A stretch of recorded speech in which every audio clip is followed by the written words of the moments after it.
lost track of time. What the fuck? My bad, bro. We're number 2. Done. Yeah. We're the backup homies. Man, my schedule is kind of off. Started running out of faces. You guys. All right. We can't eat for water. Fuck. Yeah, I was thinking at this rate, we may as well just go online for a session. Yeah. May as well give everyone the opportunity to experience that. Yeah. You know, it is different. It is. It isn't terrible. For a few months now. I know. It has actually been a couple months already, hasn't it? Man, time flies. Like 6 months, I think. Yeah, Something like that. or a month and a half then. Okay. So, as I was saying, welcome back everybody to another exciting episode of Black Thumb here from my garage, straight into your home. Oh yeah, music. I'm just the worst DJ, worst streamer ever. Just terrible. The pits, absolutely the pits. What's good music here? My workout mix. Yeah, let's go here. Fucking A. Whatever's in here is gonna. Tiger. Yeah, whatever's in here is gonna be fire. You know it. You know it. The hell's good for this? Oh my gosh, there's so much in here.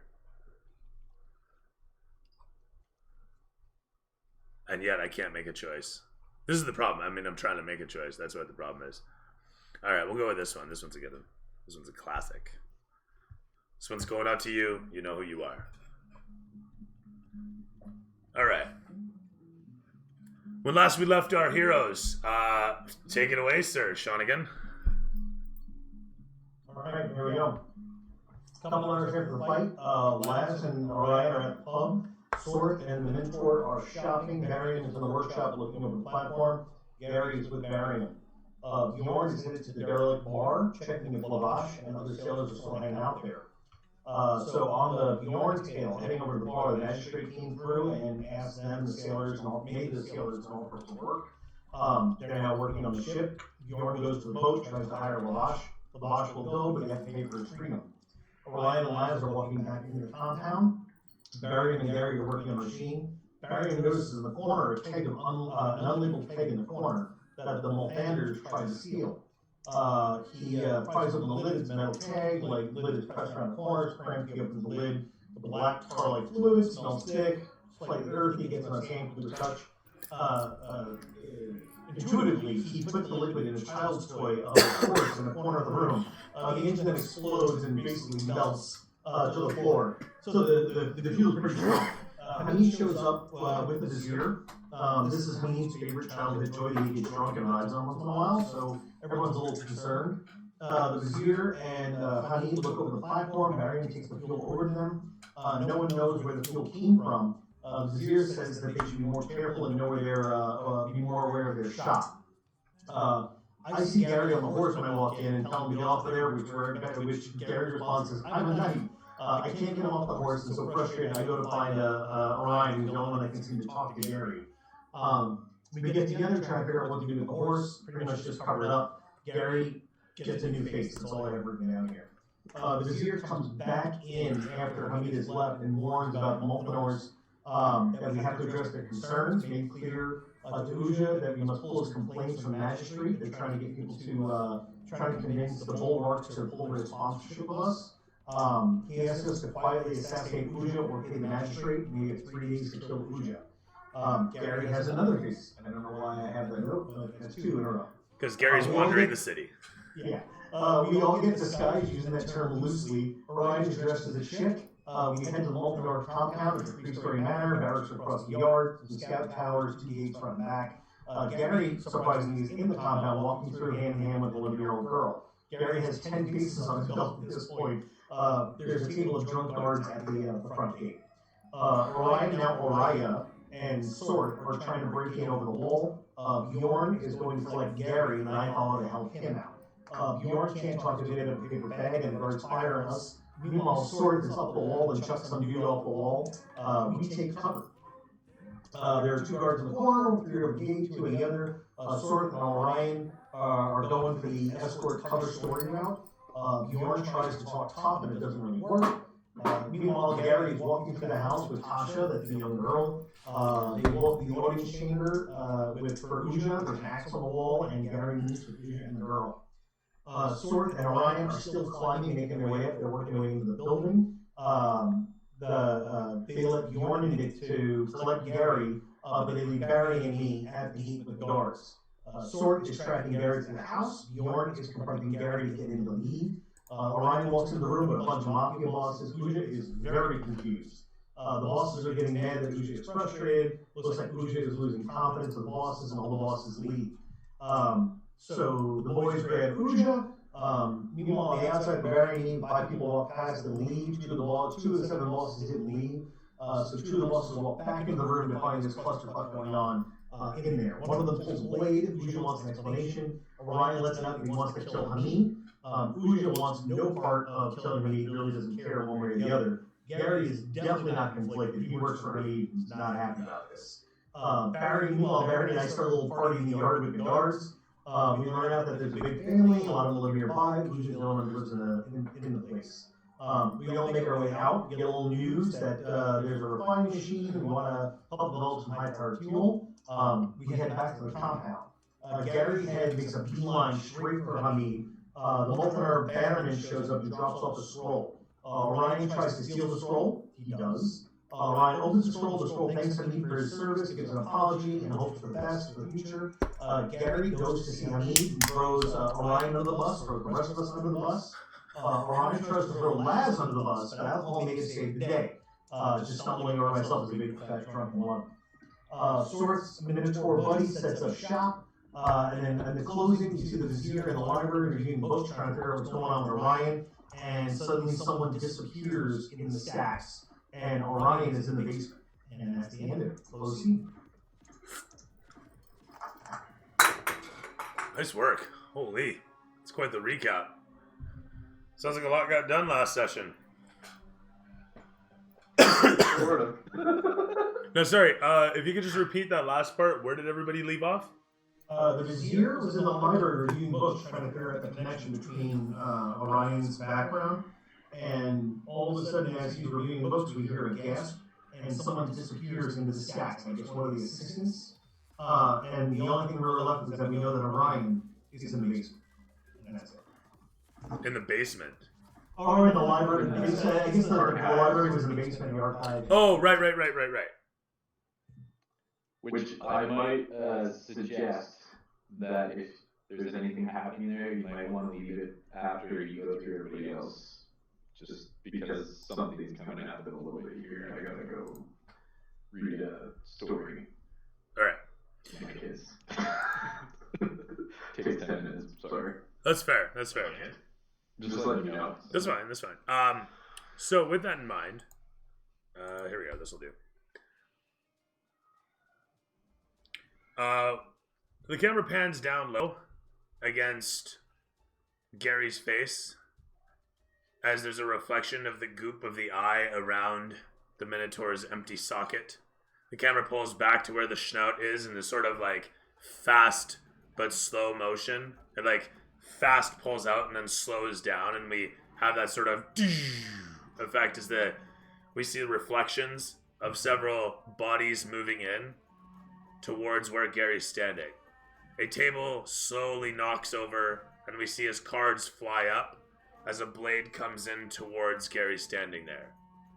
As he simply steps to the side of it, instinctually his robot arm reaches out and parries down upon the wrist, then follows through to an uppercut, removing in one disgusting the face of one individual who would dare upon him. With that one falling to the floor in a clatter, the camera pans around in slow motion as several others follow suit. There's a brief montage afterwards of him exploring over the area and coming upon the small shape of a young, disheveled girl. It crossfades from there to show him within the compound some moments later, and from there to within the argument surrounded by his companions, and then a moment later in front of the Pasha Hamid, as he extols what he has to say, and Hamid responds. We don't hear what anybody says in all these circumstances, as it all flashes past in a moment, and then cuts to show, Gary once again situated in the middle of Barium's shop, as everybody surrounds and the tarp lands over top the now slagged engine of Hamid's childhood horse. It has certainly ridden its last. At this point, it should be taken up to the mountains and used as a sleigh. With that, as the tarp lands down and pans across the camera, darkness falls as it crossfades that way. We get a dark wipe that shows the side profile of Orion in the dark halls of the archives. Stacks all around as the sound of the echoes against your ears amidst the metal stacks. As you look towards, you see the disappearing shadow of something, someone.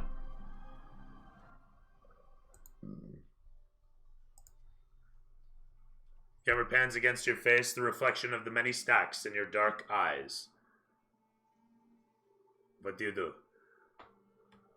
There's light being provided by candelabras at like T-junctions in this area. The roof is only about 8 feet high, and the stacks pretty much take up the whole space. And then there's like a tiny gap at the top of maybe like 3 to 6 inches, depending on the construction of the stack. Okay, and there's like bookshelves, obviously, or There are bookshelves everywhere. okay. Yeah, literally. There's very little in terms of walls. It's like an open space, but it's a very cavernous dungeon of Gotcha. stacks of filing cabinets and boxes and whatnot. Okay. And I've seen the Vizier, like I see him at the table doing whatever he's doing. Oh, sorry. I thought you were in the basement archive still. Isn't that where the Vizier was? No, the vizier was in his offices upstairs. Oh, okay. I thought you Gotcha. left. If I wasn't mistaken, you left to go into the archives. Or no, wait, this was just part of his quarters. That's right. Yeah, That's from right. what I remember, you ended off with the Vizier looking at through some records. I think they were Orion's. And then you said the servant disappeared. And then that I was like a shadow of me was in the back, kind of overseeing the Vizier. Right, What- okay, fair is what enough. I Sorry, remember. I'm getting my locations mixed up here. My apologies. No worries. So yeah, long and the short, situated as you are within the space, shit, I'm drawing a gap on where this was then. This was in his office, yeah? This I was, think so. Some sort of room with records of some sort, and he was reading through them. And I think you had mentioned that he was looking through my records. that's to try right, and but get more Hamid was there information. too, if I'm not mistaken. He might have been, I'm not sure. I don't remember that. Yeah, no, if I'm not mistaken, Hamid and him were there, and that was where the discussion went to, or no, Laz, you're there. Wait, I think Laz went to see Hamid, but the Vizier was doing this on his own. Yeah, Okay, yeah, no, that's right. No, that's right. I was drunk and went to see Hamid. Hamid didn't want to hear from me because I smelled like the wrong end of a bar. And I mumbled over my words and said that Orion gave me the scroll to give to him because Orion fell on it. Right. Handed over the scroll and I stumbled off to bed. And that's when we cut to the scene of the Vizier going through papers down in the archives. As And Orion's Orion coming was upon in them. the archives. That's right. No, now I recall this. Yeah, so I'm right. It is downstairs. And yeah, so the Vizier's checking shit out down here. He's going over books and whatnot. You can see he's got a table in front of him as the servant rushes away, as I was saying. You can hear his voice and now his footsteps. You heard his voice and now you can hear his footsteps as they echo out, clattering amidst the shelves, boxes, books, and bric-a-brac. Okay, so now I'm assuming, like, from what I can ascertain, the room's now empty. Like, he's left, the servant's left. You're not sure where he's gone, but he's run across the space. If you're not mistaken, there's 2 sets of stairs on the other side of this space. So there's the one you came in through, and then there's a door and another staircase, is what I'm saying, on the other side of this place. Otherwise, it's a bit of a dungeon. There's like a left and a right and a right and a left and a left and a left and a right to get to the Vizier's little space there. But if you climb up, you can peek over the edge and you see across the space, and you can discern where the Vizier is by his hat or his head. Okay. Yeah, I guess I'll climb up to see if I can see where he's at. Okay. You do so. He is situated about center-wise in this labyrinth. Okay. On the ground floor still, or is he gone up the stairs? No, he's situated there. He's looking over books, and you can see the head of the servant bobbing up and down as he suddenly swears and then starts doubling back, trying to figure his way through the maze. Okay. And you said there was only about 6 inches of space. I couldn't run along the top of these at all, right?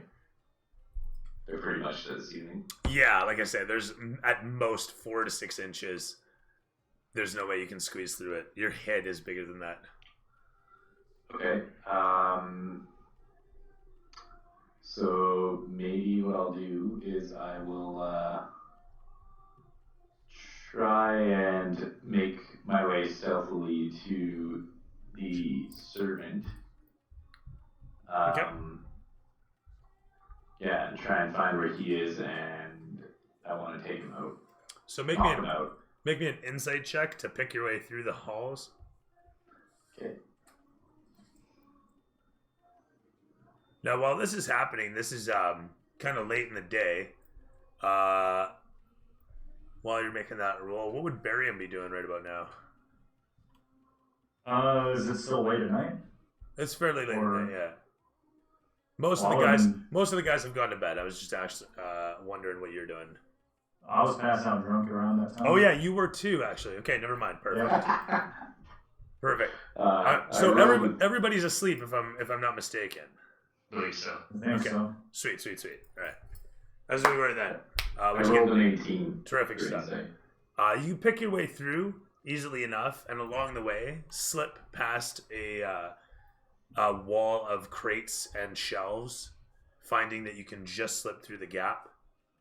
And coming in upon the other side, you see the servant slowly meandering towards you, feeling along the wall with quickened gasps as he seeks out towards the way to reach the Vizier.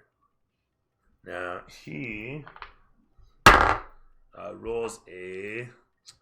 just making it.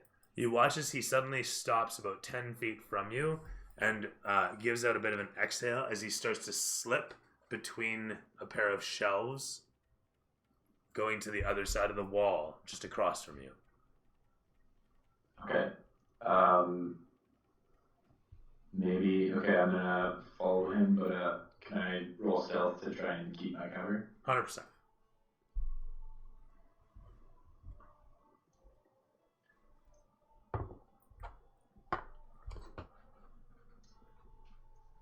Oh, I rolled a 1, but my luck kicked in, so 1 second.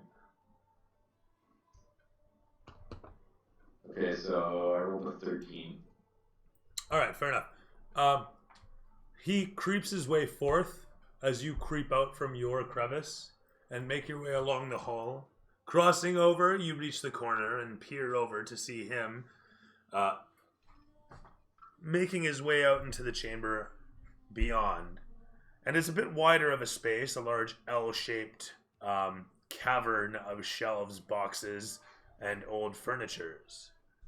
You can see a set of stairs highlighted by a set of torches nearby it, on the other side of a wall of more of the same, some 20 feet away from where you are. The L shape stretches to the left and the right for about 40 feet-ish, a large space, and then curves off away from you for, you're not quite sure, maybe from here you're looking about another 40-ish feet. The whole of the space is about 20 feet across. As you look around, you can see, like I say, lots of... this is still within the same space. It's just this is what's carved out amidst all the stored stuff. And so there's a wall of tables on the other side that all have fabrics. And as you look upon them, not all of them are covered. And the ones that aren't covered, you can see they have chairs stacked under them. Some have boxes stacked under, that sort of thing. So veritable walls of stuff. Now, are those tables, are they near, like, somewhere where somebody would walk by? You may be able to squeeze through them given your diminutive size.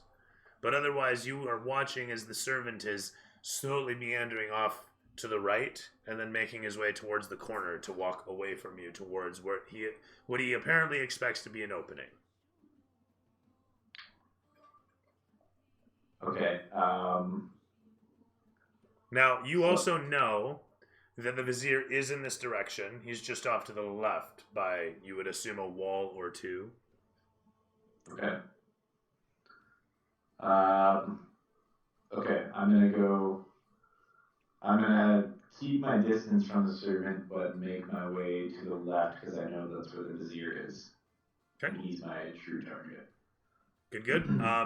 Throw me in. Do that stealth? Oh, sorry. I was gonna say throw me an insight. You can throw stealth as well if you like. At this point, if you're not moving too quickly, then you don't actually have to. Okay.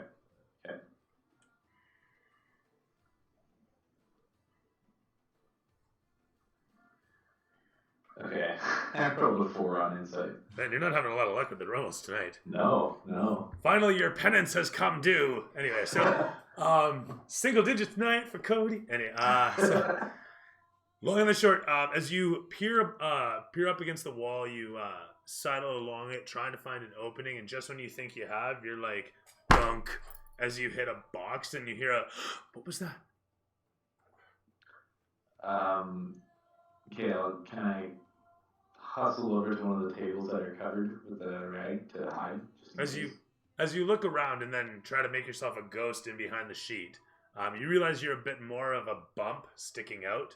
You think to yourself, maybe I can look like a chair under here. But meanwhile, you also hear a, who goes there? Echo from the other side of the wall. As you peer against the chairs and boxes here under the blanket, you can kind of make out the silhouette of the vizier as he passes in front of a sconch, a tiki torch that he's got standing next to the table. As he crosses around the table and walks some distance to the right, he disappears from view, but his footsteps carry easily enough as the servant says, "It is me, good sir, it is me." "Who is this?" You hear the voice echo about. "You're just a humble servant, sir. I was to see if you required any assistance, and if not, I was to give you the keys to the archive. Also, sir, I think there is someone else in here." What do you mean? I do believe there is somebody else in here. Yes, I heard you this first time. What do you mean? And the guy stares at him for a moment. He was a cloaked figure, crouched in darkness. Can you describe him further than that? No, sir. If we have an interloper in here, then I would wish a guard. You don't hear anything for a brief moment, and then you hear footsteps. Yes, sir. Yes, sir. The footsteps carry after for a moment as you watch the silhouette of the figure appear in front of the torch for a moment and then disappear as he continues to make his way. Are you doing anything, or are you watching the scene? I don't know. I'm watching the scene play out. But as the servant leaves, do I see an opening to follow the servant quickly? Like, at this point, you don't have a way to get to the other side of this wall without going around. Okay. And you're watching as the servant's currently making his way away from You, in the direction of, you would assume, the far wall where you saw that staircase. Okay, I'm gonna quickly chase after the servant. You rush out from your hiding spot. The blanketure whoosh billows out for a moment as you scamper out. And as you make your way around, you realize that if you continue running like this, you're going to get heard easily enough. Okay, so I'll stealthily run. You can roll me stealth at disadvantage, as it were. Okay. And that's to double move. Okay. So disadvantage, roll twice, and whatever's the lowest, right? Mm-hmm. Okay. I wish you the best.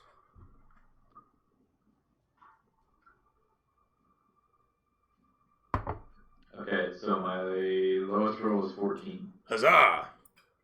Like the stealthy ninja midget you are, you rush through the hallway, following around in what ends up being a U pattern that comes to an opening of equivalent size to the previous chamber, but more organized. A set of stairs sits to the side, suspended by ropes at the one end, sturdy, thick hemp things that clearly will lift the stairs. You can see it hinged at the far side. You rush up the steps and find yourself situated in a hall overlooking a bedchamber. And the bedchamber's got like a 4-post bed with a drapery over it. There's a bay window stretching across the space, and the floor here is marble. There's a marble bath built into the corner of the place. Actually, the whole thing is kind of shaped like a 3-leaf clover, and so you're on the southernmost leaf of this 3-leaf, and you're on a balcony, like I say, but it's a hall built in with wrought iron cage around it. And so there's an open there's an open door in the wall on the left, and then there's a closed wrought iron gate on the fencing of this hall that overlooks this bedchamber, bath area, and then there's like a common space where you can see stairs leading down, and it's just this carpeted area with a table and chairs made out of stone with marble tops. Really nice shit, obviously. Point being,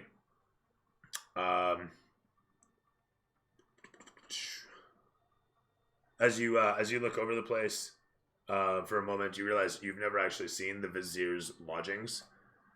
Guy lives large.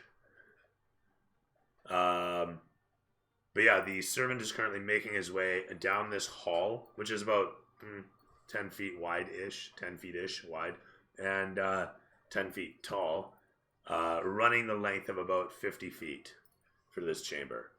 As it comes out from where you are, it just follows along and then goes into the wall to the left. And you can see the door handle jutting from it as the servant's heading towards it. Okay, how far away is the servant from me? At this point, only about 20 feet. Okay, and he still hasn't heard me, right? Your stealth roll was 14, you're good.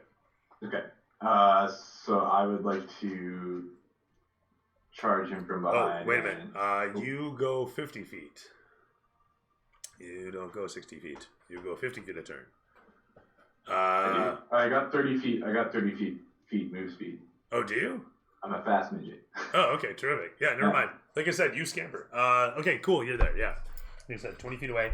So you're gonna move in on him. Cool. Yeah, I want to try and take him out silently. Good. From behind. You move in upon him. How do you mean to take him out? You tell me what's happening. I'm gonna, cut the back of his heel to bring him down, and then quickly, like one to take him down, the other one will be, through the back of the neck kind of thing. Sounds good. Throw me an attack roll. Okay. Let's see how this plays out.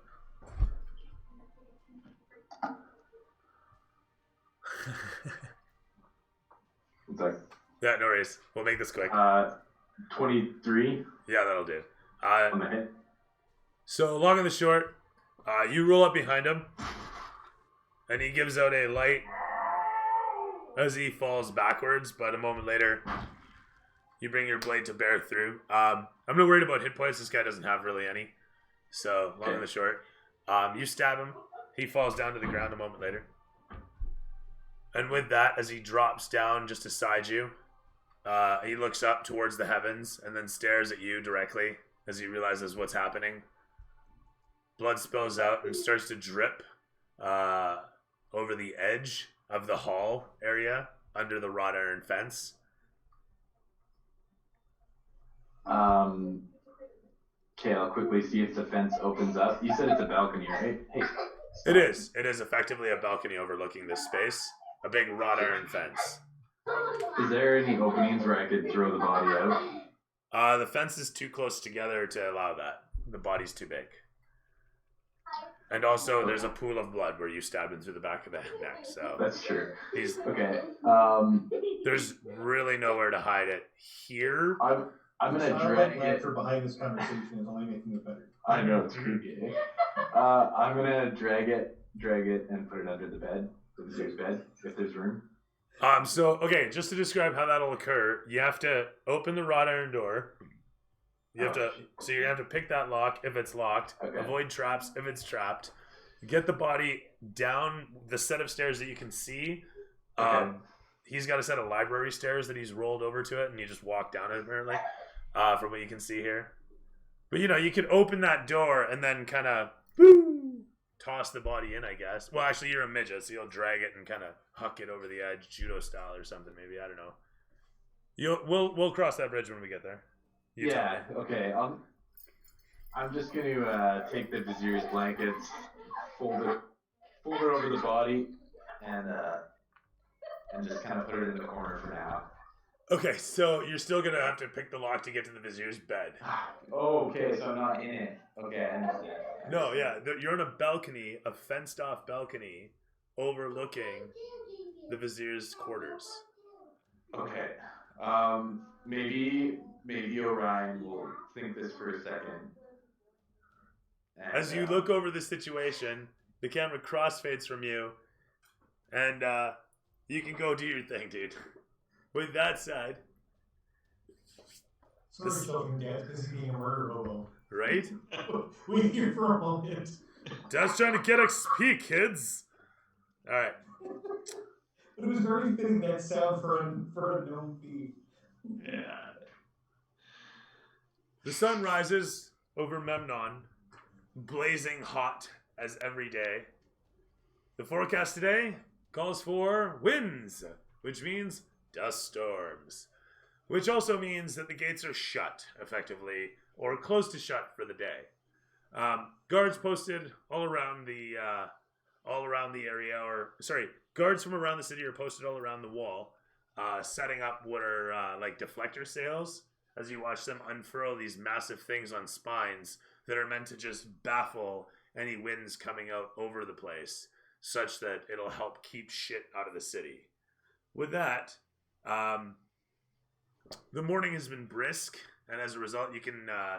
The morning's been brisk the morning's had a light, brisk wind blowing over the place. Holy shit, that was a difficult one. Alzheimer's is setting in, everyone. You're gonna watch the deterioration live.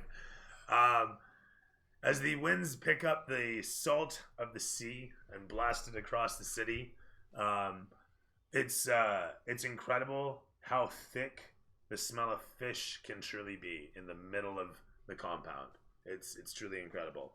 The morning starts out as any other with the Pasha complaining about something to do with his plumbing, which has been an issue with him of late. So you've heard from some of the servants this morning. This isn't the first time that you've heard about it. The plumbing is something that's not new necessarily to Memnon, but is fairly primitive compared to the technological marvels of Waterdeep. Still, it's potable, it's clean, it's convenient. He mostly complains about the singing pipes, lack of pressure, and the occasional faulty faucet. That said, the morning starts out as any other with whatever sort of routine you guys would typically follow. Question is, where do you guys go for foods? Just like do you guys go for grits at the barracks as usual? Mess hall as usual? Are there any like livestock around? There is a stockyard just to the west of the compound. I'm gonna go there. The stockyard? Yeah, fair enough, actually.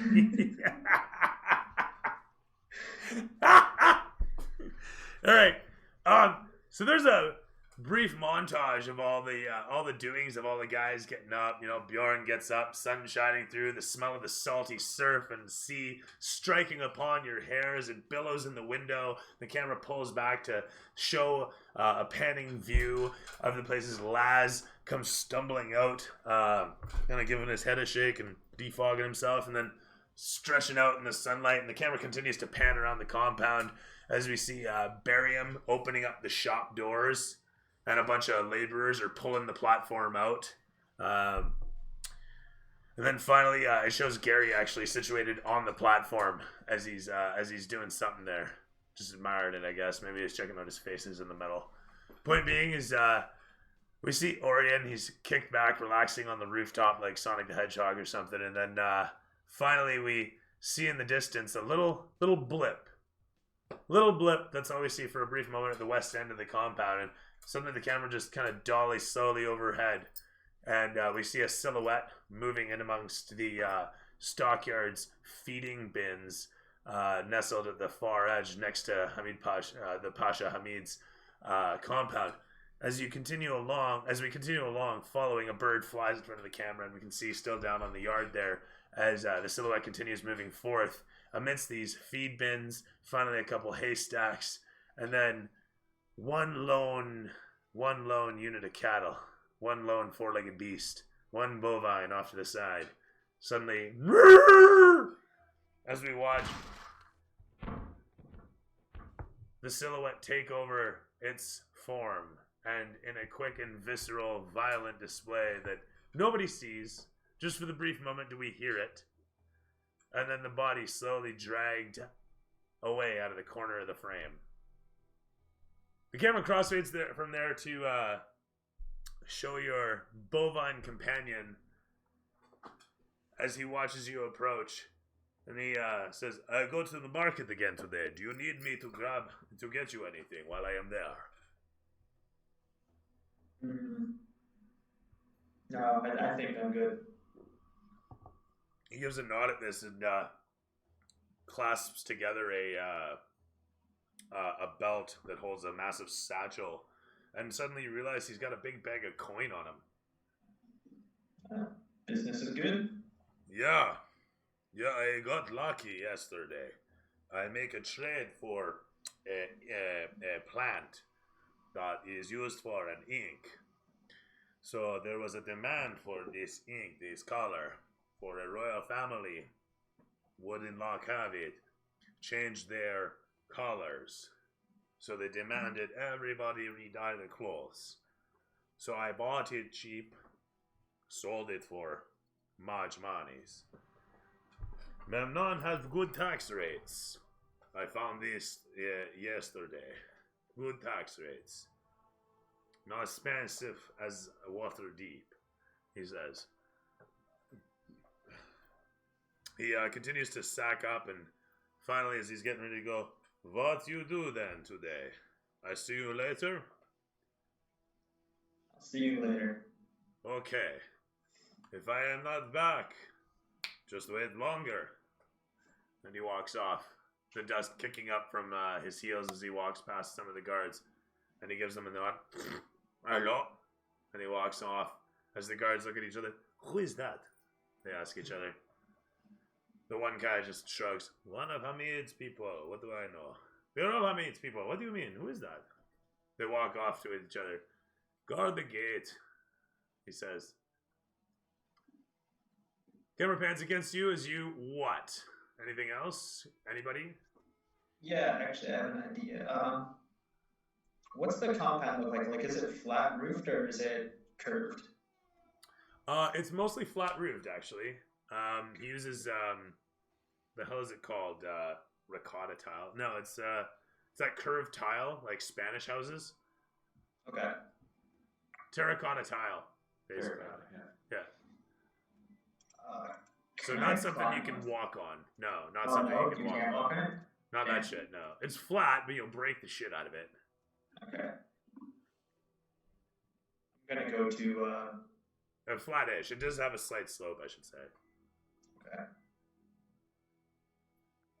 I'm gonna go to the, what do you call it? Where barium is. Workshop? Yeah, that's the one.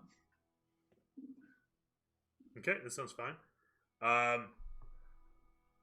That happens. How do you do this anymore? You said it was the morning time now? Like, as. It is indeed, yeah. Okay. Is it like a long time since I killed that guy? It has been out. Yeah, I thought you were gonna go read a story. So I know. I realized that we read all the stories, so there's no stories tonight.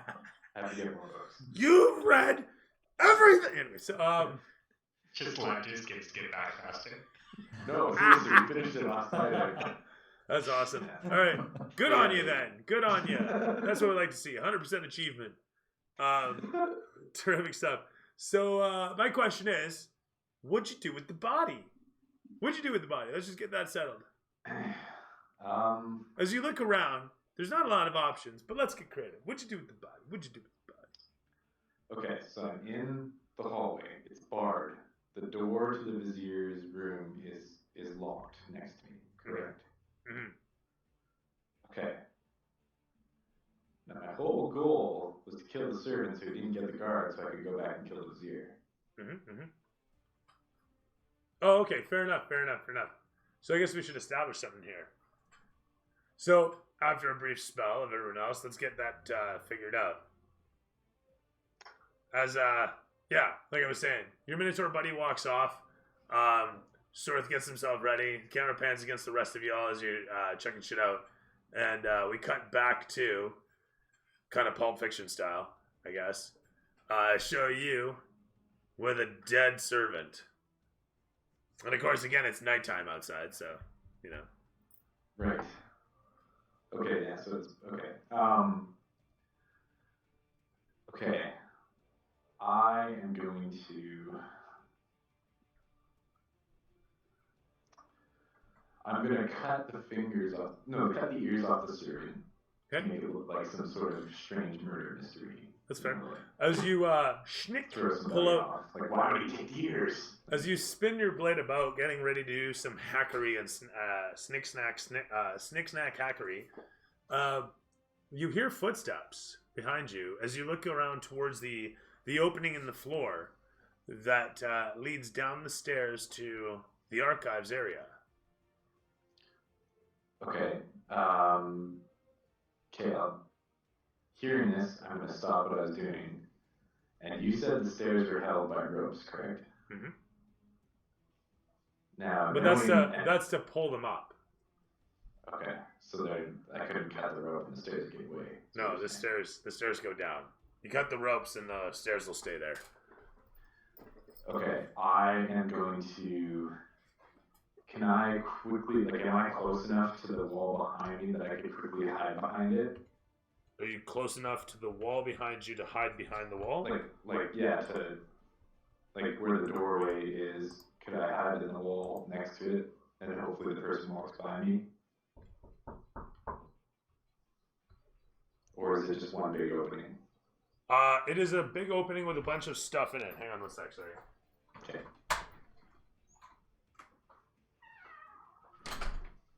Where's your murder companions, Cody?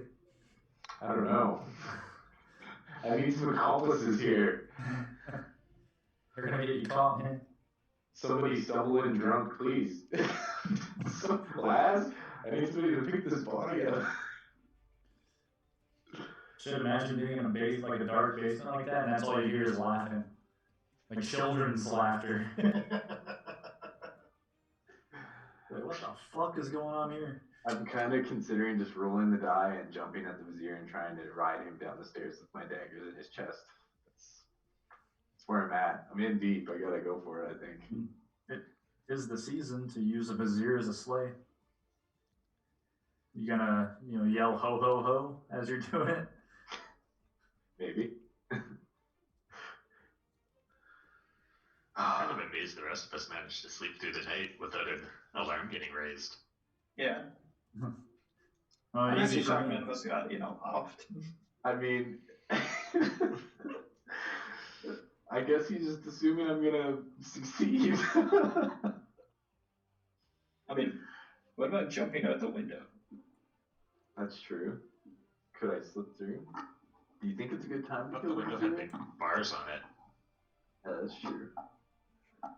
I mean, you could try killing him, but only make it interesting. Can't just, turn sideways and slip through. Right between the bars. Suck it in. I wish I could have cut him into pieces and then thrown it out. But I don't have enough time. Or a mop. You need a I mop. feel like butchering a corpse takes a little bit. Yeah. They make it seem quicker in the movies. Yeah. Ah. Yeah, you got yourself in a pickle. Yeah, I do. Maybe I Yeah, should you just chose fail. to. You chose to kill him. I went to bed. Things are looking much better for me.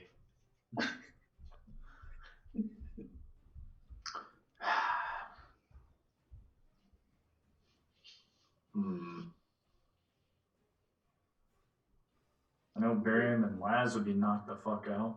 Mm-hmm. I'm outside.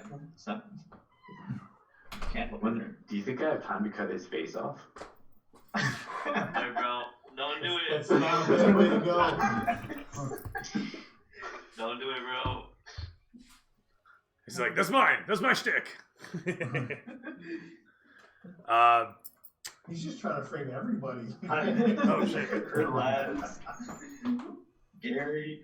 Who's next?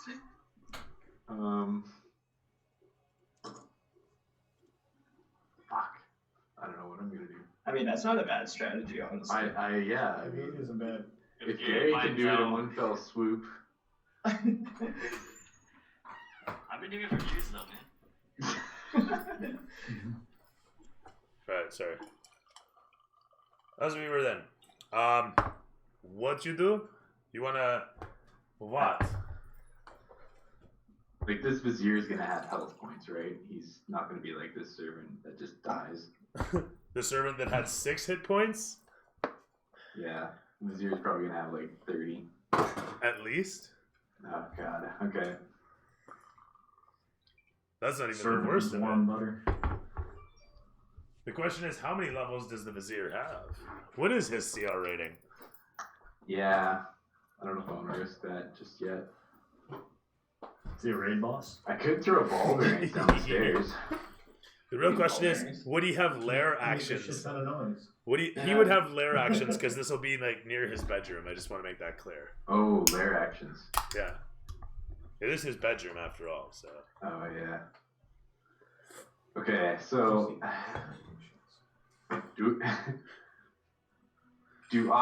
does Orion think he has enough time to cut this guy's face quickly off? Like he's seen Gary do No, a million no, times? not even almost.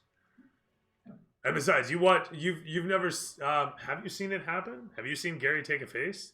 I have, yeah. Okay, because it's like just a face off. Right. It's like literally he just fingers in.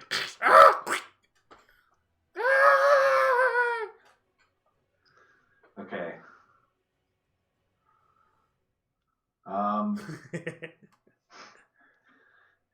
Okay, I'm gonna. Do I have time to cut this guy's ears off and make a run for it stealthily down the stairs in front of me?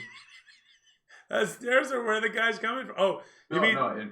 the ones head, like- behind the wrought iron door that you haven't opened yet? Oh fuck! Locked in. yes. The door's closed anyway. Oh fuck. Okay. Can I fit through the bars? No. Or they- no, I can't. Well, you know what? You know what? I am willing to let you try and squeeze. Oh god. But I mean, like, if you fuck up, this is a 20-foot drop into the bed chambers down below. You won't hit his bed either. His bed is like 10 feet away from the edge. So I mean, you could jump to it, I guess, but. Okay, I gotta think here.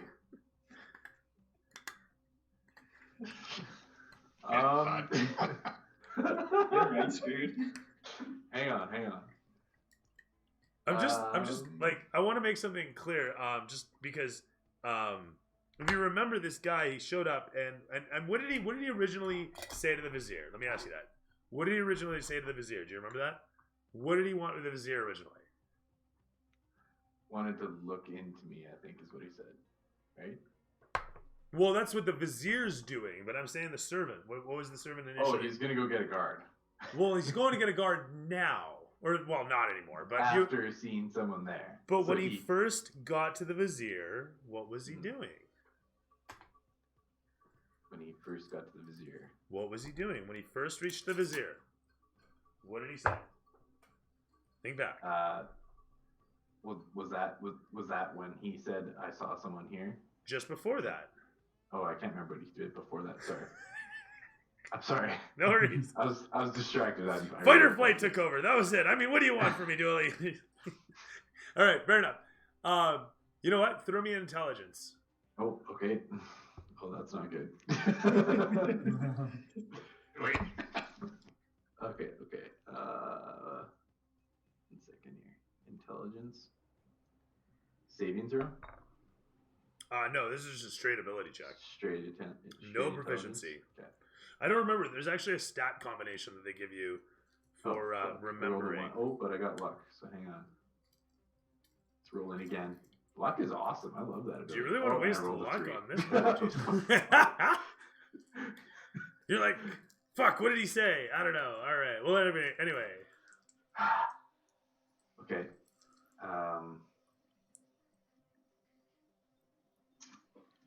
Okay. Oh, he had a key. Oh, That's right. shit, it hits him. Oh, shit, I just recalled it. Okay, I'm going to quickly search him for that key. All right. You search him over, and you don't find the key. You find that he has a bunch of keys Oh, fuck. on Okay. rings on his belt. And you can see that they're actually they're designed to be like just taken off the belt by like, oh, you know, you stretch the ring open and take the key off. Okay. Pretty primitive. So Actually, it'll have a little spring latch on it. A little spring latch to take Okay. the key off his belt. how many keys is there? Is there like a ton? Like there's 15 keys. No. There's 3 keys on the guy's belt. Okay. Do I notice any difference between the keys? They all look the Sorry. same. There's 4 keys, 2 of which are the same.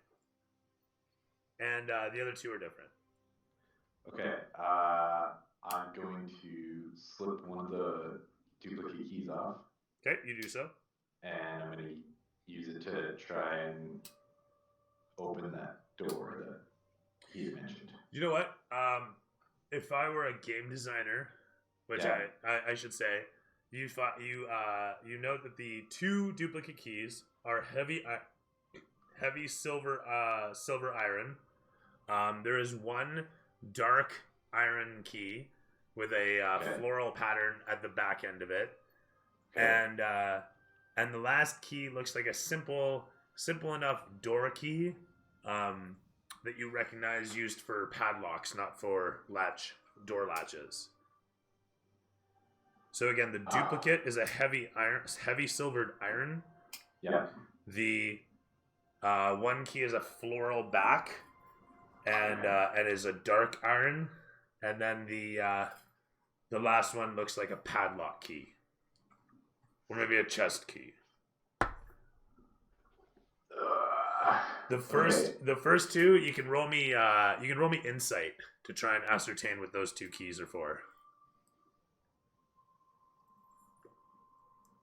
Okay, I rolled a 17. You're pretty sure these belong to the guards' quarters built into the front end of the compound and the gate itself.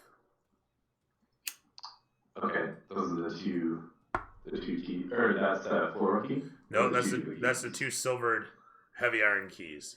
Okay. Those you've seen before. You ascertain what those are. Okay, so I guess I'll grab the floral one. Okay. And use it to try and open the door ahead of me.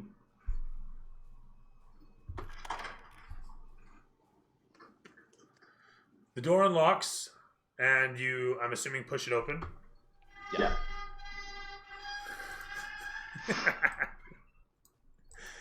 WD-40 on it. Right? So with that said, you open up the door, and you can see down a flight of stairs. The stairs themselves are on rollers, on wheels, but are chucked at the moment. So, braked, as it were. The entire wall underneath the balcony is a bookshelf leading down to the floor. From there, like I said, there's a bay window that stretches from floor to ceiling.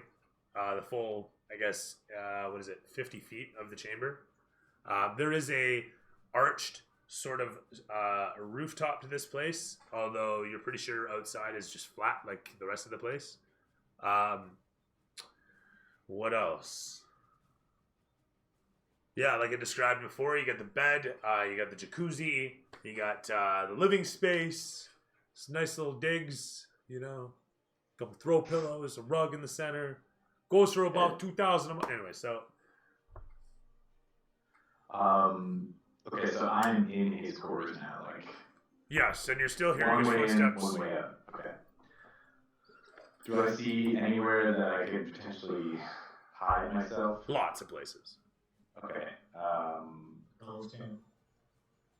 What did you say? Instead of Bellows King. Okay, where do I notice anything at, like, first glance that I'd be like, yeah, that's, like, I've hidden places, that's, like, a good place? You can see an armoire. There's under the bed. There looks like there's a door to the balcony. The bay windows. So you can actually walk out from here into the garden. And there's the door behind you still. Right. So like I said, there's the wrought iron gate. There was the wrought iron gate leading down into the chambers, and then there's the door behind you that leads out of here. Oh, okay. You would assume, anyhow.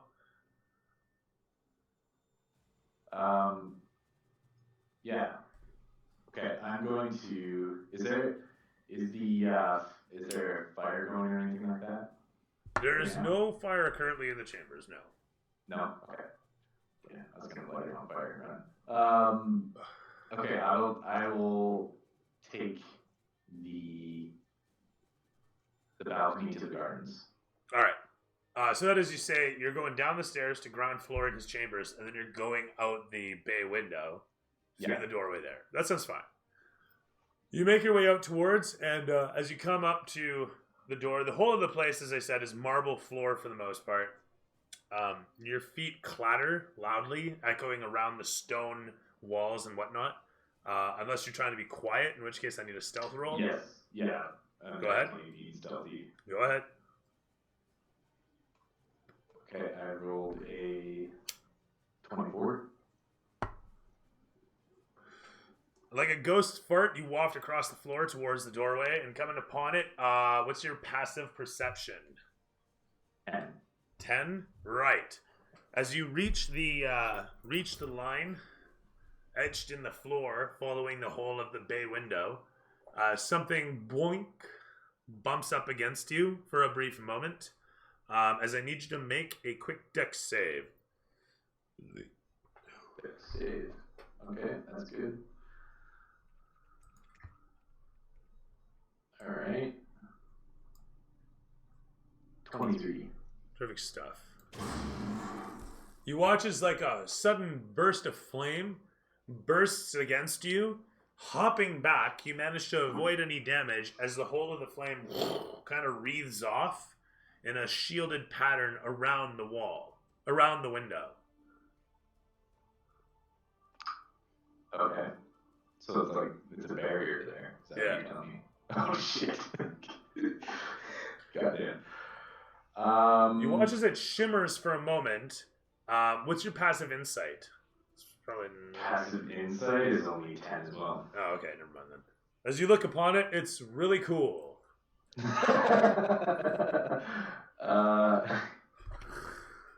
Okay, do I still, can I still get out the other way? Or at least Looking around for a moment, your vision goes bzz, bzz, bzz, as you look around as fast as you can, and you see that there is, in fact, a set of double doors down a squat hallway. Sorry, I should say just a stunted, like a short inset door. There's a short inset of a hallway at the other side with an arched double door situated in it that you recognize as probably the main entrance to this place.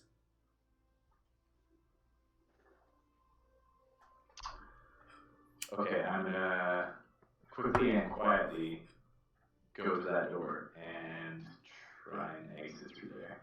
Reaching towards the door, you recognize it to be locked. You can fumble around with an investigation to find the unlocking mechanism as you look upon it in confusion as to how it's locked from both sides, and you don't see a keyhole. Okay, and there's no way to pick it. Not obviously. Okay. Your passive perception certainly isn't doing you any favors. So. No. I rolled a 12. Okay, that'll be enough for you to find that there's actually a plate where there would normally be the locking mechanism that you actually slide to the side, and you simply reveal a locking hole right there. Okay. I guess I'd have to pick it to open a character. Does the key work? Could I try the key first? Yeah, absolutely. You slip it in and unlock the door. Whew. Alright. And I will just open it barely and take a quick peek out, make sure nobody's in front of the door or anything. Alright. You peer around for a brief moment as you feel the bit of breeze blast in past you. As you look around, you can see a couple guards walking away down yonder. You can see that the coast is more or less clear, leading out the doorway from where you're situated, and you find that you're exiting out behind Hamid Pasha's manor, between where the shop is just yonder over there and the Pasha's manor is over here. Okay. I will make my exit quietly, and I will head in the direction that looks like it's leading the hell away from this place. I want to get out of here. Okay. As you leave out, you look over to the left. You see that there's the barracks there, again behind the Pasha's manor, and from there, of course, you get the mess and the tower and the whatnot. Are there any immediate exits out of the entire compound, like that I know, that I've seen? I mean, you can just go over the wall. Okay. It's only, what was it? Yeah, What did I say, 50 feet, 60 feet? Okay, that sounds fine. Without being seen, if I can. Yeah. So. You know the routines of the guards around here pretty decently. It is the Pasha's compound, so you turn your attention towards one of the walls and throw me an athletics check.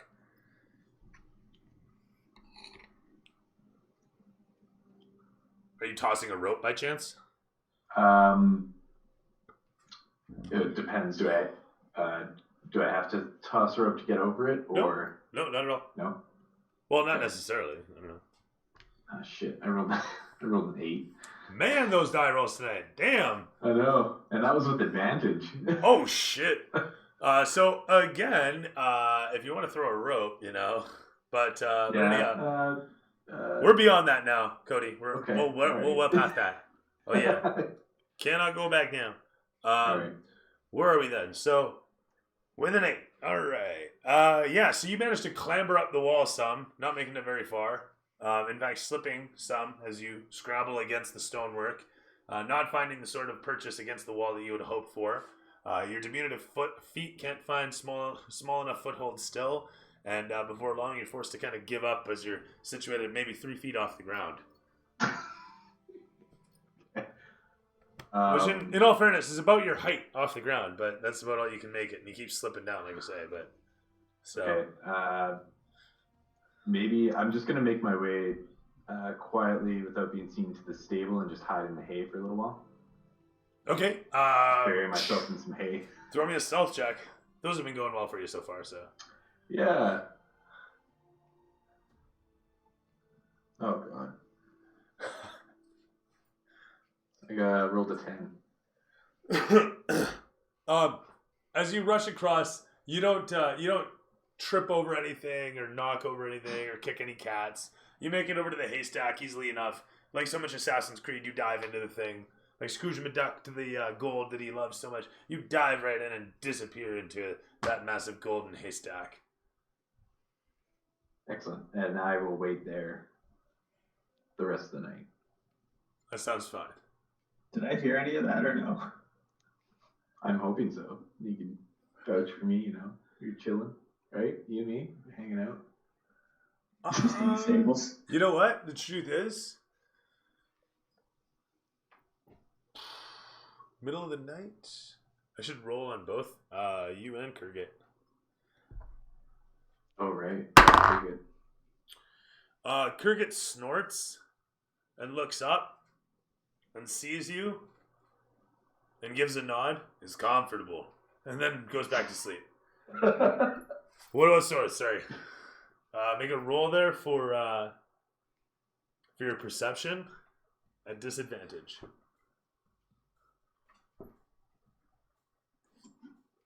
I mean, you're diving into hay. You're not, jumping into a pile of junk and clatter and gong show and what. Perception. Yes, sir. Okay, so the first one was a 20. Looking good so far. 10. 20 out of 10. You snort a little bit as you hear your friend, and as you open an eye and see him look at you and give a nod and close his eyes, you feel comfortable enough you don't really wake up. Point being, though, it passes by this momentous event, and we rejoin back in the morning again to show Orion relaxing, not on the rooftop because, like I said, the place is terracotta tile, so we can't do that. You're gonna be relaxing out in the friggin' the yard, just as anybody else might. That's fine with me. Okay. Little Caesars, right on. How about some pizza, yo? I will note that I left the key buried in the dirt under the hay crazy bad. stack, so if anybody checks me, they don't find it. Okay, fair enough. Sorry, you're leaving the what? The key to the vizier's room. Oh yeah, fair enough. That's In cool. a place that I would be like, okay, it's going to be around here and I can come back for it, That's but I just fine, don't that's want somebody to find it on me. That's cool. So with that said, the camera is going to pan against the whole of this compound, showing everybody within it, all conducting yourselves as you are. The platform getting dragged out with Barium and Gary around it, or upon it. The engine comes out on a set of logs and a platform, slowly rolling along as the boys shunt the logs back and forth to just keep rolling it along. Before the giant, of course, moves in and suddenly picks up the whole of the engine and platform, looks over towards you, and there's a montage of you pointing over towards where you want it. Throw me investigation to get started on installing the engine.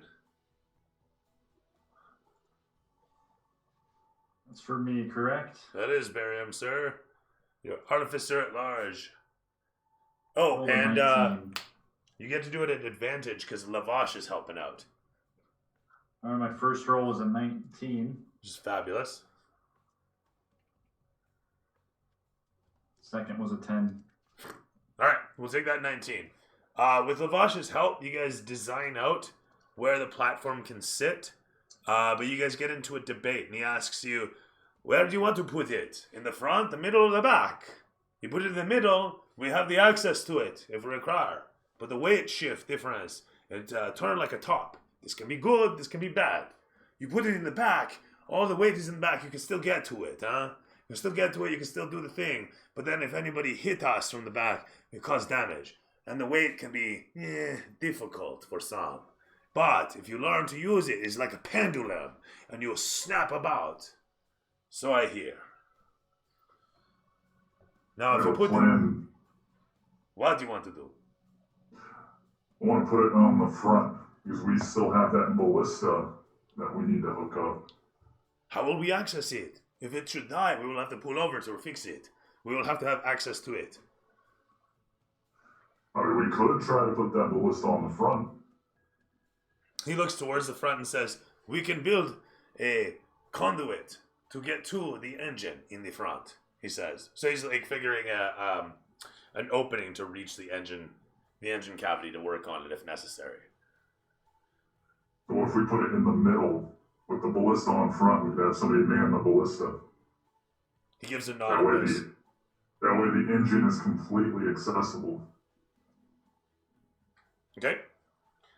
So with that in mind, you guys get started designing this out, and there's a short montage of some framing happening as you guys put down metal, and with a wand of lightning, weld together the bits as necessary.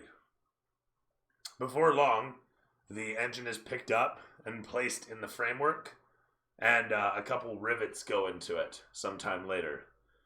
Gary helping along, as it were, with moving pieces of steel around, holding things in position as people secure them down here and there. The two of you, consumed by the day's doings, that's literally more or less it for you guys for about 8 hours out of the day as you guys are installing this thing. Throw me the efforts of the day is going to be your intelligence and proficiency again. Barium. In the case of Gary, if you want to throw strength and proficiency, and really we just don't want to cause any disasters. Intelligence 12, the +2 on proficiency. You do have advantage on these because, again, Lavash is helping out, so. Alright. 10 on the second one, so be the 12 plus the 2 proficiency. So 14 total? Yep. Perfect. With that said, you guys build out the frame, secure down the engine, and that's a good day. The Pasha comes around at some point there to check things out. Over the course of it, that is the day. What does Laz do? Starting from the morn there, goes on. There you And go. Laz getting up is probably heading directly over to the shop, just seeing what's going on any way that I can. So you're doing the Help same? You're along. helping him out? Yeah, just providing muscle. Okay.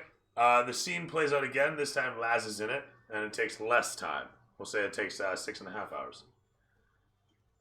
What about Bjorn? What's Bjorn doing during this time?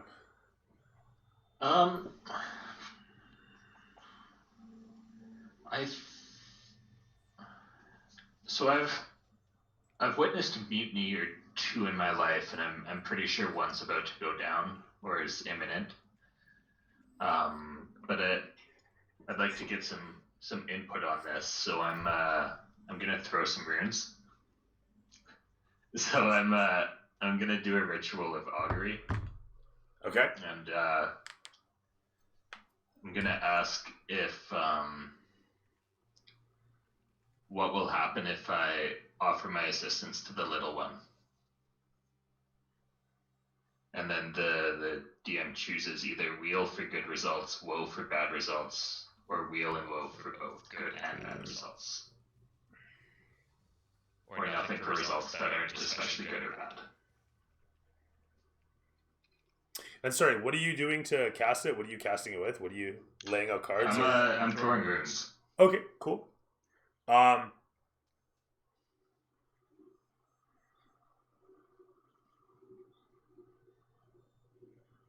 Fair enough. As you look them over, the bones read, answer hazy, try again later. As you look upon them, you realize it's neither weal nor woe. There's nothing special happening in the next 30 minutes. Okay. At this, your bowels take hold, and it shows a montage of you consuming the next 30 minutes. Did you want to try again? Unsurprisingly, nothing special happens. In fact, there's well-stocked toilet paper. In fact, you have toilet paper. Oh my god, what is toilet paper? You ask. But this is civilized southern Kalimshan or northern Kalimshan. These sorts of luxuries exist. Yeah, I guess in that case, I'd just probably spend the rest of my day with in my duties. So that's like wander down to the dock, see if there's any downtrodden sailors, that sort of thing. Offer to buy food for the few I see. And then make my way back to the compound and see if there's any work to be done for the day. All right, sounds fine. You do this. You spend about 3 silver on providing a couple meals and whatnot in the name of sorry, not Tempest. Oh my god. Valkyr. Thank you, Valkyr. Oh my gosh. Odds or evens? Odds. Odds it is. As you hand out a meal here, and the fellow's sitting down. It's a fellow and his 2 kids there, milling about in the alleys, and you take them in. And as you're doing this, the last person that you fed a meal to, a young girl and her grandma, come approaching towards you, and the grandma holds up a small wooden ring, and she holds it towards you, and she says, "That was an act of kindness that I did not expect to receive this day. Take this." And she holds it out for you as she doesn't even look at you. She looks down towards the little girl. I say, thank you, and may your seas be calm. "Ah, you speak like a sailor. Blessed be then. Go with calm winds," she says as she bows backwards. And as you take the ring, she just curls her fingers inwards. "Come, child." And they head off away, and the fellow looks over. "Thank you. It was the first meal I've had in nearly a week."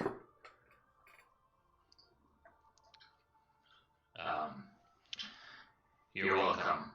You look down towards the ring as you flip it over in your fingers. It doesn't seem special in any fashion. It just seems a nice little wooden ring. It's well polished. It is well sanded down and has a bit of a sheen to it as you look upon it. What's your passive perception? It is 15. It's quite high. Good. So as you look into this thing, you can kind of see that the reflections of everything around the ring in your fingers is taking on kind of a blue tinge, despite it being wood. It's a dark wood, by the way. It's a dark sort of mahogany wood, stained to be sure. Does it appear like it'll fit any of my fingers? Possibly your pinky. I'm gonna pop that on my pinky. Okay. It's a little loose for your pinky, to your surprise and pleasure. It will fit your ring finger. Huh. I slide it off my pinky and pop it over one to the left, and it's on my ring finger now. Sounds good. It feels comfortable. It kind of hugs just perfectly. Alright, I make my way back to the compound, and I just spin the ring on my finger as I'm walking. Okay. That said, you come back home to the compound to find everybody hard at work, and you suddenly are in the montage. With that,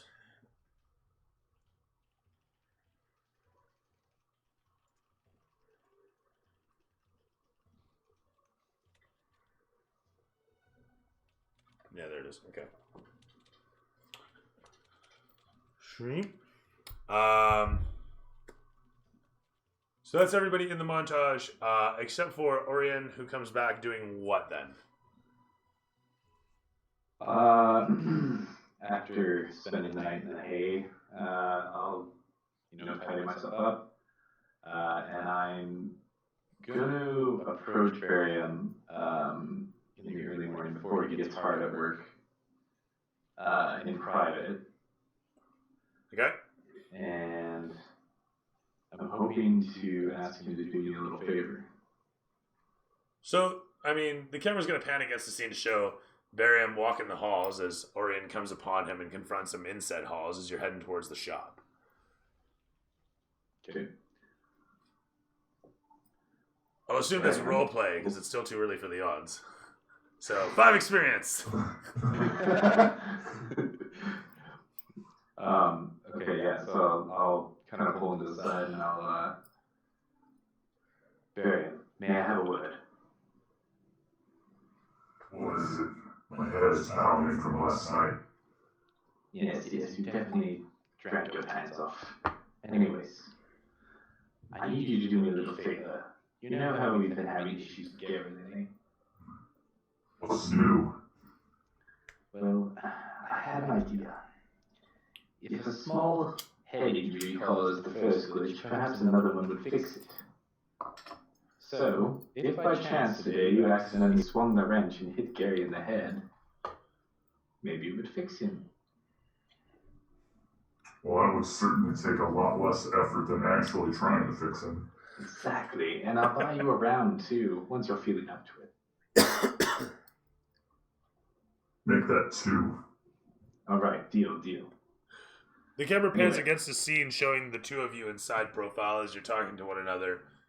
You hear footsteps from the one side as a pair of Barium's shop laborers walk past, giving him a nod, sir, and make their way into the shop.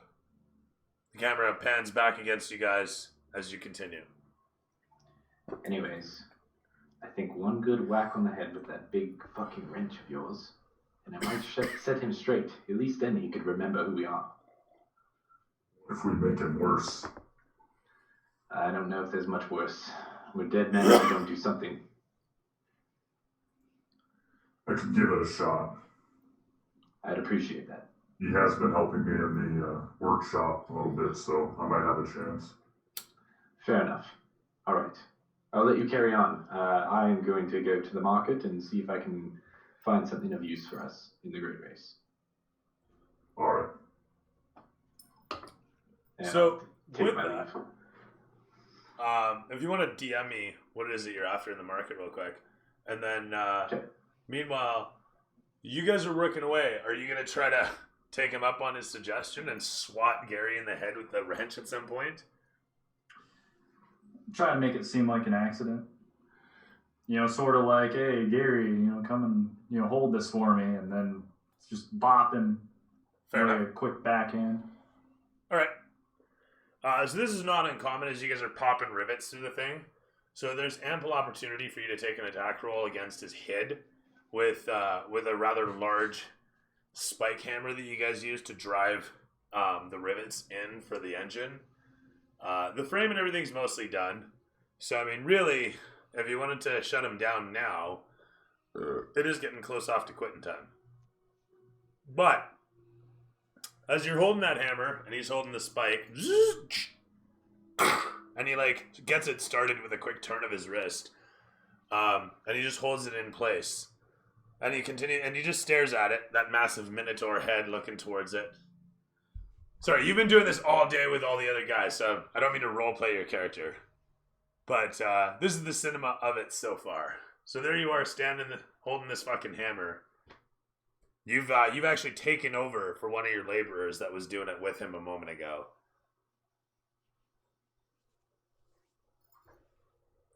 Do you take the swing?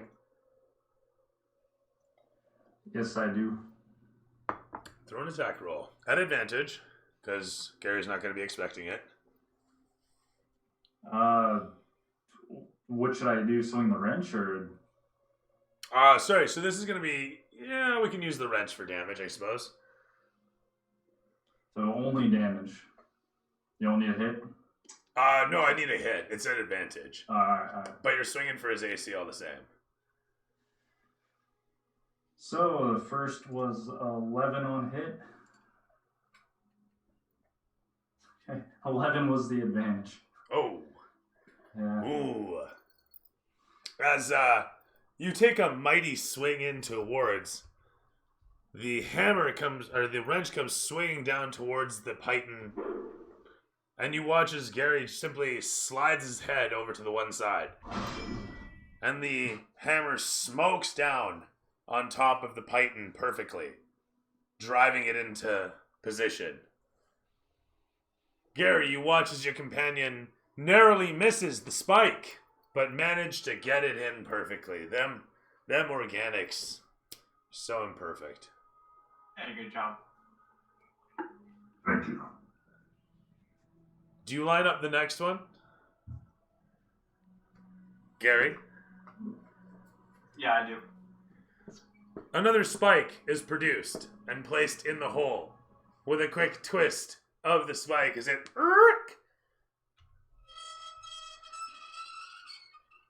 The metal man slowly puts the python in position. What are you doing? Taking another swing? I'll do one more. Alright. So again, at advantage. What's it gonna be worth? The first roll was as bad as it could have been. The first one was a 5, and the second one was a D20. Sorry, a D20 of what? What did you roll? Oh, a 20? It was a nat 20? Oh yeah, the first one was a 1. The second one was a 20. So I mean, plus the 4, so it was a 24. I want to talk to that random number generator. All right, I see fucking Cody just freaking out. Yeah! All right.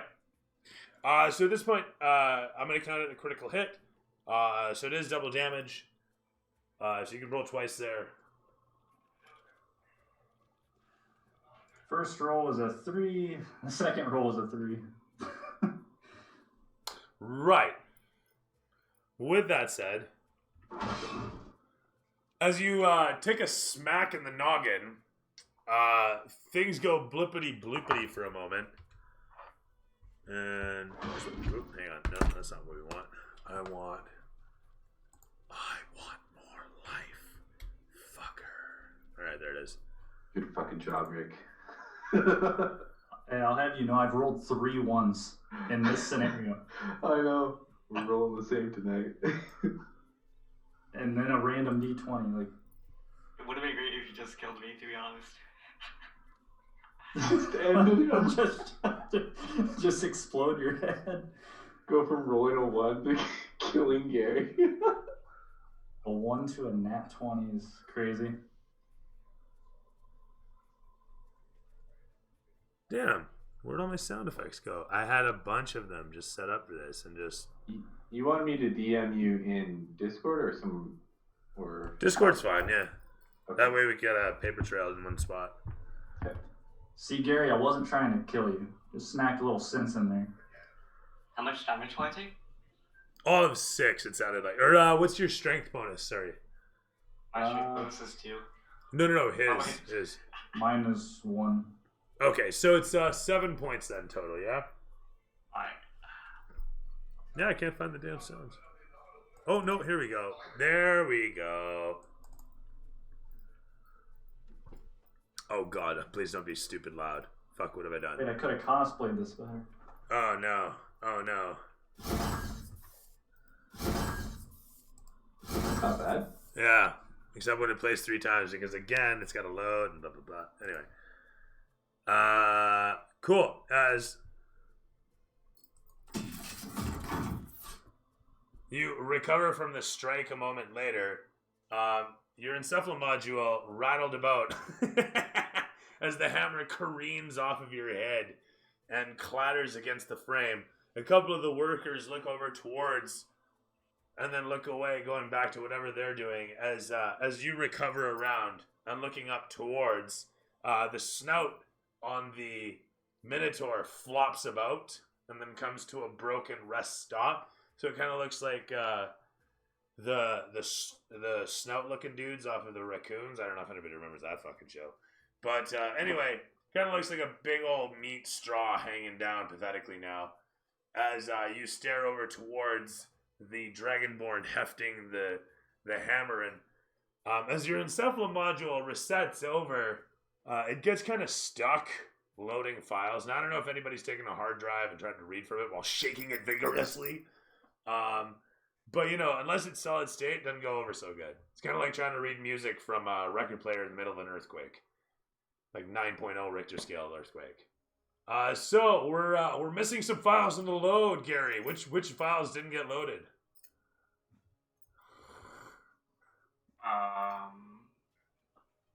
The memories about the little girl. Oh shit! All of Rutasha wiped out in one go. Oh no.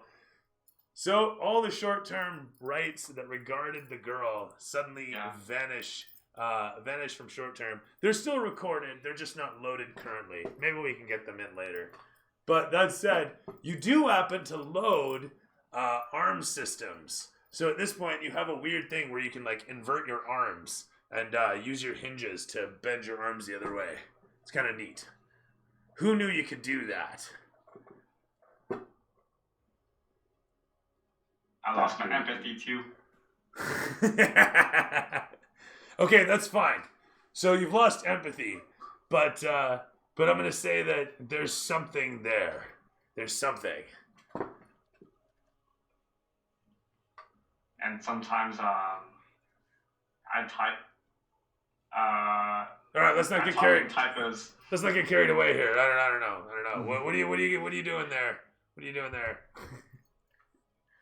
I speak strangely. Uh-oh. The voice module is kind of meh. Okay, but you got to speak Yiddish while you're doing Changeling.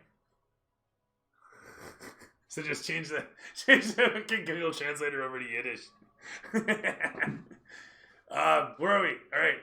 So as you smack him over the head and he stares forward, you can see in behind the gory eye socket the words tilt show up in the eyeball. And then he seems to load, mostly, and refocuses. And he seems to remember you. The Minotaur head you watch where you've hit has split slightly, so it's kind of sliding to the one side. So he remembers us, but he's just got no fucking emotions. He's doesn't care. Gary, are you okay?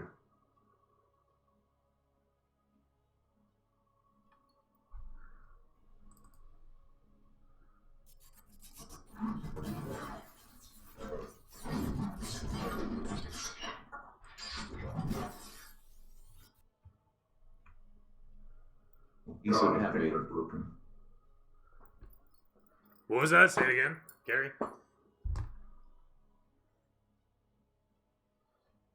He's so happy.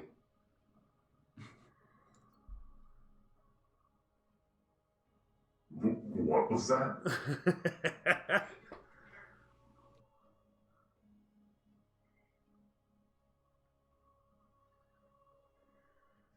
Een mooi ding weer. What in the... I didn't think this thing could get more broken.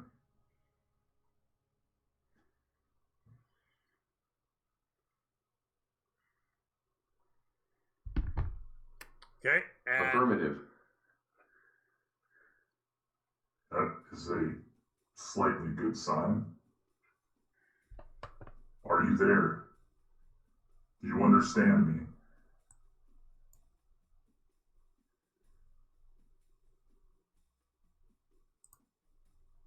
Yes. Welcome back, my friend. Affirmative. Can you stand? Yes. We've been working hard today. I think it's about time we call it a day and take a rest. Affirmative.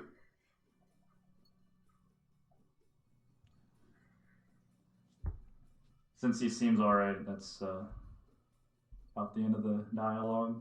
all right. As the camera pans against you guys and shows everybody around doing whatever they be doing, the workday comes to a close with Bjorn and whatnot helping as well.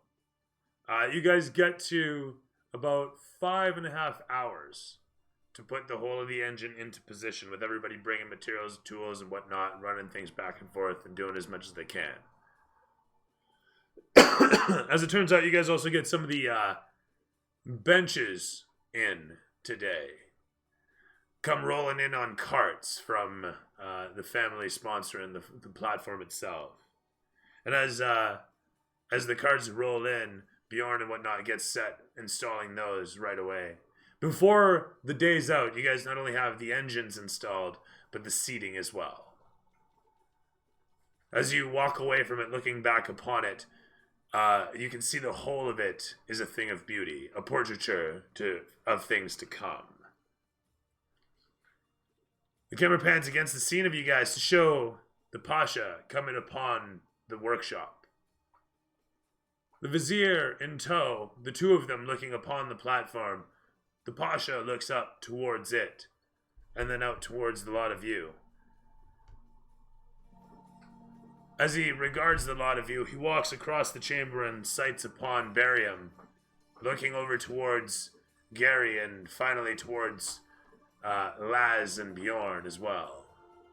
Sorth, being on the other side, I'm assuming comes in towards... You were helping out, weren't you? Or were you off doing something else? You were helping out, were you? Actually watching it, just kind of like... Okay, that's right. Yeah, that's fair enough. So you were off in the corner there, and your Minotaur buddy isn't back yet. He's still doing doing whatever he was doing.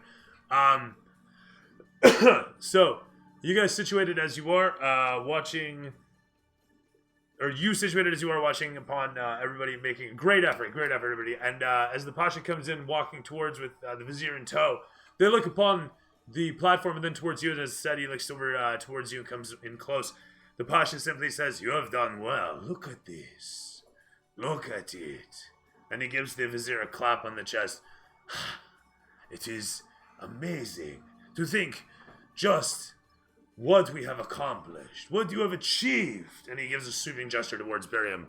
"Look at this, look at you." And he open-armed gives a gesture out towards both Bjorn and Laz, and then finally Barium as well. "Where are the rest? They should all be here to laud these achievements, accomplishments. Look at this magnificent thing." And he walks along over towards the side, going up the gangway. We have benches. And he, like a kid, just suddenly runs up and just jumps into one of the things and situates there as he bounces up and down on the leathered seat. "It is fabulous. As comfortable as my horse. I love it. I wonder if it will go as rigorously. Or more so still, huh?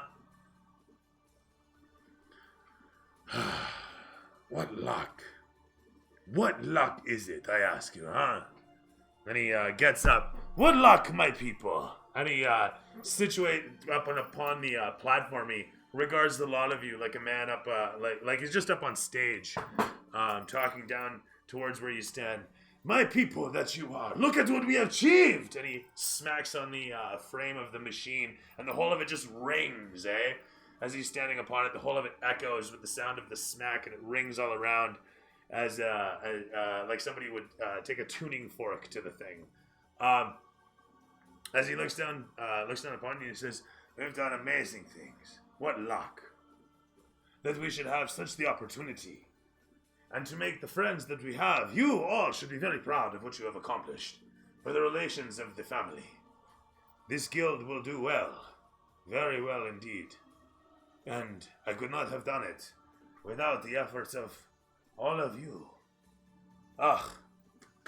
Bravo, yeah, bravo for all of us, huh? This will be something.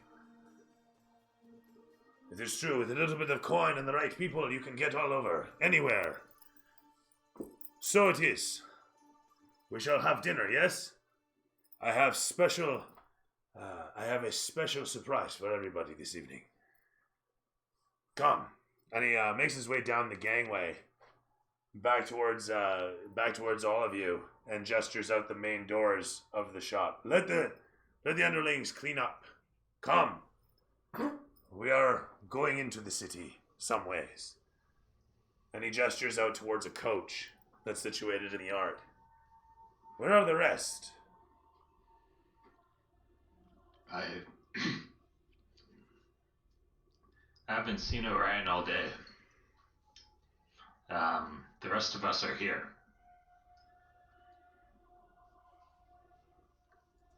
Is anyone else missing? I thought we were all in the workshop. Yeah. He looks back towards Sorth, who, are you coming with, assuming that you're going to go with? I'll go with him, but I want to ride a separate horse. As you come in towards, he looks back towards you and says, who are you? I am Sorth. And he looks towards you. He, like, unwaveringly continues to look towards you. And you watch as he slowly slips a hand in around under his cloak. And he says, I'm sorry, who are you? I am Sorth. I heard your name the first time. But I must ask again. Who are you? Why are you here?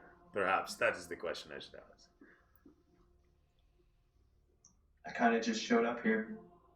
I've been living in your stables for days. Have you not seen this?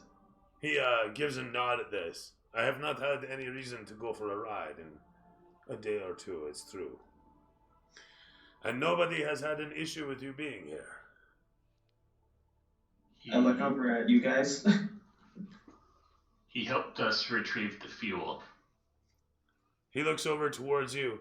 Ah, the fuel that nobody knew where it came from. That fuel. Of course. So glad you could bring answers with your presence. In the future, Bjorn, he claps you on the shoulder. Let us be honest and upfront in our family, shall we? And he gives a gesture towards the carriage and he says, very good. If he is to be an ally, then he is an ally. And he looks back towards you, but don't expect a payroll. And he looks back towards the carriage. But I shall pay for dinner this evening. For a job well done, all of you! And he simply just walks away as he waves you towards the carriage in the distance as you guys all walk towards. I'm assuming you're all going to dinner with him. Yeah. Yeah. Can I cut in and Let's feast. Can I cut in as he's like walking away and say, Sorth actually lended us a hand when we needed it the most the other day. Oh, really? During the morning brawl, without him, we wouldn't have survived like we did. Would not have survived. He looks over towards Sorth for a moment. Is this true? How is this, then? That you're such the clinch? They look like they could handle themselves. They were fine. He looks back towards the lot of you and gives an approving nod. Humility in the face, huh? I like him. I kind of go under my breath and go, yeah, not really. He regards you for the moment as he walks in towards the carriage and looking back towards the group, he shouts out, "We'll need another." And you guys watch over towards the stables as sure enough they start lashing up a set of horses to another one of the carriages there. And when I say carriage, I mean he's got a nice carriage that he rides in, and the other one isn't a nice carriage. It's actually a wagon. So it had a top, but some shit went down and it doesn't have a top anymore. So it's an open wagon. And he gestures towards it. Those of you who cannot fit inside of regular trappings, I implore you, come in a convertible. And with that, he jumps into his carriage. There's room for actually 6 people squeezed in, provided I guess you're not huge and armored, and also not human. So that said, those of you who are human or smaller, like Bjorn, can fit in, maybe with some difficulty. Gary can make it in, but as you come towards it, Hamid looks at you and says, "Ugh, I hate to be rude, my friend, but please do not drip in the carriage." He gestures in towards. With that said, Sorth, I'm assuming you head towards the wagon? Yeah, I'm going to the convertible one. And Barium, you look towards the carriage and you already know that you don't fit. So you head towards the wagon. Orion, you fit. Oh wait, you're not there. You're already well ways away. Right, never mind. So, with that all said, there's a quick montage of you guys making your way through the city streets as you guys come upon a rather ritzy joint.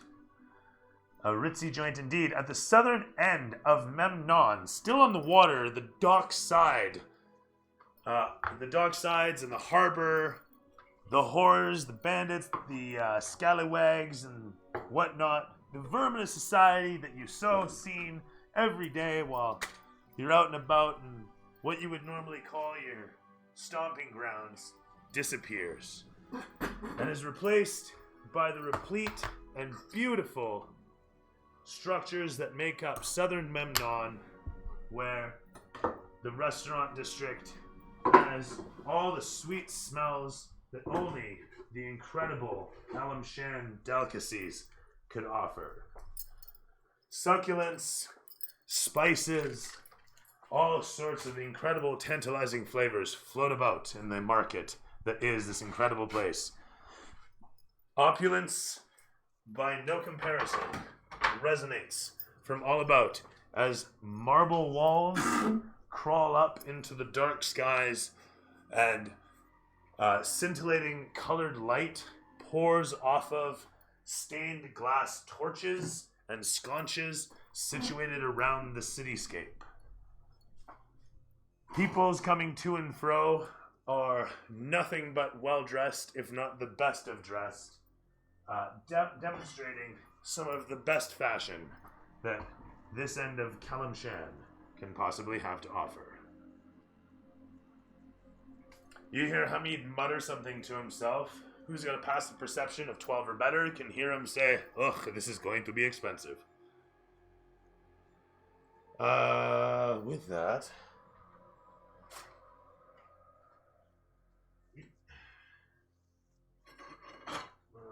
I think that'll reach. Yeah, that reaches. Cool. And do I want to just leave it like this? Leave it like this. Actually, with the cameras the way they are, you know what?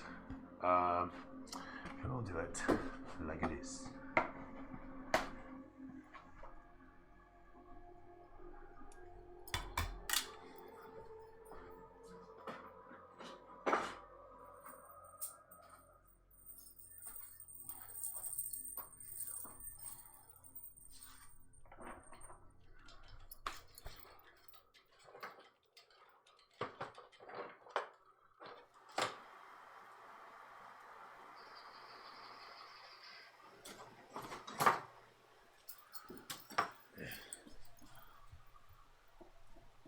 There's that.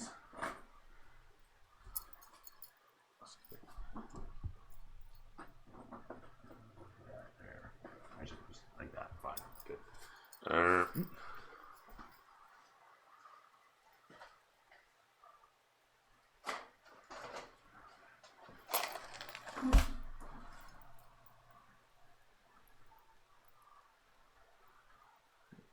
So I'm trying to get this set up as quick as I can here. So good. So is this like the Gordon Ramsay of restaurants? Yeah, there's a bunch of them around. This place, as you're coming in towards it. Oh, sorry, hang on. I guess I'll just leave that like that. That's fine. Good. This one, as you're coming towards it, has a golden front to it. And put a couple of these in there because, yeah, and that.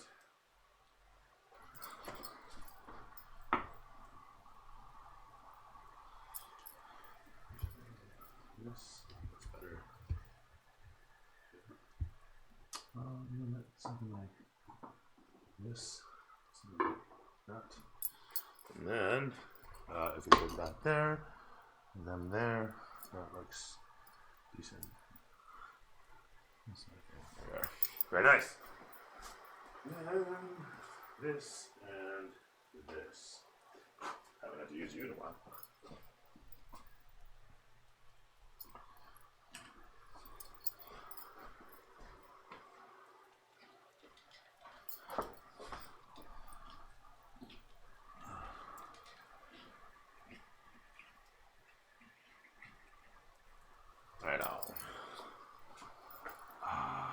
Sweet baby Jesus, where am I here?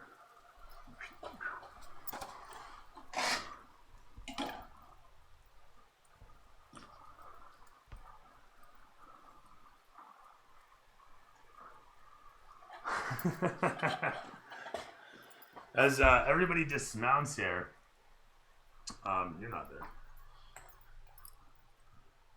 I suppose Lavash would be there, wouldn't he? Maybe?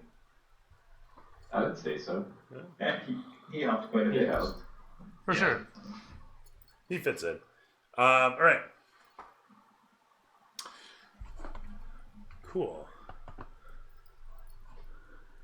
So for some reason, this thing went to heavy rainfall, and I never corrected it. So, whatever. Is that actually in here? Oh, it is too. Terrific. It was peaceful. That was nice, actually. I didn't mind it at all. Hey, right on. Is that gonna actually do what I wanted to do? Please be good. Sort of. All right. No, it's no. Is it just to meet, or is like the vizier with him? And Oh yeah, sorry. The vizier is with him. And I'll grab him out in a sec. I don't know what I did with him actually. What have I done with? Oh, there you are. Terrific. Bazam.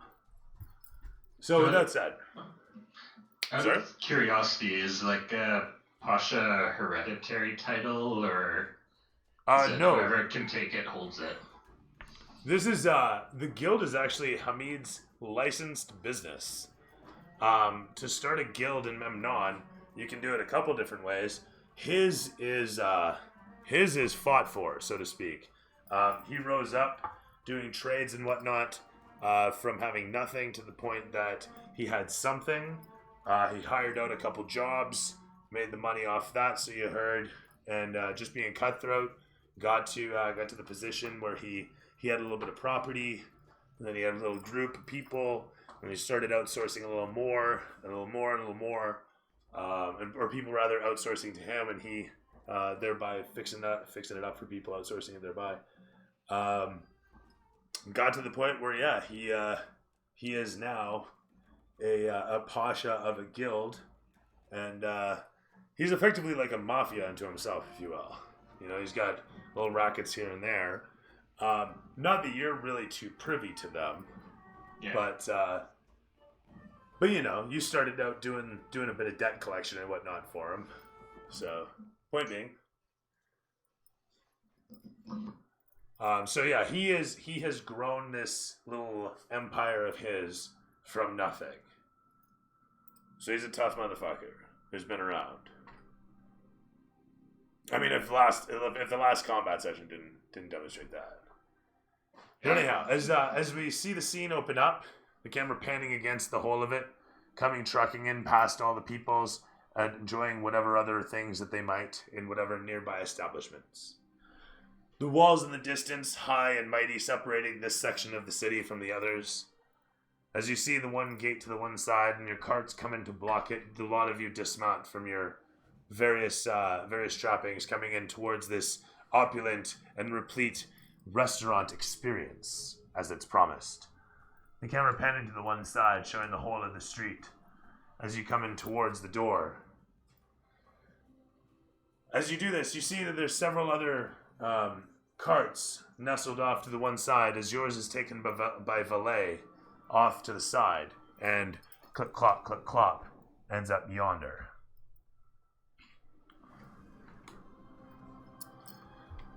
Damn it. Just the wrong music. As we were. No, never mind. Anybody who knows that music is like, oh shit. Alright, as we were. You guys are entering upon the restaurant itself. While the front of it is this opulent, replete, beautiful thing, the inside of it is a giant open concept spreading away towards the back where the city wall is. The whole of it is basically just an open space, and you can see a fire grill to the one side. And we'll do... that could have been good.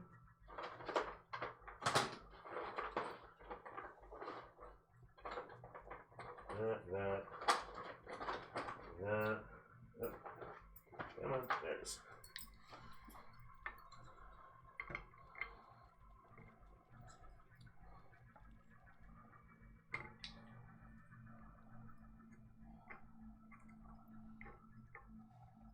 Actually, we'll do this sort of thing like this. Actually,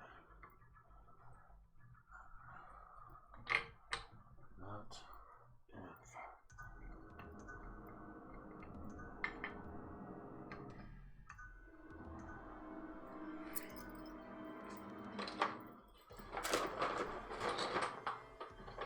I'm not really a restaurateur, so I don't know the most efficient seating. But with that said, You want me to get Aaron in here? She can lay it out. I wouldn't mind actually. Do you guys got an hour for this or so? Just hold tight. We're gonna figure this out.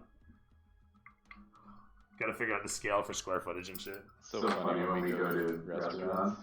And she criticizes the way they're laid out and shit. She's like watching the servers. Yeah. It's really funny. This could be more efficient, you know, if they did this and this and this and this. And this. Yeah. And she's probably right, right? They only have 3 managers. Yeah, exactly. So yeah, long and the short, you guys enter upon the place. It doesn't have a lot of people in it. There are a few. But it is rather peaceful, this place, as you come in and see a couple sets of tables replete with whatever diners chatting away. The place has a nice din to it, a sort of echoing but low murmur amidst the stone walls of this place.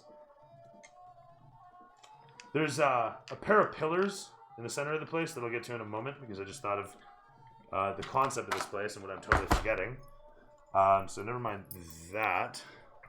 I am going to need that.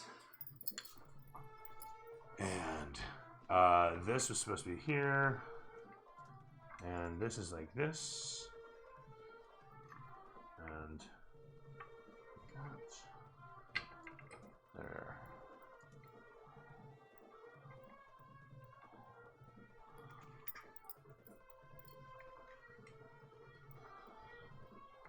There. I will get this. This is super important, clearly. Alright. And pillars. This is like slightly important. And then finally, what do I do with them? What do I do with them? What do I do with them? What do I do with them? My NPCs! Oh shit! Oh, there they are.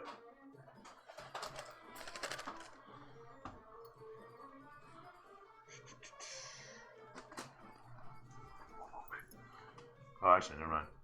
We can do.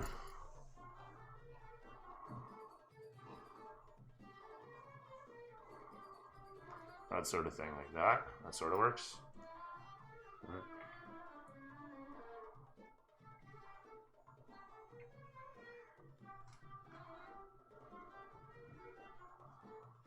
Alright. Hello. Jesus. I just want to get the NPCs in, pardon me, gentlemen, then we can get going again.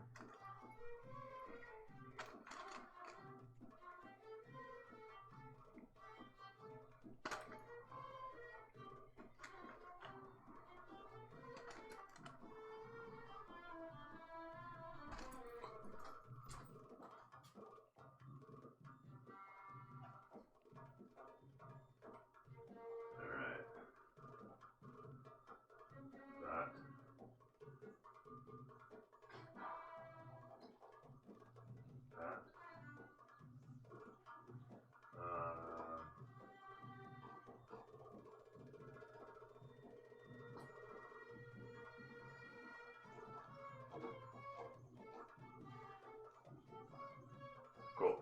Oop. Oh shit, where'd he go? There it is.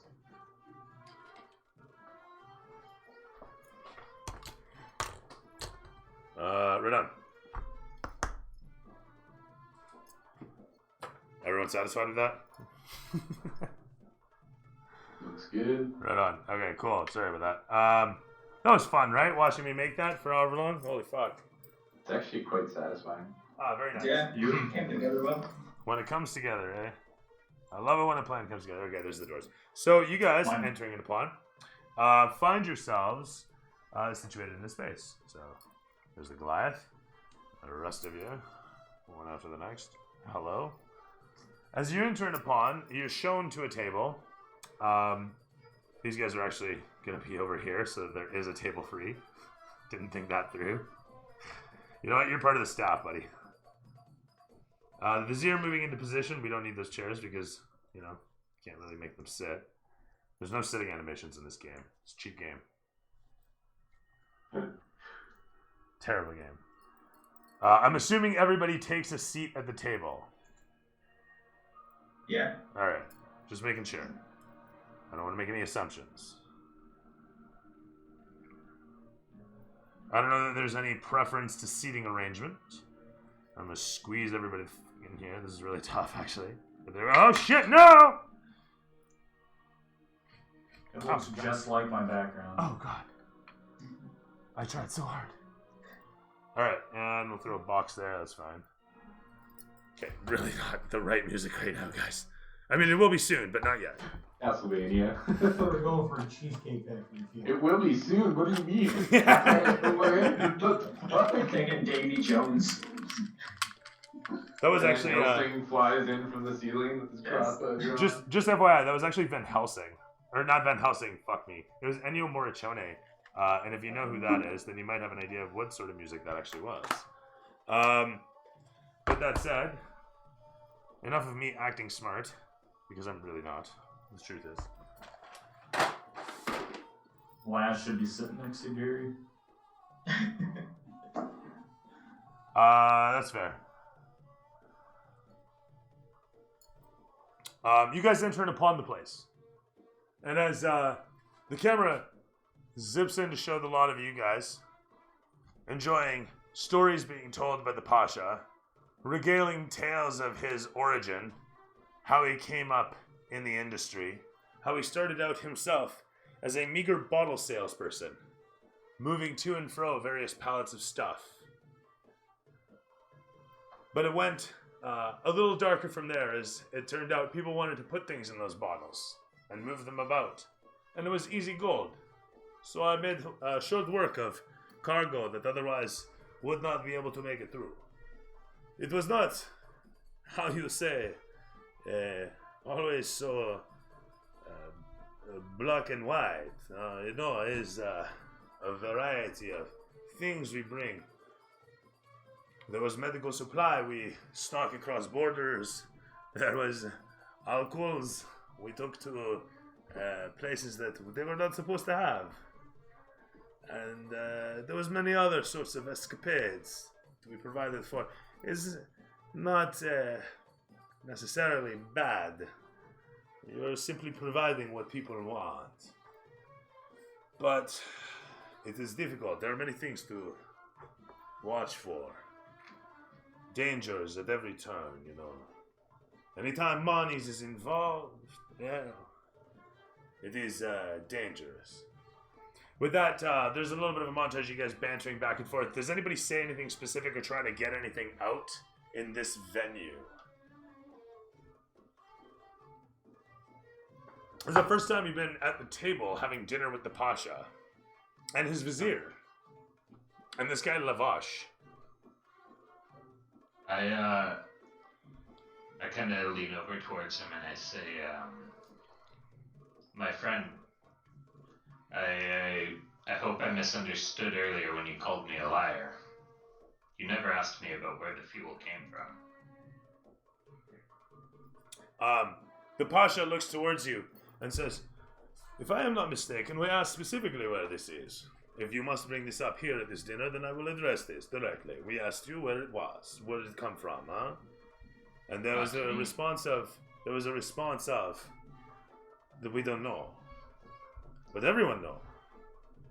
And it's unfortunate that I should find out in such a fashion. For if we are not all working together for this, then what are we doing but failing each other? And he looks over towards the servers and gives a wave over towards one and says, another 2 flagons of wine, please. And he looks over towards a lot of you. So it is, and he banters a little more. Anything else anybody wants to say?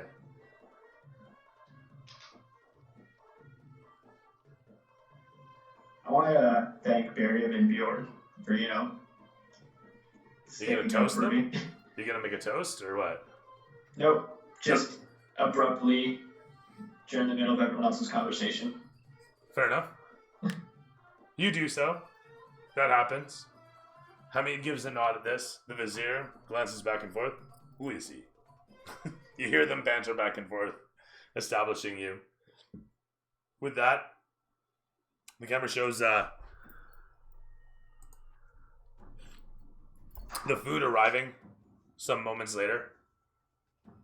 After a brief interlude of it getting placed down, a lot of you slowly dig into it.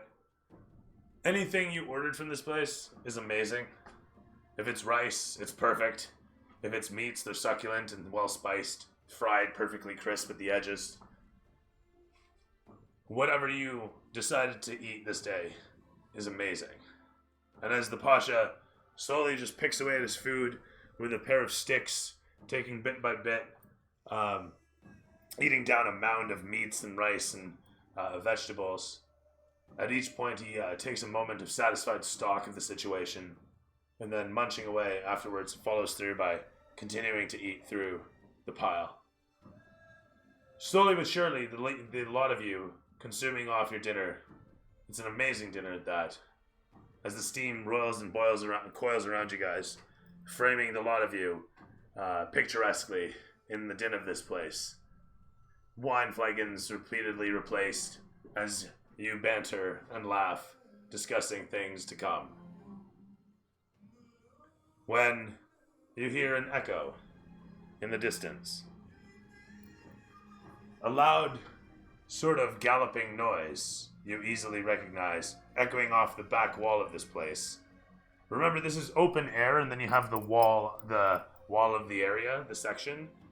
As you hear the gallops echo against, those of you with an insight of 14 or better discerns that a group of horses have passed through the gate into this area.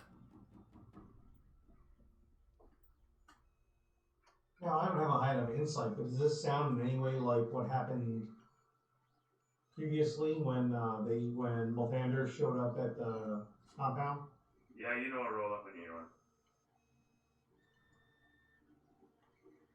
It doesn't sound good. I'm gonna alert the table. It sounds like I don't know, a squad of cavalry just arrived.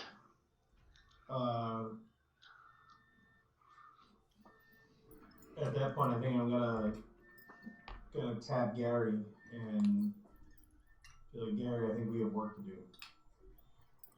And slowly just stand up and get next to the Pasha.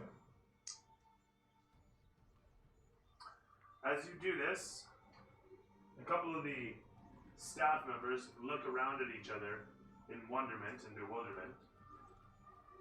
A lot of you guys, preparing yourself as you are, can hear scrabblings outside.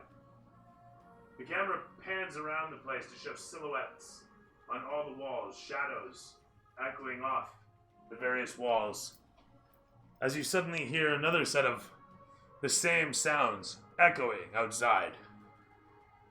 And as more horses come galloping in from the other side, you suddenly hear a bunch of shouts out front the restaurant, and you hear screams in the streets.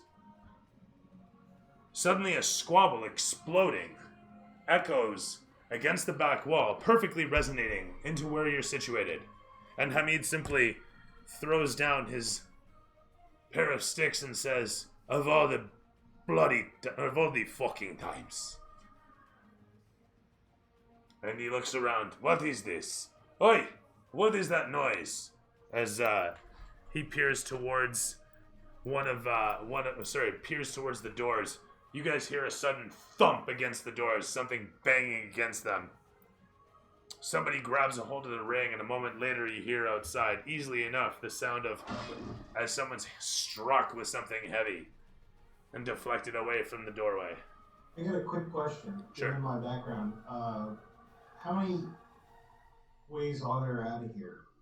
So there's What are literally, options? this wall doesn't exist. This is just a pair of posts, and this is all open grass. Okay. Open grass and garden. Sorry, we need a couple minions here in a moment, so let's grab. Yeah, those guys. Fuck yeah.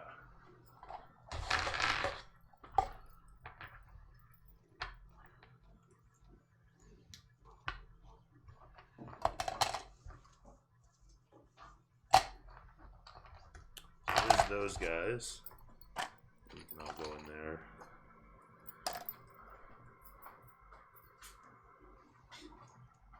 And sorry, bear with me. I'm just looking for the one. There it is. So you guys can't see what's going on, but you can hear a lot of clattering and clanging outside.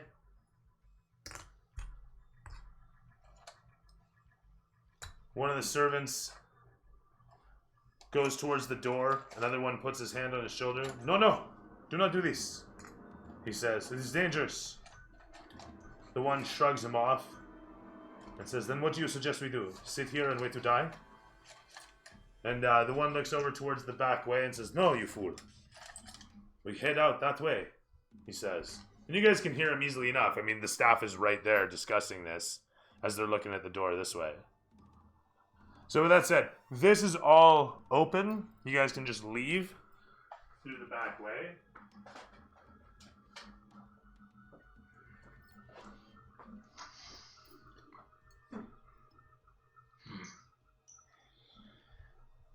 I mean, until someone makes a decision, I'm going to start tossing tables over to make a defensive barrier. Okay. A bunch of these folks looking over towards you as you suddenly leap to your feet and rush in towards their table, I'm assuming. Like, are you knocking over yours or theirs?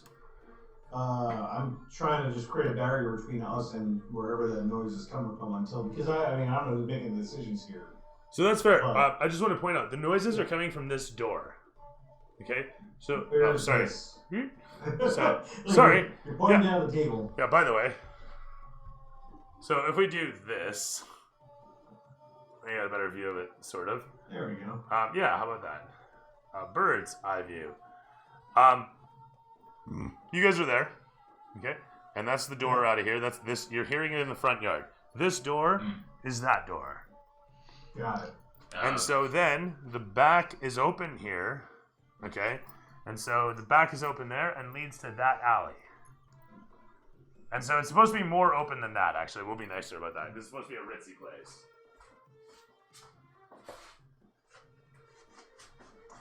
Yeah, so those two tables next to us are the ones that I'm going to flip and try to make a barrier between us and that front door. And then so your wagons, I also want to point out, will be backed in here. Or no, sorry, it's going to be pull through. What am I doing? They got themselves situated right here. So they can just pull through and roll on out to wherever. Make sense? And then, sorry, what was that, Sean? So those two tables that are next to us, I'm going to just flip on their side and put between us and that front door where we're getting the noise coming from. Okay. There's a brief moment where the couple protests for a moment. The fellow's saying, "Oi, we're still eating," and then he just, you ignoring them, pull up the table and throw it over. Rice blasts into the air. Stew and soup spill out across the fellow. He starts kind of screaming in pain from the burning sensation of the stew landing upon him. And as he sizzles and falls backwards, he dies from the damage. You take 5 experience. Just murdered him with his stew. The wife there, she screams out about her husband and then dies of a heart attack. That's another 5 experience.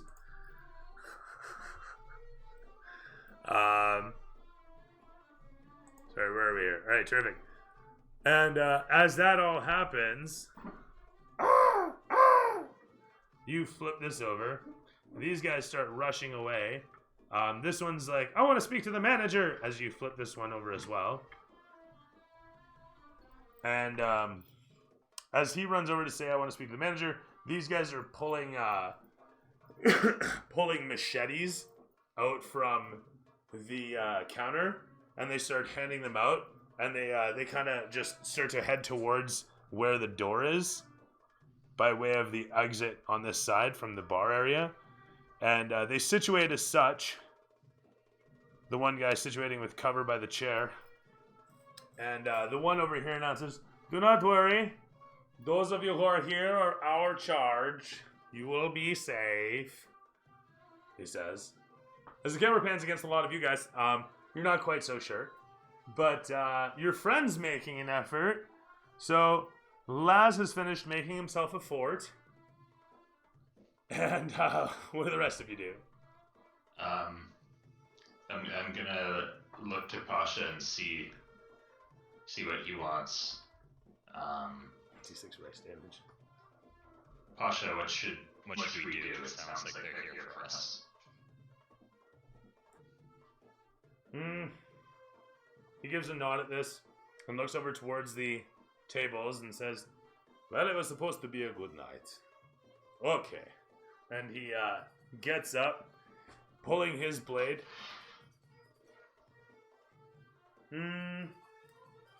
Actually, you know what? He's going to say that, my sword is in the carriage still. And he looks out, and so the carriage is actually just going to be out the back here, off to the right.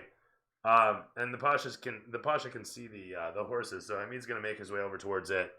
And he looks over towards you. Perhaps we should take the carriage and go. If they are here for us, we've already eaten. Best we avoid this, huh?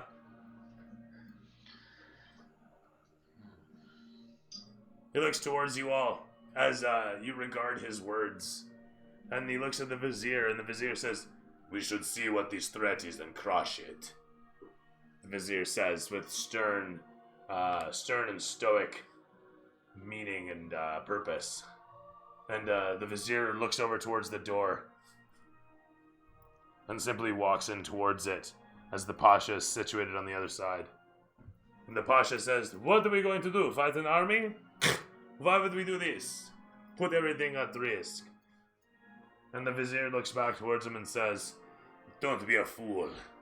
If we are not to face these risks, then what are we to say that we want these risks? We want to go to the great race? Then we must fight the battles as they come to us. Not run away, my Pasha. We can face this as any other. Open the door. Let us see what it is that we are to face. The camera pans against the scene of the two guys on either side of the door as they're holding the machetes. Who are you? I am the Great Vizier of the Pasha Hamid. Sorry, I forgot his fucking last name. Damn it. Hamid something or other. Al-Jafar. What's that? I think it was Al-Jafar. I have it in my cheat sheet over here. That's the first note I took last week. Al-Jabbar. Hamid Al-Jabbar. Thank you. Al-Jabbar. I am the Vizier to the Great Pasha Hamid Al-Jabbar. I wish to see the risk that we face and defeat it, as we have done so many others. And the Pasha says, this is worthless. What do we put our life at risk for? Come, all of you. What do you say? We go to fight whatever is on the other side of this door? Or do we leave? So And bring I'm the gonna food. take one of my new hand axes, hand it to Hamid, and basically just say whatever Hamid says. We don't work for the Vizier. He takes the axe from you and he says, oh yeah, if there is anything between here and there. Ha! And then his ears kind of perk as he hears things in the alleyway. There's whatever battle out there. It's not going well for one side, as you guys deliberate back and forth inside. There's no windows to the front, comically enough. What do you guys do? I want to look at Hamid and say, You never struck me as the fearful type. Fear? No, it's just good business. There's no reward. Why take the risk? It's bad business to have these guys chasing us down. Who's to say they'll chase us? There's assumption here. We know not the earth for us. Could be Come on, anything. you know better than that. He looks at you and says, "Open the door then. I'm going to go get my sword. Thank you." And he casually walks off the back.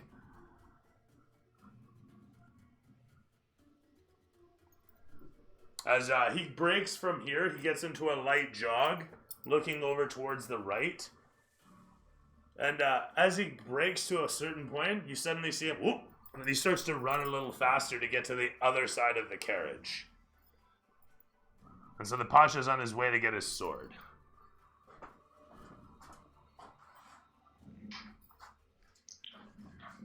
I'm gonna look to the Vizier and say, do we go out front and leave them broken?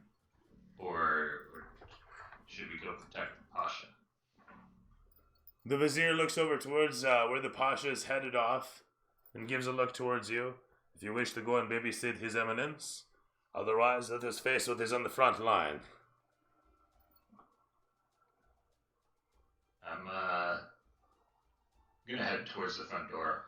Okay, that sounds good. I think the Vizier's got the right idea here. You do so. Taking position. The Pasha. Okay.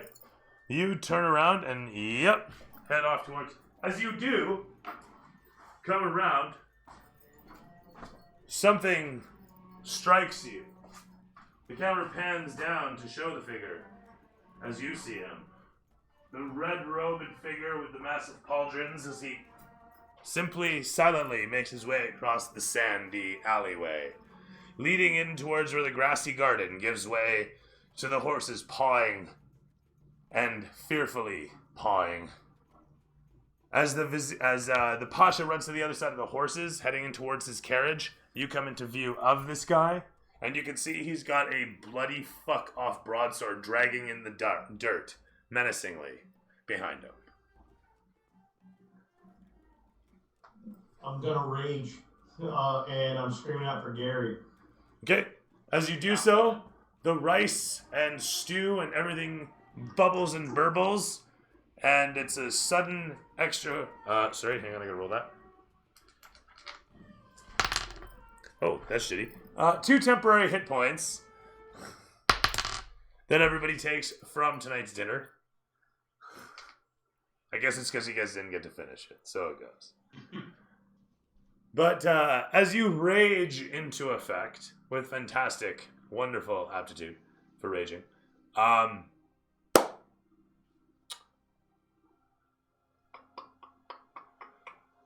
initiative.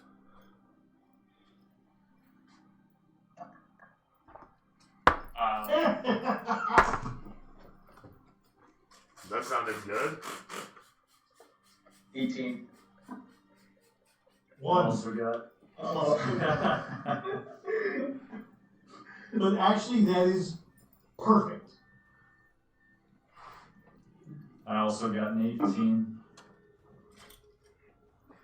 Did everybody roll fucking great or something? Is that what I'm understanding? Either good or terrible. There's just gonna be a window in the middle. I think this is gonna work for me as long as I don't die on the first round. Alright, gentlemen. Sean, what's Laz got? Zero. Laz rolled a 1 plus 2. I have a 3. Alright. 3 for Laz. Right on. Over to Sorth. What do you got? 18. 18 for Sorth. And my man Barium, what do you got? 18. 18 as well. Who's going first? Barium can go first. Barium, you're first. And Bjorn. What's up, man? 3. With a 3. Who's going first, Laz or? Laz. Bjorn is Unless after you want to go second. Gary. Yeah, Laz, sure. Yeah, I guess you got the crit fail. You should probably go last. Fair, fair. Well, you rolled an honest 3. What's Gary got? What do you got for me? Yeah, 22. 22, sir. Damn. Ooh. Take For it the- right here. That was that smack to the head. It gave him a +2 apparently. Orion, what do you got? Am I even here? Oh no, you're not. Never mind. Yeah, Alright, yeah, you're you're. Where are you? He's at Mario. That's an excellent question. That's an excellent question. He was the star of the first half of the show. So anyway, as this all explodes, we will catch up with that right now. There's a brief montage of you making your way through the city streets, because at this point the audience is wondering. You scan about for a while, trying to find a place like no other place, until you do in fact find a tool and die shop. You can tell from the presses situated in the front yard that they're working on the shop, still rolled up in the twilight hours that are starting to wane. That is to say, as you come upon this place, they're still working, even though it should be near closing time. They're putting together a bunch of presses and whatnot, and you can see inside there's a whole bunch of various stocks of metals and strange contraptions that you've not recognized. No idea what to make of it. But you can tell it's to work metal, because they've got all sorts of metal all over the place in different shapes. It's really something to see. But as you come in towards and you start bantering back and forth in a little montage, the camera pulls back, showing the sign out front, and it's missing a couple letters. It says Akon something or other, tools, you're pretty sure. But you talk to the owner for a little while, and he gives you a nod, and then a shake of the head, and then a shrug of the shoulders, but a final shake of the head. And after trying for a couple times, he just gives another shake and gives you the finger out and just pointing out towards the door, and goes back to doing what he does as you dejectedly make your way out of here. And as you're headed home, you detour through towards the richer district. As you're already here, I mean, fuck, you may as well make some money. So you head towards this richer district, figuring you can pick up some coin. And it just so happens, as you're making your way towards, you suddenly watch as across the road there's a massive explosion of violence that erupts out. As you're watching from yon alleyway, you've been here the whole time. The camera pans in along the scene to show you situated as such. And as you're looking out towards, you recognize some of the crests hanging off some of the horses, the stylized M, and you recognize some of the soldiers that are rushing in towards, fighting against several soldiers you don't recognize. The unfortunate thing as you're watching, though, is that the Malvener soldiers are getting cut down fast.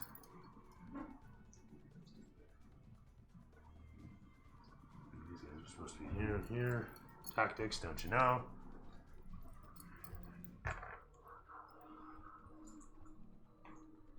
This is in the back alley or out front? You're in the back. You're in the back alley. You're in an alleyway across the street. Okay. And then that's happening across the street at a really opulent-looking restaurant. Okay.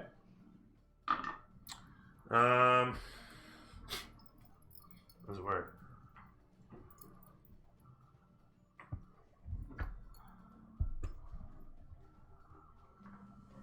As these few guard-looking dudes, these couple nasties, walk in amidst, you watch as they pull out some rather large-looking broadswords, and the moment they do, the sides of them seem to glow.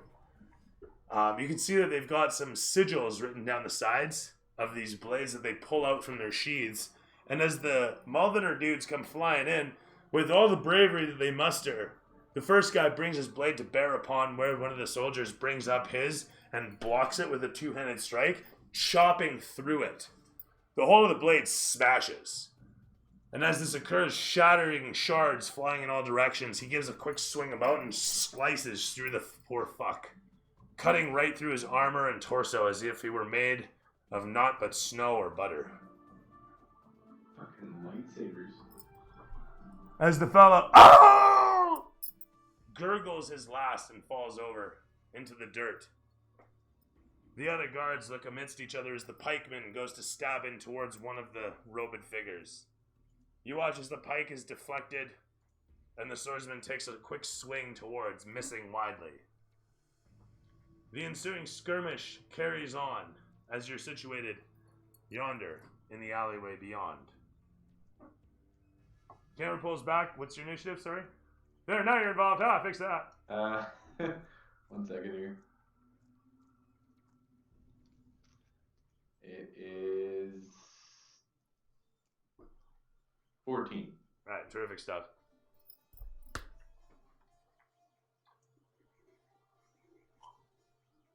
And your dungeon master is going away. 15 plus bonus. Just this massive window. Terrific stuff. And with that, it is over to the generic assault response Yamanri. What's up, Gary? He's apparently chugging OJ. It's good vitamin C right there. My bad. It's all good. You're preventing scurvy. That's not choking OJ. Hey, dinner's over. It's important to prevent Notice scurvy, everyone. I went to get new food actually. So I heard Laz's scream, and I'm gonna run out and go get him. All right. Whoever Laz is attacking, I will also try to attack as well. Hopefully he does not hit me. Sorry, you heard Laz's scream? Yeah, he yelled my name. Oh, okay. Yeah, when I saw the Pasha leaving, I yelled out for Gary as I was heading outside. Oh, okay, terrific. So Gary's gonna follow along. You're double moving? Yeah, I'm just gonna follow Laz. You do so.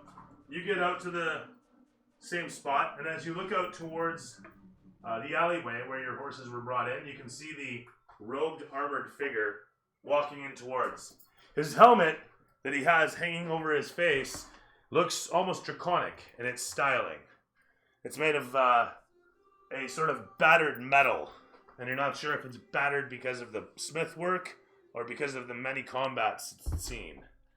Regardless, as you run out towards, you might be dismayed. I don't know how Gary feels about it, but he can't see a face to take. But there is a helmet. So there might be a face behind the helmet. Just saying. Is the helmet attached to a body? No, not literally. But the dude's just covered, is all I'm saying. Think Stormtrooper level armor. Right, so that's Gary double moving out. Over to Barium. What's up, buddy? I'm gonna look over to the Vizier. He's still inside, isn't he? Yeah, he's right beside you. Oh, no, actually, he went over to the door. That's Lavash. Well, nothing's happening inside, right? Yep. So I want to, follow Gary out. Is Ben dying from a heart attack there? Is that what I'm saying? So are you going to make your way towards the door? Yeah, I want to head out and follow them. Like through the front door? Like they haven't left yet, eh? That's the door. It's closed. The Vizier and Lavash are by the front door. We went out the side door following the Pasha. Yeah, so they went out the back. Out the side then.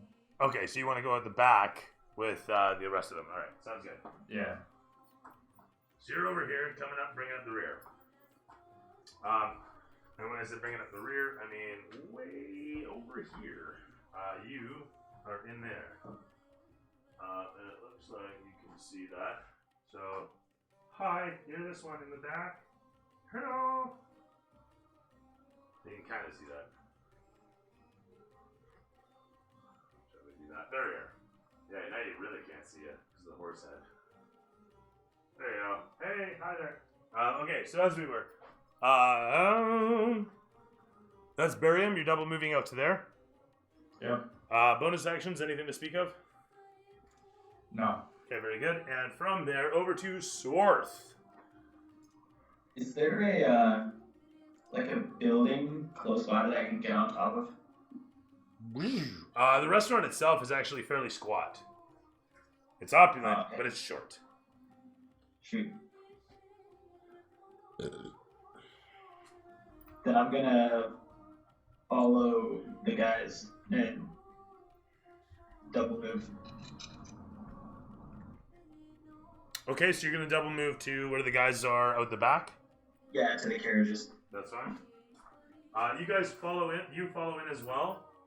We're following in where the Pasha went. Cool. Good so far. With that, it is over to me. These guys continue to clash. The archers fire. This guy gets hit twice. He rushes in on this guy. There's looking good.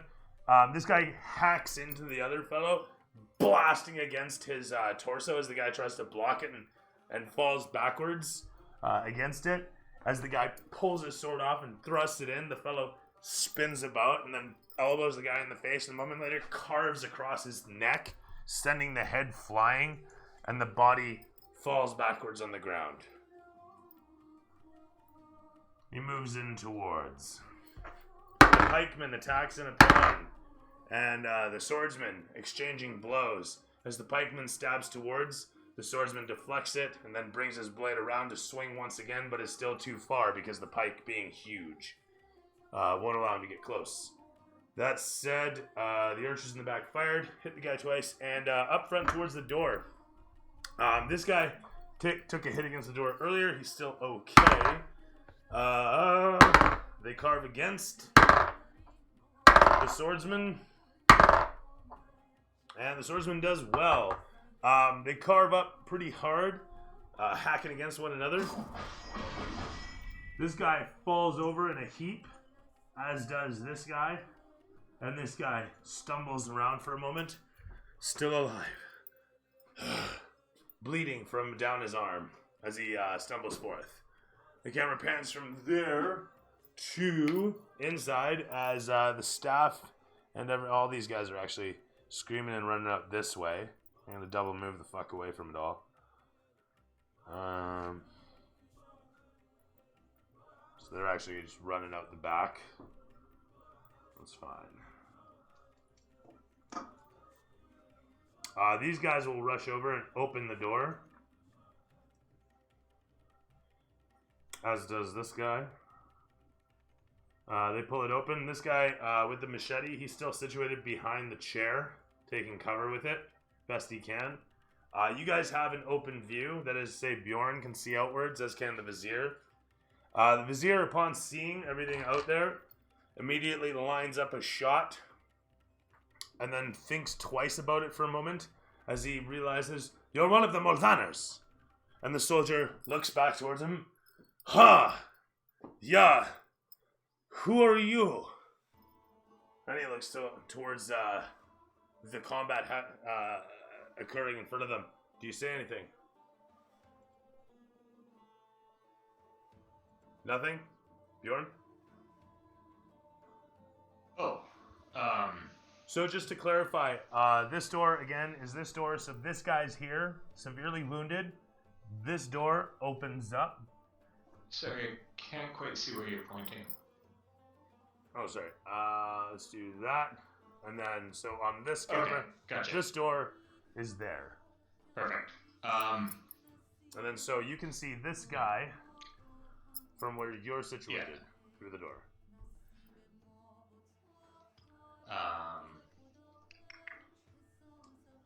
What's our organization's actual name? You guys don't actually have one. Okay.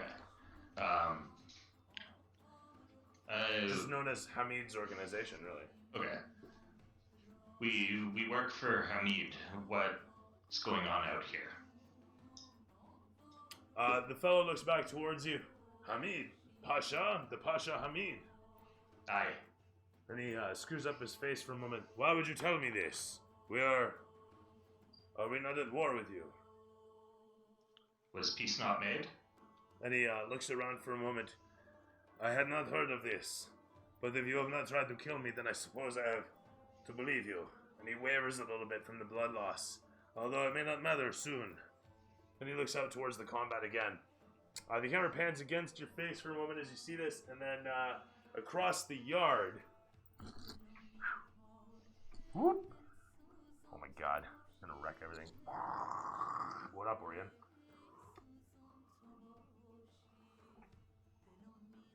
Alright.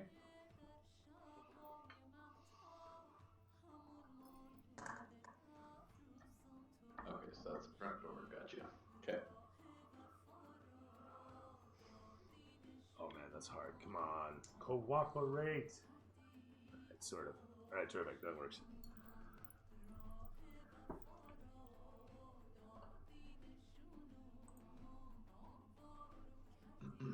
So what do you got for me? Okay, so I'm like pretty far from those doors still, right? Yeah. Okay, is there any other alleyways? Like, is there any way I can get into the building other than through those doors? Other than through those doors? Yeah. You imagine that there is probably a back entryway to this place. If nothing else, maybe skylights. Everyone loves skylights in this place. Okay. For now, I'm gonna stay out of the fighting. I'm gonna try and get closer to the building, but stay out of the fray, and try and find a way inside so that I'm not out in the open.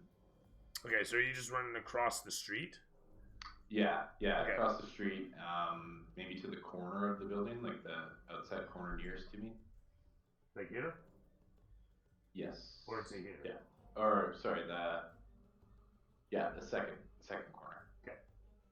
You're gonna run as fast as you can.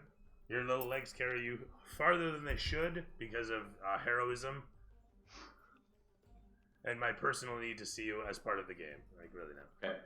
So with that said, the rule of cool doth carry you as the camera pans to Bjorn. As you sight upon the scene in front of you, what do you do? Oh, soldier of Valcour. Well, I'm going to use my bonus action to cast Shield of Faith.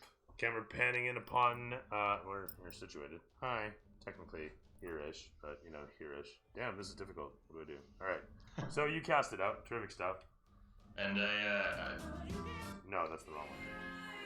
I look to the guy on the ground by me and ask, why are you here and who are you fighting? Alright. I'm gonna put you in the doorway there.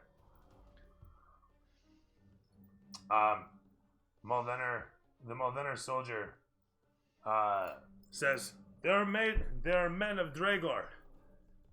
They seek something that we took, but that we do not have. So is my understanding. Oh, shit.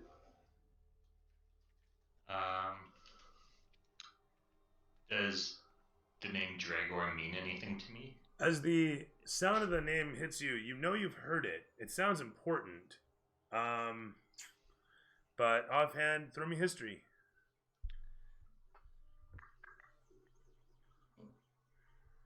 11.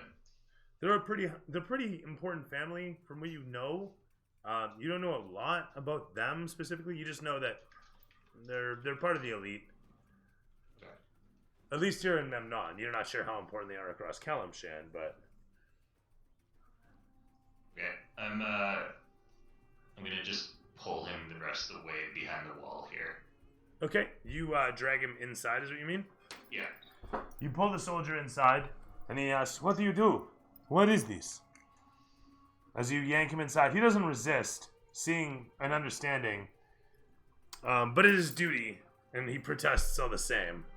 But as he stumbles backwards, nearly falling over himself, the fellow behind who's taking cover with the chair actually moves it into position to catch him. And he rests down. "I cannot do this. This is not good. What do you want from me?" He tries to rise again, and his legs give out.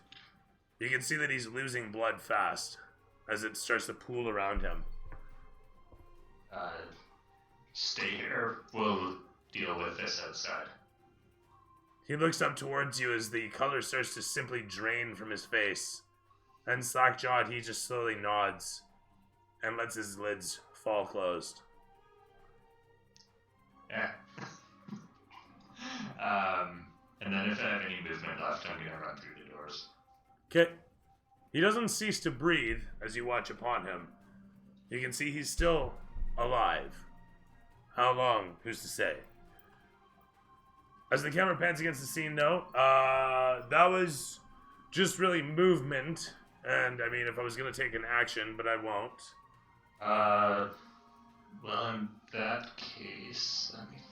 We'll call it a bonus action to do all that. Bonus action and some movement. You still have Alright, a you full still have action. bonus action on the Shield of Faith, so Oh, fair enough, fair enough. maybe call that the action. Fine, fine. Alright, done and done. It's over to Laz, who is in the alleyway. And from where you're situated on the other side of the horses, you can see the singular soldier. I'm gonna hit that dude. Alright. You rushing upon him, raging as you are. Use all the fun things this time. Oh shit, you know what? Fuck. I totally you know what? He is Don't ruin a good time. No. He's gonna do this. He moves over to the one side. This is on his turn, if you recall. He had a turn. Okay? He's gonna move over to the side there, and he just brandishes the blade and waves towards you, taunting you to come. The camera pans in close as you charge in towards him. Oh, And as you do, he receives. Roll your attack roll.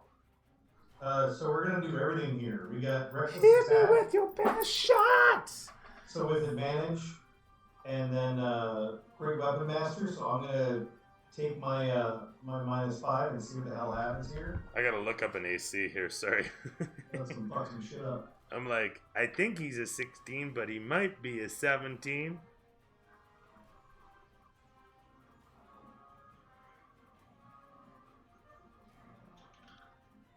You want to wait to roll? No, you go ahead. Well, the first one's an 8, so that's definitely not going to hit. That 13 Yeah, no. -5, so it's an That sucks. 8. Yeah, it does suck. Big fat dick. Second one is a 16. That's gonna just hit him. Fuck yeah! And I hit with -5 plus 10 to damage. There you go. Fucking I A. like it. Let's fucking hit his ass. How'd you get a 16 with a -5? So I have +5 on my hit, and then I -5. Oh, so yeah. my raw- Fair enough. My raw die is... Stupid question. Sorry, my apologies. No, How's it it's all work? good. 16 dead on. You roll smoking into him as you bring down your blade with a yow! Smashing against it, careens off the blade as he expertly deflects it off, sparks showering around in multiple colors coming off the arcane side of the blade. As you pull the blade backwards and he gets ready to strike at you, you find your opening and smash into him. For how much damage? So I've got shitty roll. 4 plus 3 is 7, and on 10 damage, 17. Very nice. As you careen against his body with all the might that you can muster, he attempts to receive you, and you can hear a "Herk!" echo out from behind the steel mask as he flies away from the strike, accepting its force and letting it carry him away. He tries to puree off the blade. Despite whatever armor he may have visible, he seems quite spry under that robe.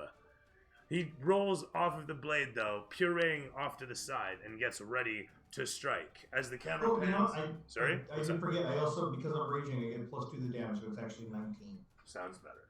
Sounds My better. correction. Sorry about that. No, that's all I good. caught that again.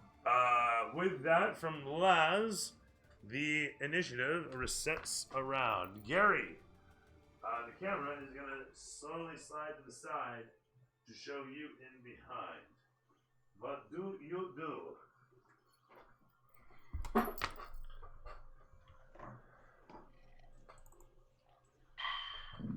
Alright, so since Laz called me out, I guess I'll just try to double team whoever he's fighting.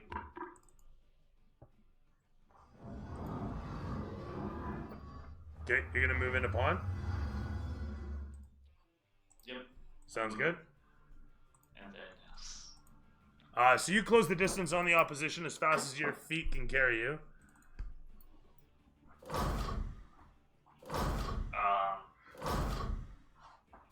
7. You close the distance upon. You're taking a flanking position, I assume? Sorry? Yeah, sure. Alright. I'm pretty sure you have enough movement for that. Is that a double movement? No, I'm just making sure you have the movement, and yes, you did. Just barely. So with that said, you close the distance onto the other side of the opposition as you come about. Sorry, what do you do to attack? You're hitting him with your what? My longsword. Okay, sounds good. Pretty sure I missed with a 7.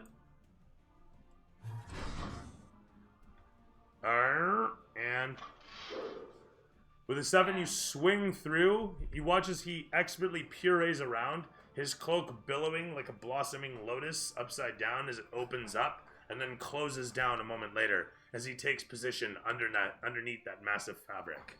His pauldron's gleaming at his side, the mask stoic, showing the reflection of your Minotaur's head within it. Anything else? But I have a question. Yeah. When I'm using superiority die for what was it called again?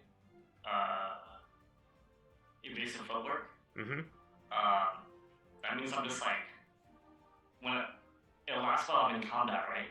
Like when I'm fighting somebody, or is it only last when I'm just moving? I'll look it up here. Actually, should tell us. Yeah, because it says until you stop moving. So I'm just like, maybe I'm moving during my attack. You know, like moving around the target. When you move, you can spend 1 superiority die. So, adding the number rolled to your AC until you stop moving. Well, that's not confusing at all, is it? The fuck does that even mean? Anyway, yeah, as long as you move in the turn, you get to roll the die. Oh, okay. So, how long does it last? Until you stop moving. Alright, that makes sense.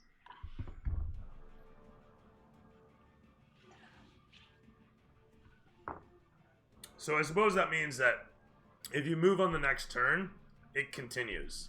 Do you know what I mean?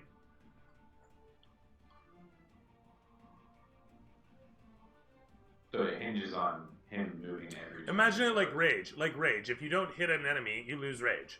So in this case, it's like rage. If you don't move, you lose the evasive footwork. So Okay. as long as you keep moving like the butterfly, then you can keep stinging like the bee. Alright. Thanks. So what's going on then? You made your attack, and that was you. Yep. Okay, and I'm assuming you made a roll for your evasive footwork then. Oh, I thought I already used a turn for movement. No. Used a thing. I'm sorry. Alright. I'm not even gonna push it. I'm using a superiority die. Mm-hmm. D8. So that means, yeah, you get to roll the die, and then you add that to your AC. Okay. And alright.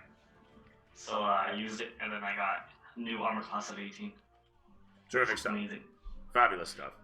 With that said, we go from Gary back to Barium, sir. Tell me, my favorite Dragonborn, what will you do?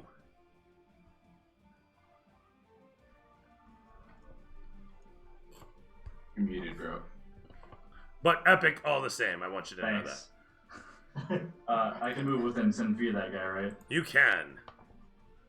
I would like to do so and cast Poison Spray. All right.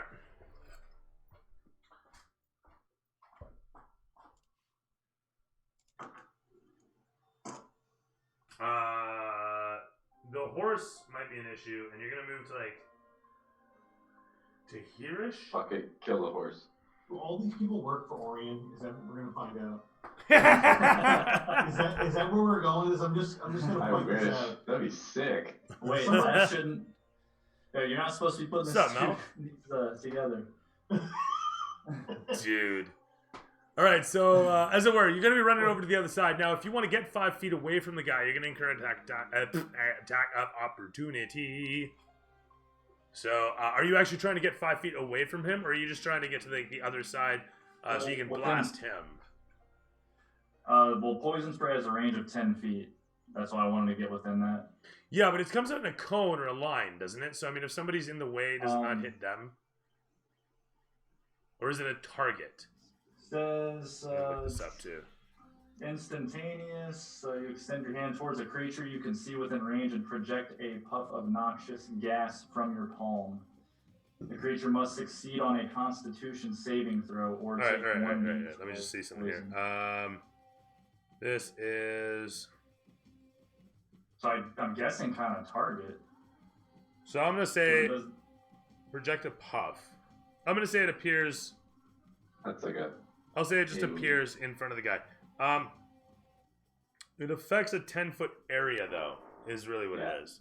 Oh, does it really? Yeah. So your companions in that area are now getting blasted with this shit. Everybody make saves. You come around to the other side and whaff. I don't have to, right? I'm far enough away. No, you guys are both on each side of this knight, as you can see directly in front. So if it's centered on the knight, you guys are within 10 feet of the knight.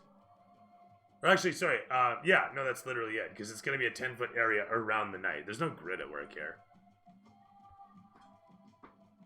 It's kind of the bitch of it, yeah. It is actually poison damage. So if Barium wants to go ahead and roll that fat D12, baby. I hit an 8. Okay, and the con check, if you could. What's your con check, sir? Because I gotta make it too, right? What says 13 on that? Damn, I take. Yeah, it says 8 damage. All right, that guy takes 8 damage. What about the horses? Are they dead now? They're actually just outside it because no animals were harmed in the making of this episode. You guys were attacking on him, actually, so I should add that correctly to that guy, rather than some random new one. That would be our AK. Never mind this guy. Cool. With that said, is that it for Barium? Yeah, that's it. Okay, from there over to Source, sir. Can I get a clear shot at the guy from where I'm at? Or am I just around the building? No, yeah, you could. You have line of sight, just barely. I mean, you adjust slightly, and there you go. Yeah, if I just kind of wiggle over a little. The Pasha is over by the carriage at this point and rummaging.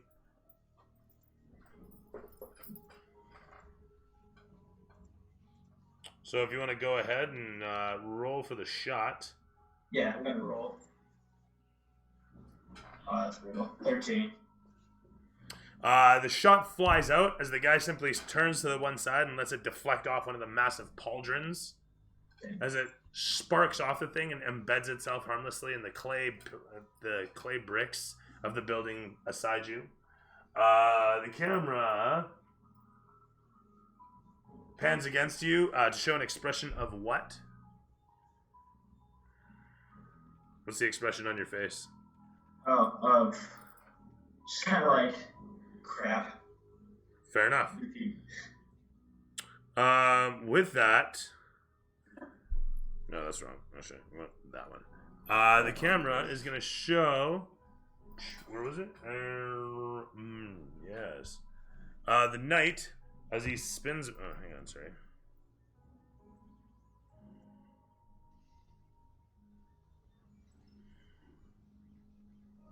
Cool. With a 15 and a 12 plus bonus. The 15 plus bonus is 20. The 12 comes to 17. As the fellow swings the blade about, expertly slashing down upon Laz in front of him, crashing the blade against your axe as you receive it expertly. It still hurts like the dickens. As you manage to stave most of the damage, bringing it to 3 points of slashing, 6 points of slashing, half of which is 3. As he takes the second swipe, dragging the blade backwards and stabbing forth, you actually grab it with your hand. As it slides against you, push it away quickly, as it does 8 plus 3 for 11, or half of which for 5 points of slashing damage against you.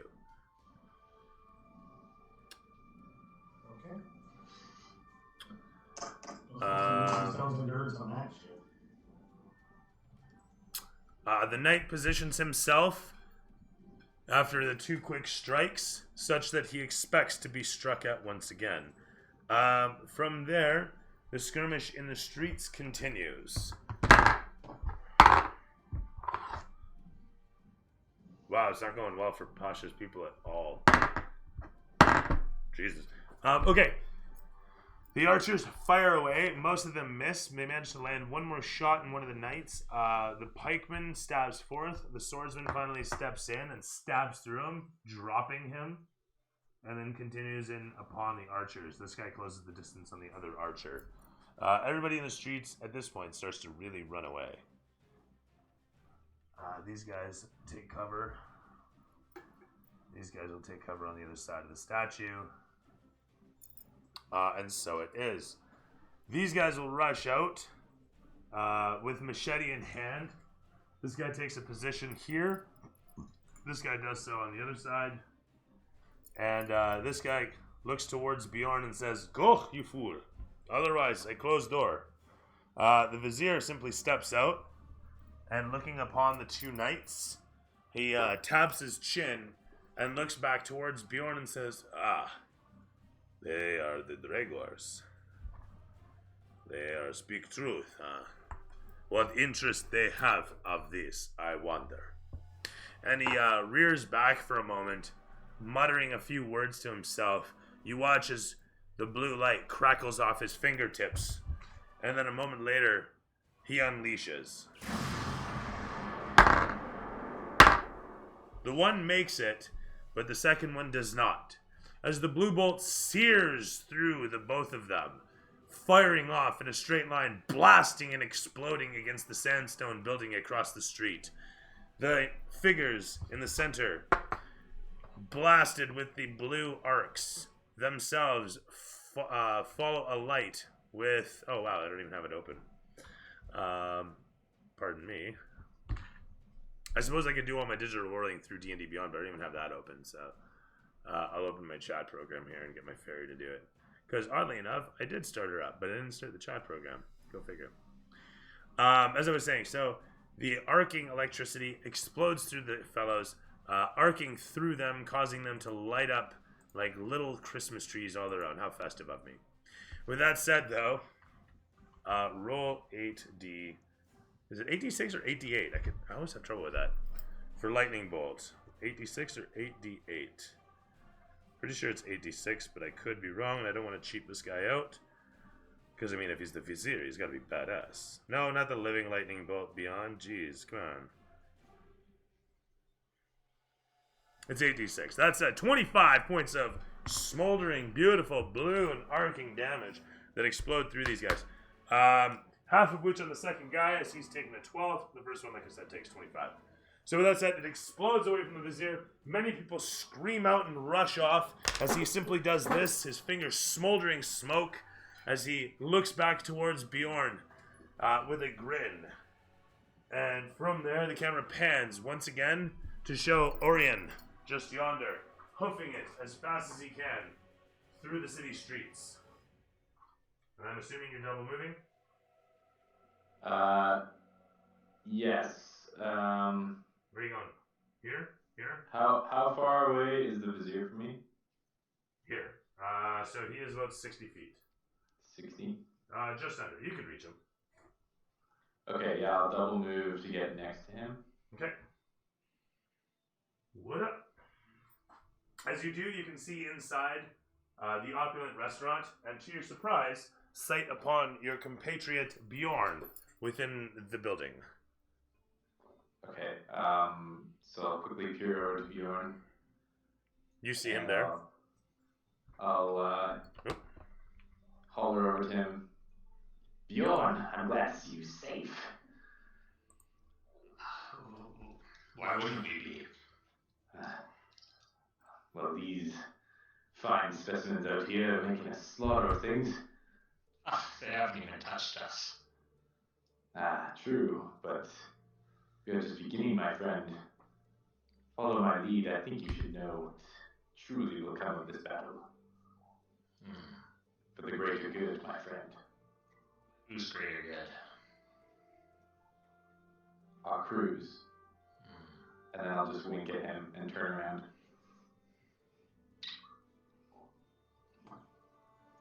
The vizier looks at you as you say all this, and he says, "I'm right here, you fool."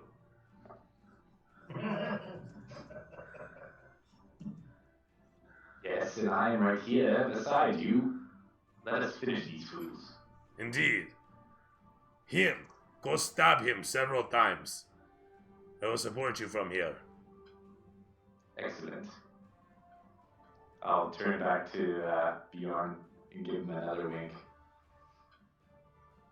Okay, with that said, the camera pans from that momentous scene to Bjorn specifically. What's up, baby? So those two archers in the street there, they're Hamid's men or they're Memnon's? They're Maldeners. They're Maldeners, yeah. Alright. There's two Maldener men and two of Draeger's men. And they look like that entire group's within about 10 feet there. From where you're situated? Like in a 10 feet circle. Oh, at the edges of it. I mean, no, these guys are 15 feet apart. Yeah. Okay. In that Am I being a dick? case, Am I being a dick? Hang on. Yeah, they're more than 10 feet apart. okay, fair enough. Alright. In that case, I'm gonna cast spiritual weapon Okay, beside the closer one. that sounds fine. You do that, and so a spiritual weapon suddenly bursts into existence. In a flash of arcanic energy, a massive halberd swarts into existence. Okay.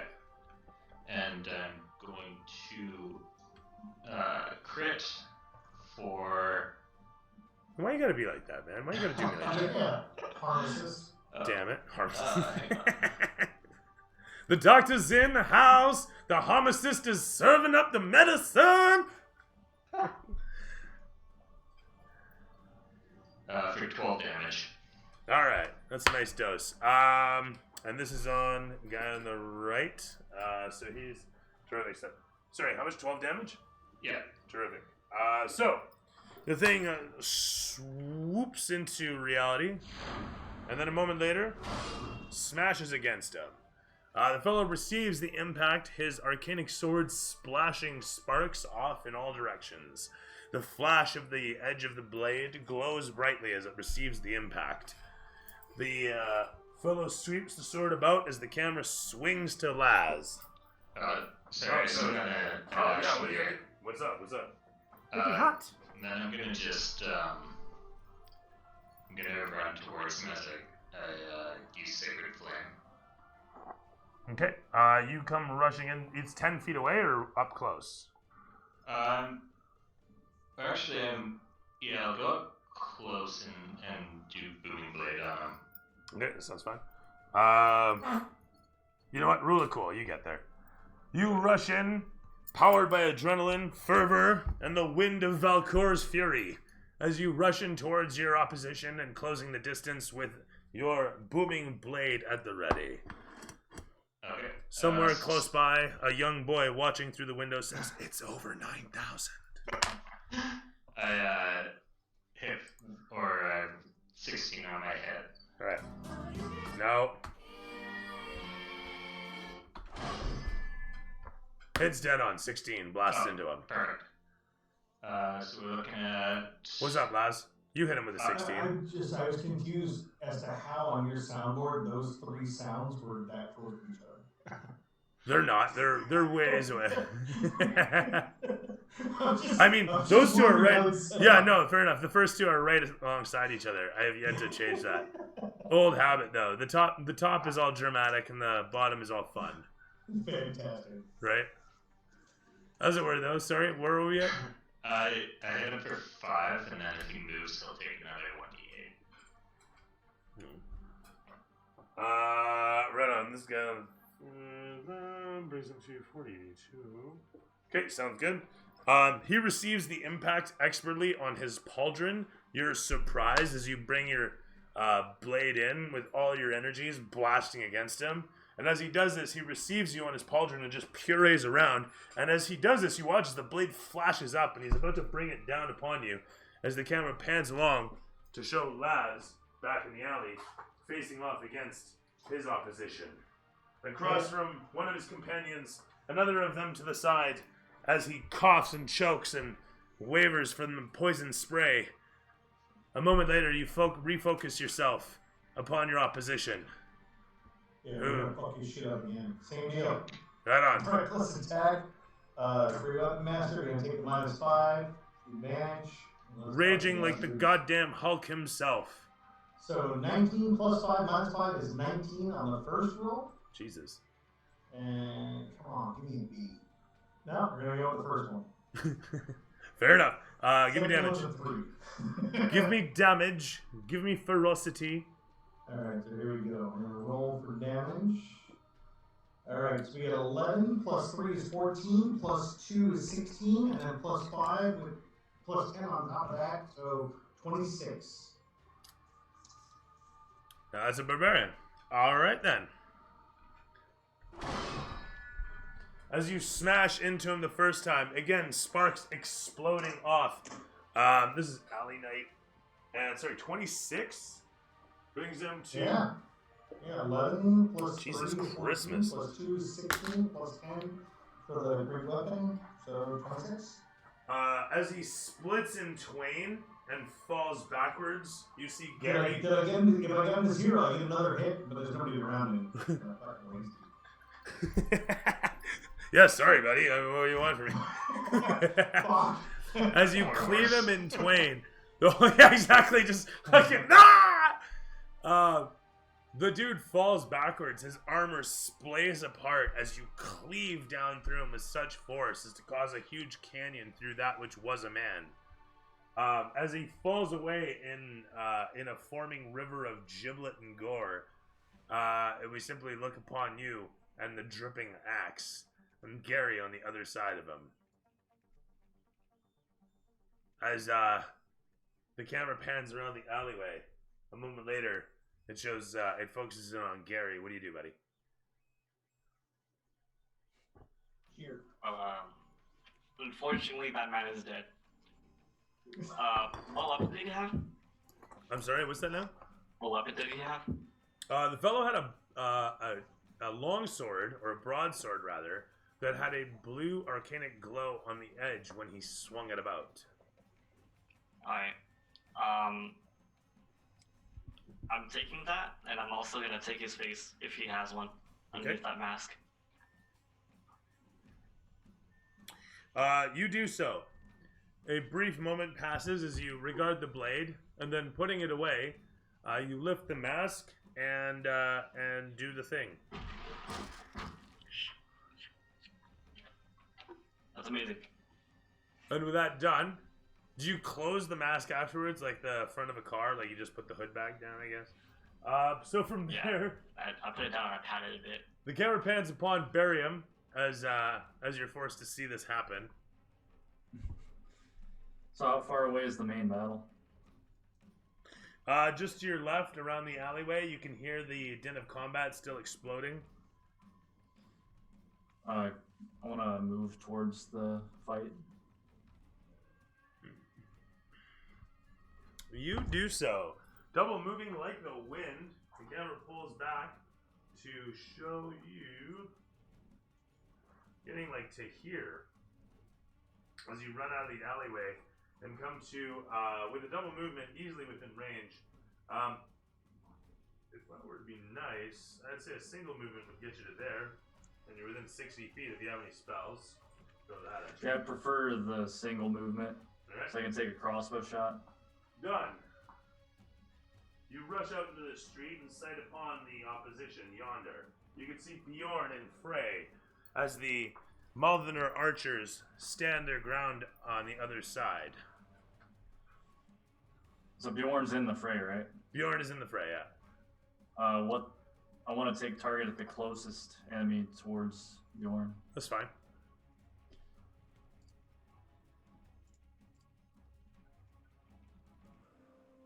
I rolled a 12 on hit. Okay.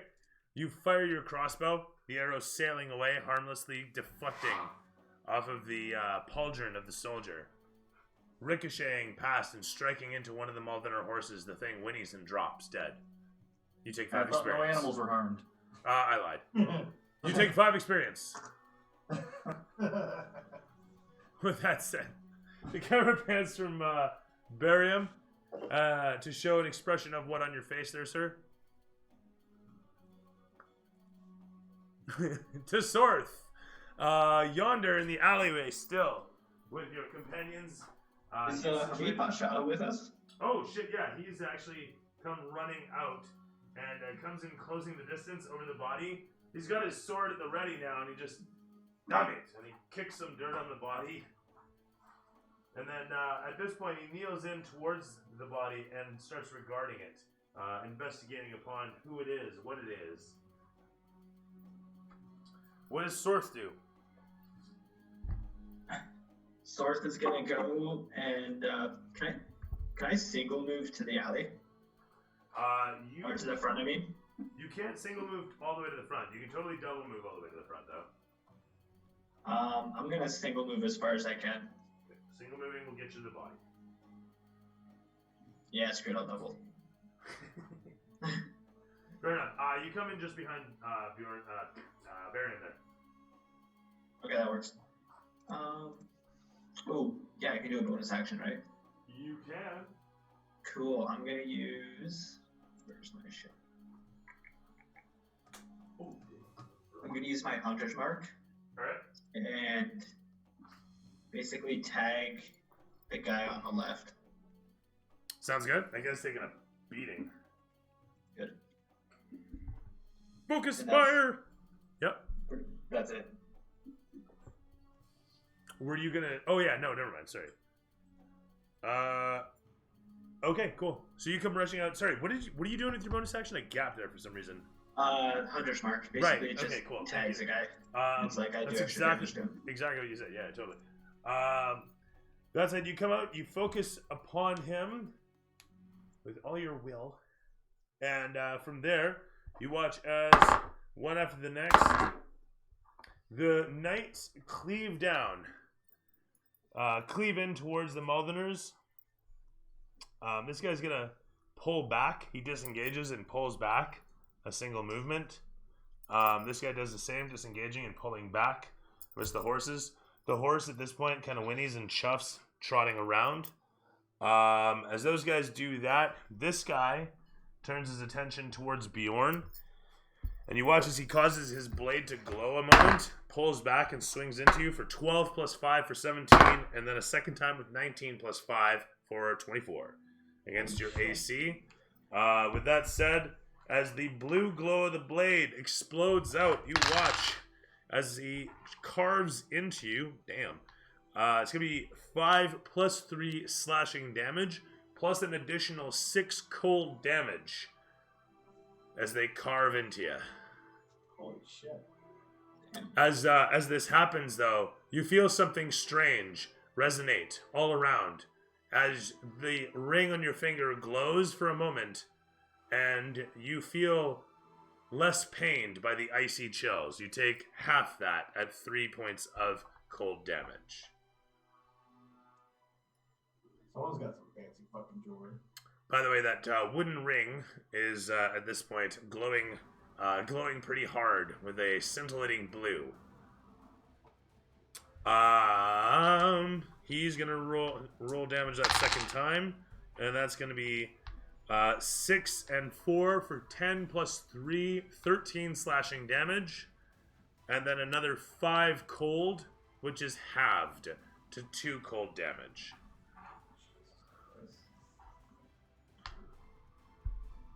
And for the record, I actually forgot to give you the cold damage when I was hitting you, Laz, but we're not going to worry about it this... You know what? Fuck it. I hit you twice. You take 3 cold damage, motherfucker. You took 3 cold damage. This is Laz from previously? This is Laz from like 4 rounds ago. So 3? Fuck it. It all counts. I got it. Where are we then? Okay. So that guy carves you up like a Thanksgiving ham. Talking on mute. Sorry, just wanted to double check. What were their hit rolls again? It's 19 for 24, and the first one was 17 total. Okay, I'm at a 20 AC right now, so Oh, okay. So the first strike wouldn't have hit you. yeah. Okay, fair enough. So the second strike hits, the first one misses. Okay. I can't remember how much damage that was. 12, I think? I think it was 11. Okay, so there you go. Yeah. Okay. But yeah, the second one, what was that? 13 and then another shoot. So 15 total there. And then that's that guy, and he and the other guy are the only ones left. The other guy tried to attack one of the archers. As the archer disengages, the one fellow there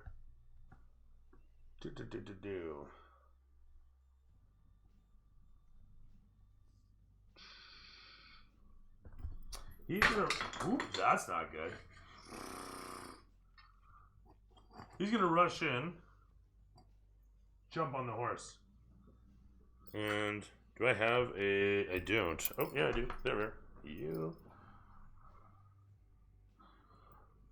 And so this guy's gonna jump on the horse. He's gonna start moving with the horse. Alright. He's done the thing there. He gets on the horse, and that's actually the end of his turn. From there, do I have anybody else? Yes, the Vizier.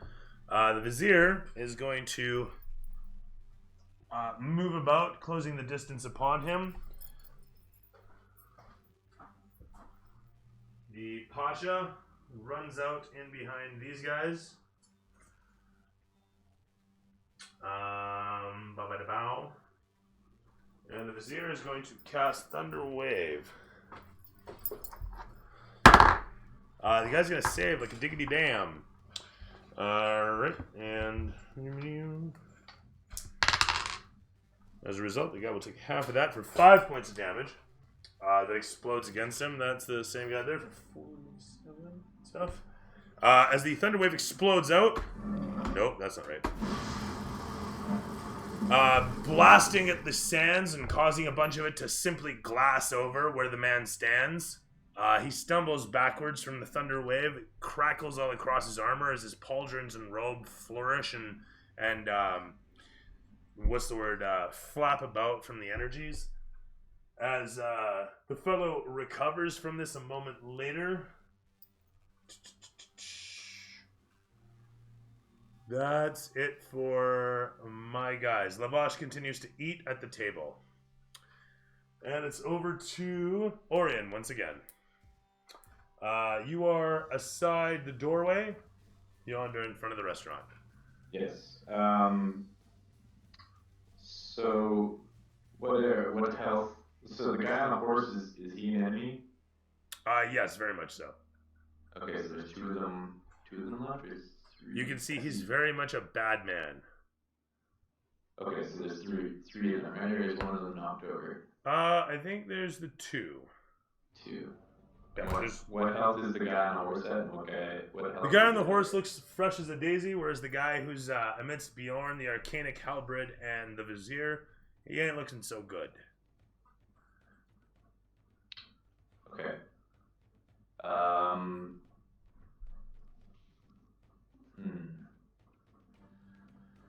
Okay, I'm going to take a shot with my bow, because I don't want to get near these guys and die in one hit. Okay. My short bow at the lower health guy. Alright, sounds fine. You clap a bolt into the trough and release the string a moment later. Cocking back the crossbow and taking aim, the string launches the bolt forth. As you roll a... 25. Roll me damage. And you take sneak damage on this for friends who are within 5 feet. 7 damage, and then...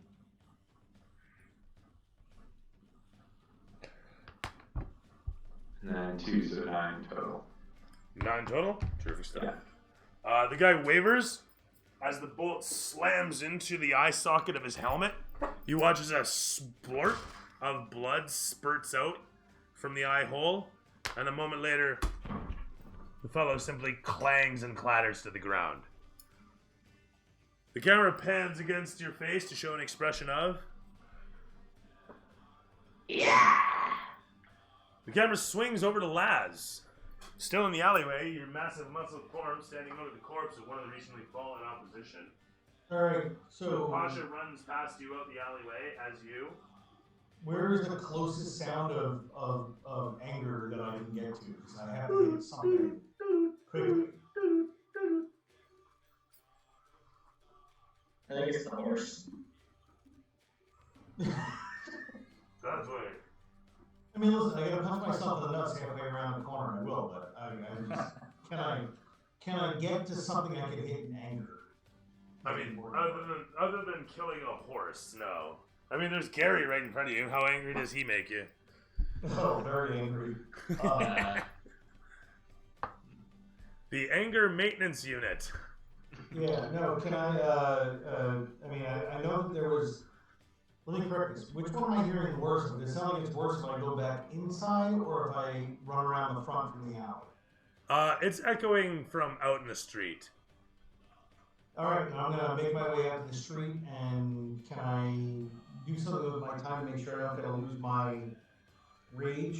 Either, like I said, seriously give myself a whack in the head like a football player getting ready to Unfortunately go out not, on my the man. field and cause, whatever the damage is. Or... Unfortunately, there's just nothing you can do that way.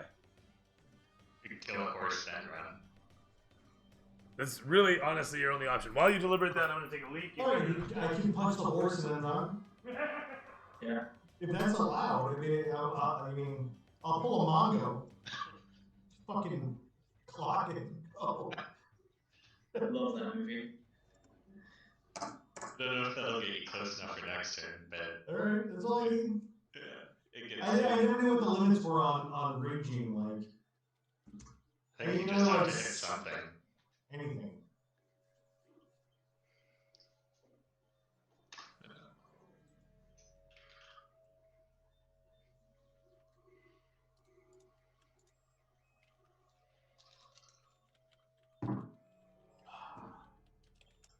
Chop down that horse. Oh, actually, maybe not. This has to be a hostile creature. Have you ever met a horse? They're fucking hostile. It's true.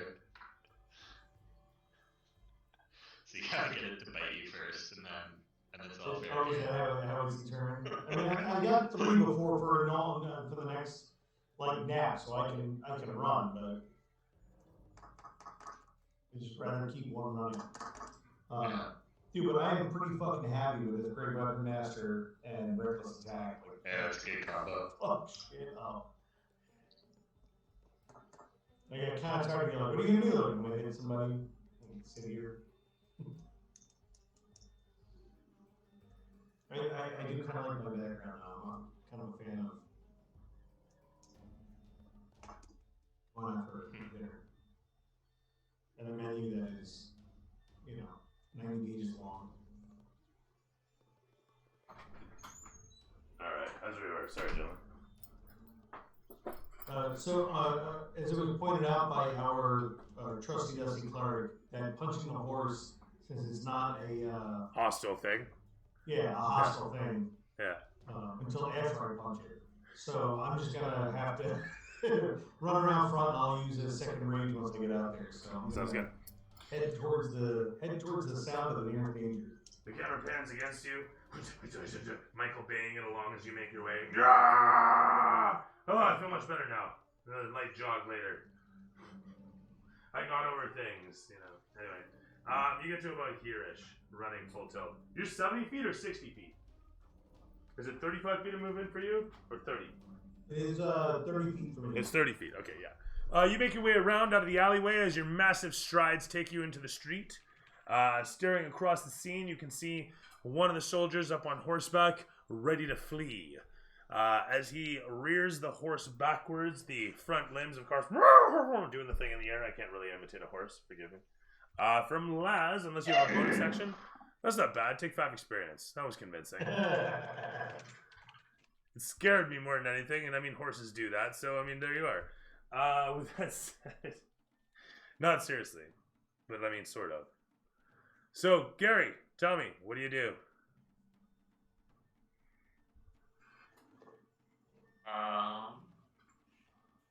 Well, since everybody's hanging out in the alleyway, let's go towards that. Can I move? Can I get there in one move? They're leaving the alleyway, brother. You're currently in the alleyway. That alleyway. That's you. That's the alleyway. This is the street. They're in it. You can go up to it with them. Would you like to? Okay. You can also go through the back way into the restaurant.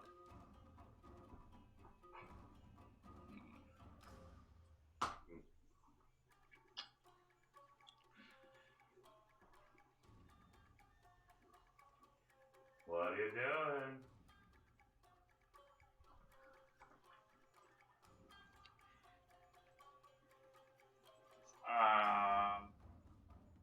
I didn't take any damage, so I guess I'd go across. Okay. You make your way out. You lead to about here.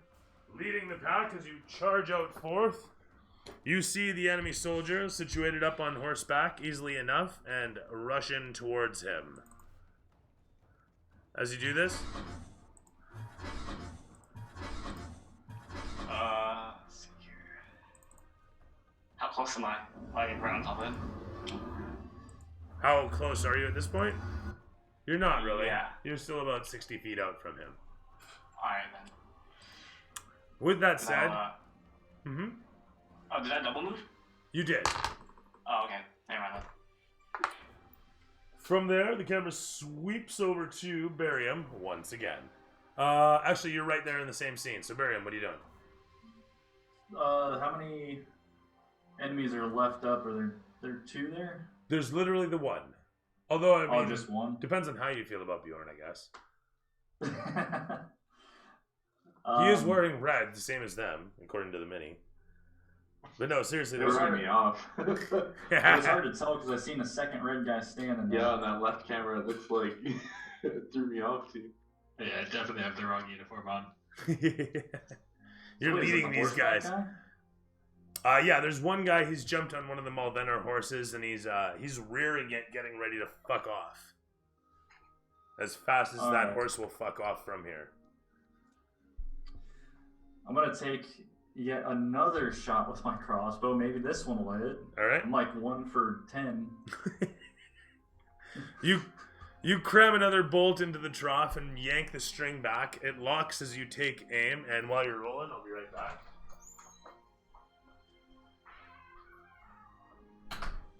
Oh my god, I'm gonna throw this shit in the fucking trash. Oh my god. I mean, with a roll like that, I might as well shoot myself in the foot. Did you roll a It'll 1? roll higher next turn.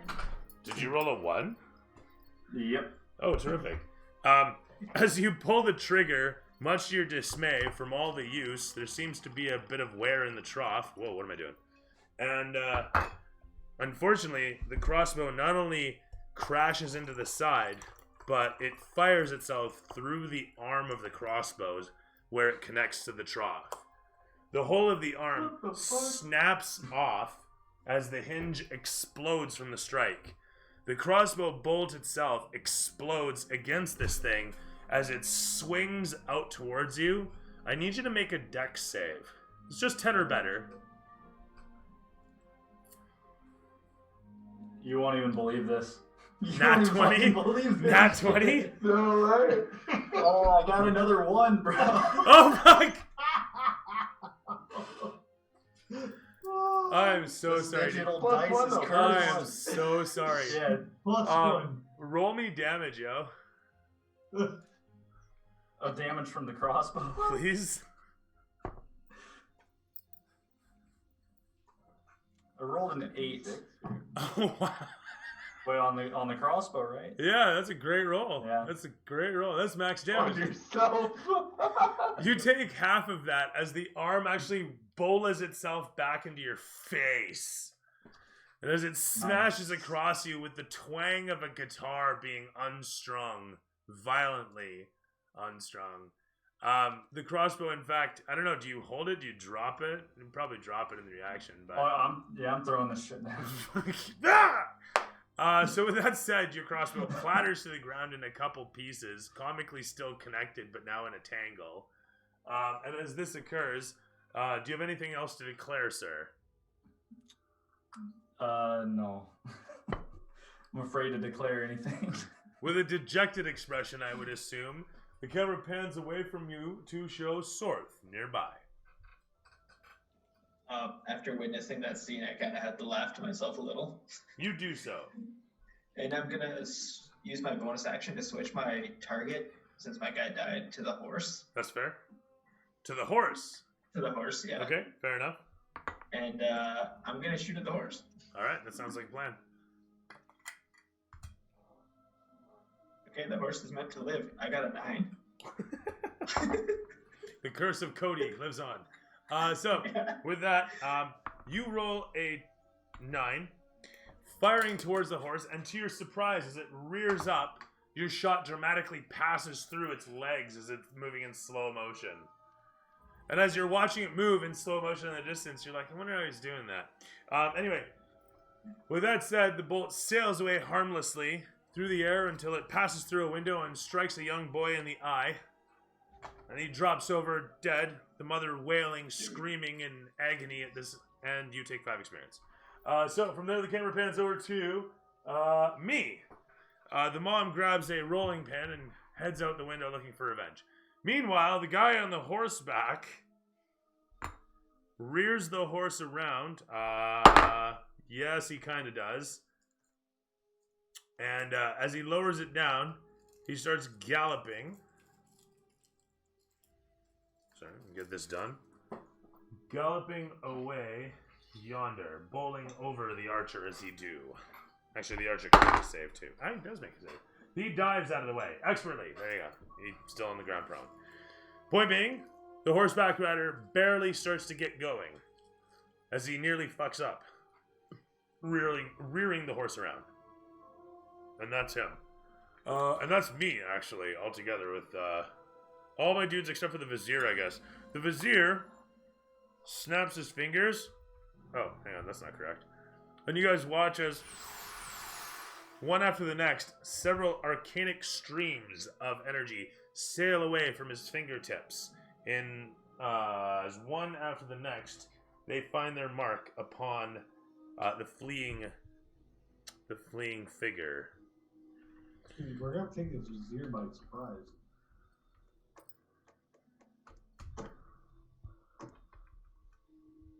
Not bad. Fucking A. Max damage, eh? Well, nearly max damage. Whatever. He hit hard. So that's going to be 20 on him. Wow. Fuck me, eh? Nice work. The NPC's doing your job, gentlemen. Better step it up. So with that said, though, he fires away. You guys watch his fucking chop liver. You watch as the Vizier fires away like so much like Robotech. This massive, I can't remember what it's called, missile blossom or missile bouquet or something like that, sails away from his fingertips as magic missiles shower down upon the opposition. You watch as puffs of blood explode out from the guy's body as he gallops off, his pauldrons deflecting as best they can as the arcanic energies puncture into his body. With that said, the camera pans away from the Vizier to show Orion once again nearby in the background as I'm assuming crossbow time, or what are you doing, buddy? What's going on now? Sensing the moment upon us, the midst of clairvoyance enters my mind, and I think to myself, now is the time. Mm-hmm. I will look over to my crewmates, and I will say aloud, my mates, my crew, your voice now is our echoes out. Chance to deal justice, if you will call it, to deal with those who would toss us to the streets like dogs. Join me as the Sand Krakens. And as I say that, I'll charge toward the Vizier from behind and take a stab at him. Okay. You close the distance easily Oh enough. shit, just got real. Leaping through the air as you do, dagger flashing in the air. Roll me an attack.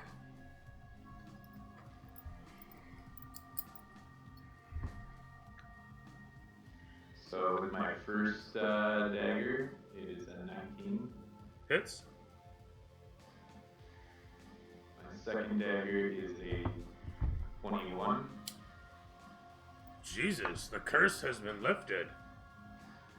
And damage on the first is 6, and damage on the second is 7. And then I do one sneak attack, right? You do, yeah. One of those is good for a sneak. Well, I don't know, actually. Here's a good question. Oh, yeah. Is Bjorn an ally in this? Roll persuasion. You want me to roll persuasion? This is the real game in Dungeons and Dragons. This right here, this is the real game behind Dungeons and Dragons. Bro, I'm doing this for the better of the crew. For the better of a crew. I don't know. Our crew. Us. I I said put on water. don't know. I still don't meet people. Yeah, I'm staying neutral here.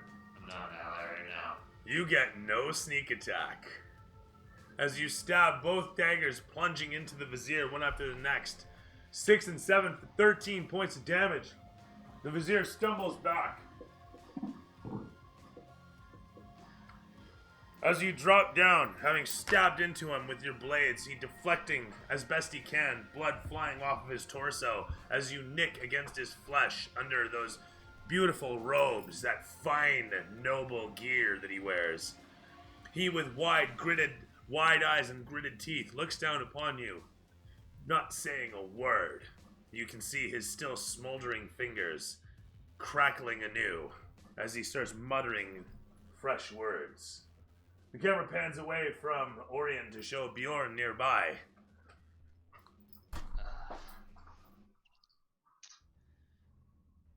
And as this all occurs in the distance, you hear Hamid yell out, "What was that?"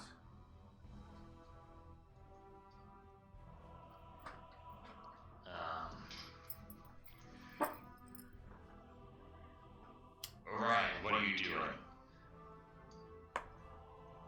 I'm doing what is best for us, for our survival.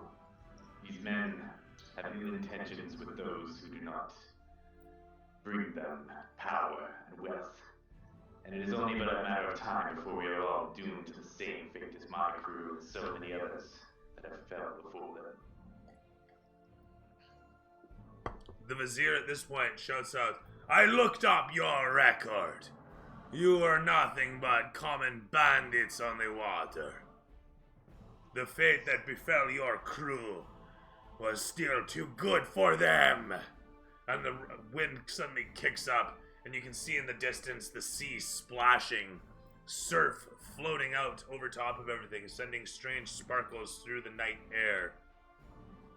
As the glowing moonlight blasts down all around you, causing you to be perfectly lit in the pitch darkness of night, amidst the fancy opulence, the torches and scintillating rainbow lights of the nearby buildings. The lot of you looking upon each other, the robes and finery of the rainbow-dressed vizier standing amidst the blood and gore of the many Maldenor and Dragor men littering the streets. The horses chuffing, war-trained and calm amidst all the violence. And the few passers-by, innocent bystanders, if the innocence is a thing in Memnon. The camera pans back over towards you all, and I believe we're moving into, we're still in Bjorn's turn. Yeah. Yeah. I'm gonna hunt on this whole fight here and launch a guiding bolt into the fleeing. You take a step back from the conflict as the vizier simply regards this and looks back towards the figure in front of him. As you charge up a hand, a fistful of arcanic energy coming forth, as you let your deity direct it away from your hand towards your mark. 19. Hits. And 8 damage. Terrific. The arcanic bolt sails away. Oh, hang on. Sails away. And in the distance, stabs into him. Flesh bursts against the cloak underneath as the energy causes his body to pop. And, sorry, how much damage was it? 8 radiant. Terrific. Bringing him to nearly his demise. As he continues to ride feverishly away, the camera pans onto Laz in the street. Alright, just someone close enough to hit? Nope. No? Alright. This cool. is you. Depending on what side you are on. I mean, Hamid's to your right. But no, seriously, I have no beef with me yet. No, fair enough. Right close. This guy is a ways away from you. And the good news is I've already lost my rage, so I don't have to instill it yet. But... No. He is like 90 feet away from you. No, he is. But I have no concept of the other things that are going on. That's fine. I was kidding. I was totally kidding. It would have been poor taste of you to take him. 75 feet away, that guy is. Yeah, I'm gonna rush him. I mean, that's my job. That's what I do. You run through the crowd, blasting past everybody as fast as your feet can carry you. Oh, Bjorn, did you want to do anything with your weapon? No, I'm gonna just keep it near me. That's fine. What up? With that said, that is Laz. It's back over to Gary once again.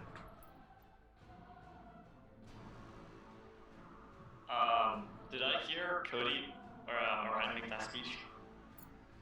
Yeah, I'd say so. He was yelling out to everybody.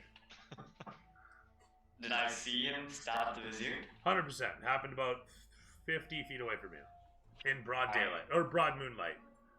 I'm looking towards him. The camera pans in as you close the distance swiftly on your massive metal legs. Gary, what's your intelligence? Your wisdom. Intelligence. It's an 11. We watch as the massive metal figure looms in upon the diminutive rogue as he stands with dripping blades at the ready. You close the distance in 1 movement. Yes. You still have an action. For the first time in a long time, players be moving and still can do something. So what are you doing? Can you turn the music down, Ted? Yeah, sorry, it's still going kind of loud, isn't it? And Gary, if you're in there, I know you know what to do. You need to do this for us, the crew. We are your friends, your only true friends. You are not a tool in this war. You are a crewmate. I aim to incapacitate. So, I'm slinging with my sword. You're doing subdual damage, Zor? To knock him out. To knock him out? What was that? You're kind of breaking up. You're trying to knock him out? Yeah, I'm trying to like make sure he doesn't. I can dig it. Can't resist. That's fine. So you come rushing in upon him, aiming to knock him out. So you roll normal damage. That's fine. Oh, that's amazing. Hit 7. Did you roll to hit? Is that your 2-hit roll? Is 7 on a d20? Wait. So you're trying to hit Orion, right? Yeah. Okay, so you got to roll your d20 like anything else. You gotta roll to hit the guy, and that's your 7. Yep. I hit 7, which misses. Totally misses, yeah. So you come rushing in upon the short figure, flying in as you do, taking a wild swing, your massive metal arm swinging your massive metal sword, striking naught but air as you whoosh past where Hamid stands. as you take position ready for your next strike, I don't know if you have another attack, but I don't believe so yet. What level are you guys? 4. Okay, yeah, so you don't have another attack yet. Unless you're using a bonus action, which you still have available, and an offhand weapon. Do you have an offhand weapon? I don't believe you do, but I Nope, could be wrong. did not have an offhand weapon. From there with you, you rush forward and take a swing at Orion, who he who sidles to the side, sidestepping the strike. From there, Hamid shouts out, "Stop this insolence instantly! We do not do this! This is not my organization!" The Vizier shouts out, "Shut it, you weakling! Can't you not see the insubordination?" And he holds up a hand, crackling. "I shall teach you, you rodent! I shall crush you!" And the camera pans against this to show Barium nearby. Once again, a moment of slow motion and calm as the camera comes upon your scaled self, here in the moonlight, amidst your companions once. A moment ago, just a moment ago, you were eating, laughing, talking, as brothers. Brothers in arms, in story, in hope and dream. And now here in the street, facing one against another. And as the camera pulls back, and Hamid slowly shouts in slow motion, shouting out, Sorth, getting ready for whatever he might do. The camera pans against your scaled snout and shows your eyes as you stare ahead in the reflection of those two figures. What do you do? So with hesitation and a bit of frustration, I want to yell at the Vizier and Hamid, both of them together. I've worked for much less money and been treated much worse. But what are we to you? Are we all disposable? You can easily dispose of Orion and his crew and call them rodents. What are we to you? As he looks over towards you, the Vizier simply says, "We are all part of the same dream, yeah?" And Hamid shouts out, "Yeah!" shouting past you. What do you say to that? Doesn't sound like we share the same dream. "I would say you are right," he says. Then he looks down towards Orion in front of him. "I would say there is one among us." And he points down towards you with an open hand that is now crackling, and you can see like a massive arc jumping between the two hands as he holds them steady. "I would say there is one here who does not share our dream, but instead wishes to steal and make our dream his dream."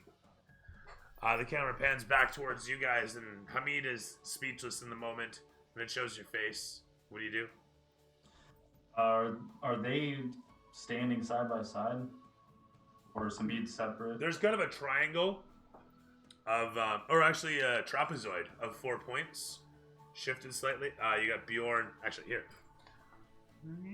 This is the scene. And so this is the Vizier. This is oh my God, Gary. This is Orion, and this is Bjorn. I want to run up and try to strike the Vizier. In what manner? What fashion? I don't have too many options. I'm gonna try to use the wrench. Okay. Are you doing subdual, or are you trying to kill him? I'm at war. Okay, so you're trying to take him down altogether? Yeah. Rolling up onto the other side, Bjorn has not declared that he's taking a side on this, so he does not distract the Vizier, so you're not getting advantage on this. Alright. I gotta hope I could actually fucking roll something. Let's do it, everybody! Let's break single digits! You got this. Cody, I might be dying for you right now. I might be dying too. We'll see. I feel like an inspiration there, This is a hell of a thing. There's some inspiration hidden in there somewhere. This is a hell of a thing. So I got a 13. That's cool. That misses the Vizier. As you come rushing in towards, you watch as he simply steps to the one side expertly. Your blade sees nothing but air. I inspire him by yelling at him. Yeah, by all means, you can throw some sauce on that. So you can roll another. We are not dogs. We are not rodents. Stand up and fight for what you know is right. We are a crew and we work together, and we will run the great race ourselves. The vizier shouts out, "You are a fool! Look at you! You have achieved nothing! In fact, you have lost much to foolishness." Without our crew, you would not have the vehicle that you have. You have no Vessels crew! crafted. You have nothing without us. You are nothing without this that someone else has built. Barium is my friend, my crewmate. He built it, but we, as a crew, obtained this prize. With the It is resources. ours. With what resources? Your resources! Look at where your money's come from. The camera pans from here across your face as you look up towards him. What do you say? Anything else? Money comes and goes. It falls out of a satchel with the simple slit of a dagger. But lives, they do not come back. Yorn took a ballista for you. Don't forget that. And what? You call us rodents as soon as we turn our back and raise our hand to you? You are done to me. I don't care if I die today. It's for the good of the crew. The camera just pans against his stern face as he glowers towards you. It shows at a pullback that goes like super fast pullback and then slows down again as everyone's moving in slow motion and the camera sweeps it along. Sorry, whose turn was it? It was going from barium to But sword? he inspired. I didn't reroll. Oh yeah, do your reroll then, please.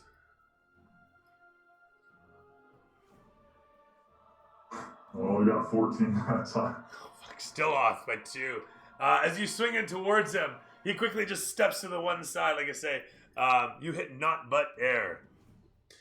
With that said, Sorth steps into the frame. The camera panning along to show Hamid alongside you. And Hamid, with his mouth agape, simply says, "I cannot believe what I am seeing." Right. So it is that we must put down a pest, I suppose. And he simply walks ahead of you. He doesn't walk ahead of you just yet, but you can see him start to pull his blade out of its sheath as he starts to walk ahead. What do you do? He makes his intentions known this turn, is what I'm saying. Damn it, you unknown people. Why do you gotta make my life so difficult? Moral choices, eh? Fuck. What do you do? Let's see. Oh, the odds don't look good. So far, it's a 3-on-2.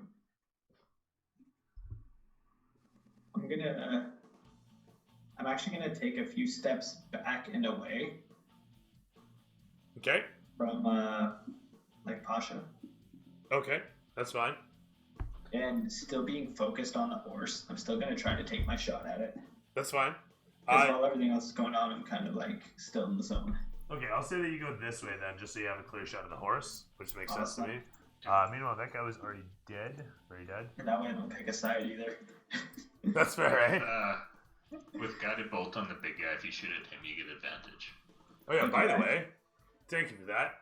The camera pulls all the way back down the street as people are actually now running to huddle away from the horse that is charging towards them.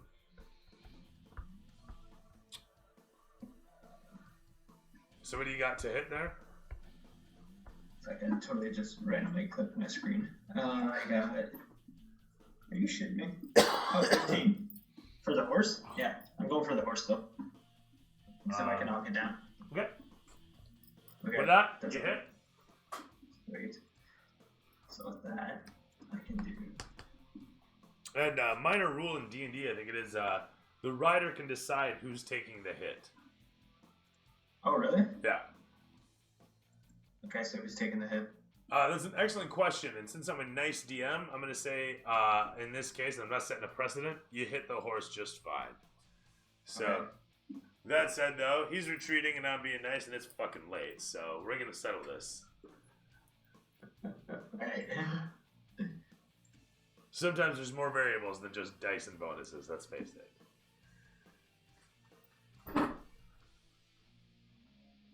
Okay, with that I'm done. Actually, no, since the horse guy's gone. I cast Fireball too. Dominus, how do you say that? Oh my goodness. Dominus. Sorry? Lesson Dominus. I forgot. Lesson Dominus. Casino, thanks, Dominus. Hi, Wizards. Joint effort, 3 people. I don't know. It's in French, don't worry about it. Oh, fair enough. I should know it then. I mean, I'm in Canada, right? We're supposed to be bilingual. I live on the West Coast, though, where nobody speaks French. Everyone's like, oh, we're so bilingual, haha, and nobody actually knows a lick of it, so... And then you got folks in Ontario that know French, and actually, apparently, the tax laws have to get changed because people are making too much money on the European stock market because we can speak French in the Eastern Coast. We're terrible at it over here, but apparently that's an issue because people are so good at it over there. So, credit where it's due, I guess. But, sorry, where were we then? Getting back to it, and we'll talk to the viewer over here. Hi, player. What would you like? Alright, I'm gonna switch my Hunter's Mark over to the Pasha. Oh, wow. Okay. Not that he knows what is there. That's Because fair. Orion told me he was dangerous a couple days ago, so I was like, he's my only really. That's fair. That's fair. And we had a good bonding experience climbing that wall. Yeah, Yeah. It's amazing what 5 minutes can make different. How much of a difference 5 minutes can make in a person's life. With that said, you do so. You raise an eyebrow towards the Pasha, who actually notices this, and as he draws his blade, he stops and he just looks over towards you. I have no quarrel with you. And he simply walks past and off towards the battle. And as that happens from Sorth, he is actually going to close the distance on him, and he grabs Gary by the shoulder and pulls him back and says, stand down. And he simply holds out the blade towards you and says, what is it you want? And he actually holds the blade in between his vizier and you. You as in me? Yeah, and he's just looking down at you. What is it you want? I want what is owed to those who died by your hand. By my hand. Yes. You tell me of what it is that I have done with my hand. And perhaps then you get what you want. But this, and he points the blade directly under the chin of the vizier, who's looking like this as he regards him angrily. How dare you put this towards these eyes? Hey, what'd you say? Whether it was you or your vizier, one of you is responsible for the sinking of my ship and the killing of my crew. Innocent lives who'd worked for you would no longer have any value. Hamid raises a hand to this and says, any man who signs onto a ship understands the risks. What is it that you speak of here? I know nothing of these things. And he looks over towards the vizier, and the vizier simply looks away as he pulls away from the Pasha's sword and letting the crackling die down in his hands, putting the lightning bolt away, so to speak. He looks down towards you and then looks at the Pasha and says, Al-Jabbar, there are many a thing I must do to support you, your affairs, your business, to ensure the success of our organization. And Hamid looks at him and says, but you do not understand that this is my choices.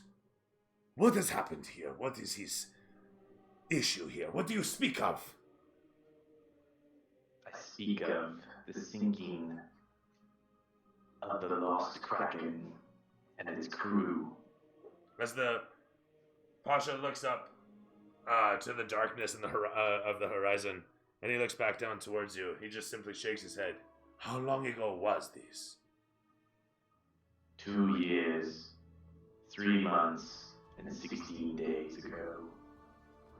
He simply regards this number as he looks down into the restaurant, and the camera pans against him to show Lavash in the background as he looks out towards you guys from the dining table, and he just gestures with open arms, wondering what's going on. Having no idea of much of anything, the camera pans against the Pasha's face. He looks down towards you. I do not know what it is that has happened to your people in specific, but we will talk of this.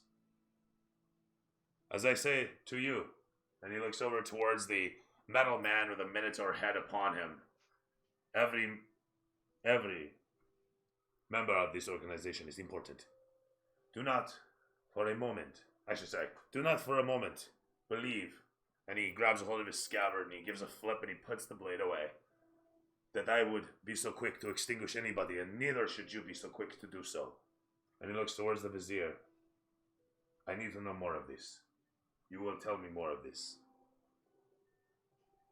Whatever has happened to you and yours, we will make it right. But this is not the way to do it. I certainly hope so, because I will not allow it to happen to this crew. Not again. That guy's long gone. And I'll sheath my daggers and walk away. Just go off in a random direction, not even thinking about where I'm going. That's fine. The camera pans against you as the horseman takes away, rushing off into the darkness. The camera pans overhead the entirety of the city. Nearby, we see the rest of you situated upon the scene with your gaze. Your hearts in your chests have at this point stopped beating pure adrenaline through. Perhaps you guys start to breathe a little more steadily. It's up to you that way. What happens in the aftermath, though? My question is. Starting with Laz. Yo, Sean. Sean again. Yeah, he's out. Sean, wake up. Oh, no. Yeah, It is him? he's gone. He's gone. Oh, That's he's all in right. deep sleep. Sean. Sean. I'll bet you the donation sound would wake him up. Anyway, no, seriously, no. Sorth, what are you doing? The donation sound will put him to fucking further sleep. That thing's so soothing. Thing's a song of sleep. I'm Bardic just gonna and beautiful. pretty much stand down and look confusingly on the whole situation. Okay, it's fair. You do so. The whole of the scene is macabre, to say the least. Bodies littering the street, people screaming in the distance. You start to hear a bit of a clanging. You recognize as, the cops being alerted to mass murder in the streets. Barium, anything to declare in this moment of after drama? I'm gonna back down to Orion's lead since he was the initial person with the problem. Okay.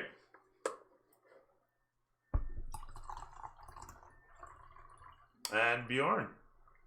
I look towards Pasha and Orion, and I say, I hope this can be settled without violence. Thank you.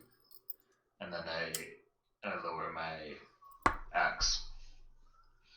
Sounds good. Gary? And thank you for the compliment, Fateline. I sheathe my sword, and I act as if like nothing happened, like all robotic, like, you know. Sorry, you Just bow, stand there. did you say? What was that? You bow, did you say? No, I said that after Habib told me to stand down, I just sheathe my sword and act like nothing happened.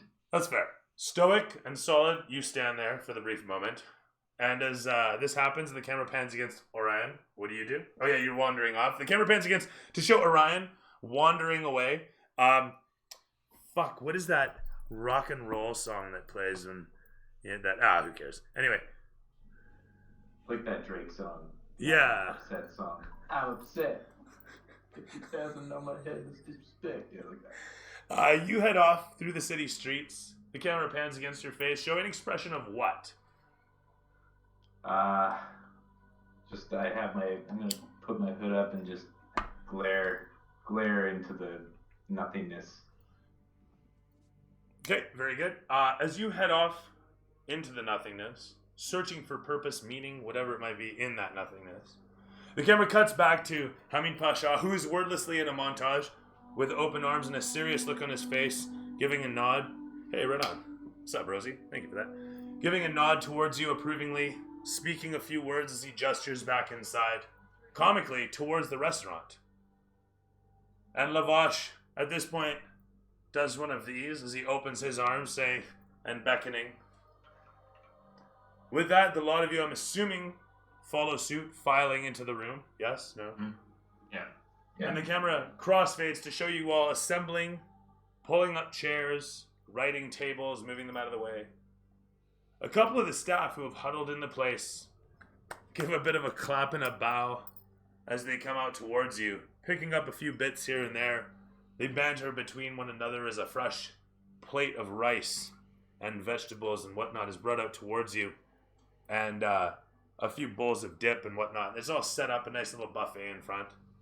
And the camera pans against to show Hamid just giving a shake as he, with a fist on the table, looks towards the vizier and tells him to extol. And it shows Orion bashing the table and saying things and yelling out and whatnot.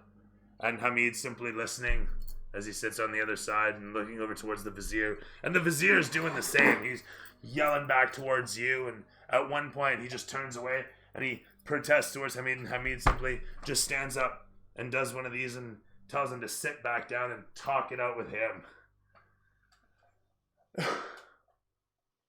And this goes on for a brief moment as the credits begin to roll.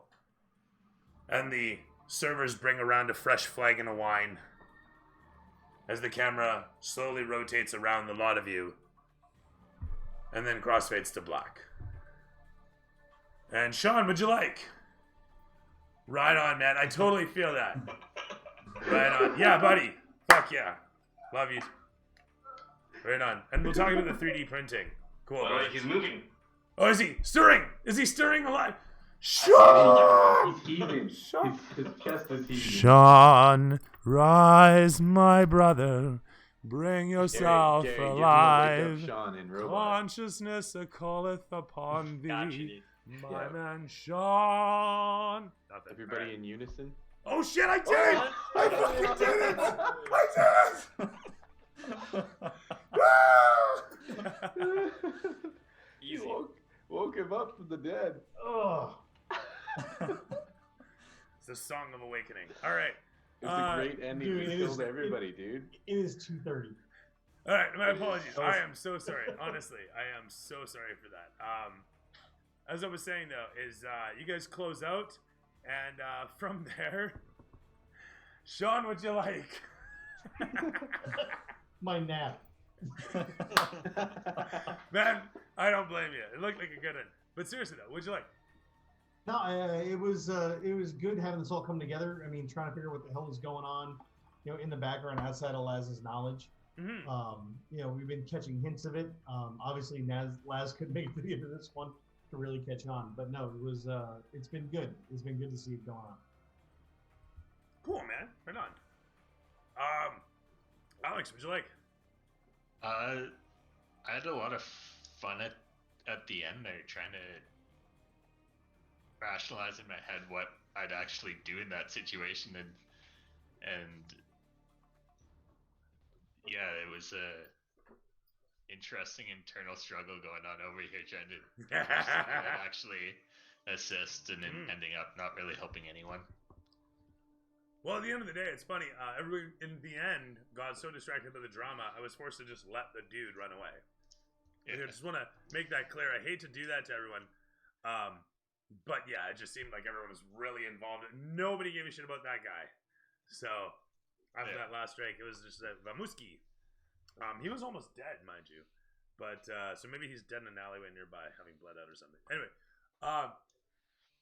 cool. Yeah, no, I love the politics of it at the end there. I have to admit. Ben, what'd you like? I like the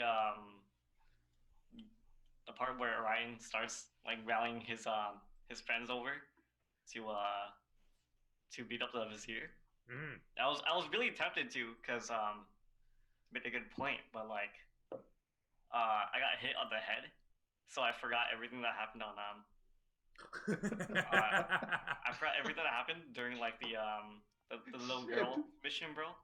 Oh, you decided so you're wiping out the whole thing? Well, keep in mind, that's not wiped out. I also forgot how It's not wiped out. It's just not loaded. I just want to say those files are still there. All that memory is still there. It's just not loaded currently. It's fine.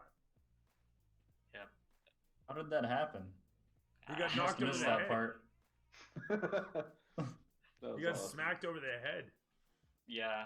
So his betrayal was like kind of a surprise for me, I guess.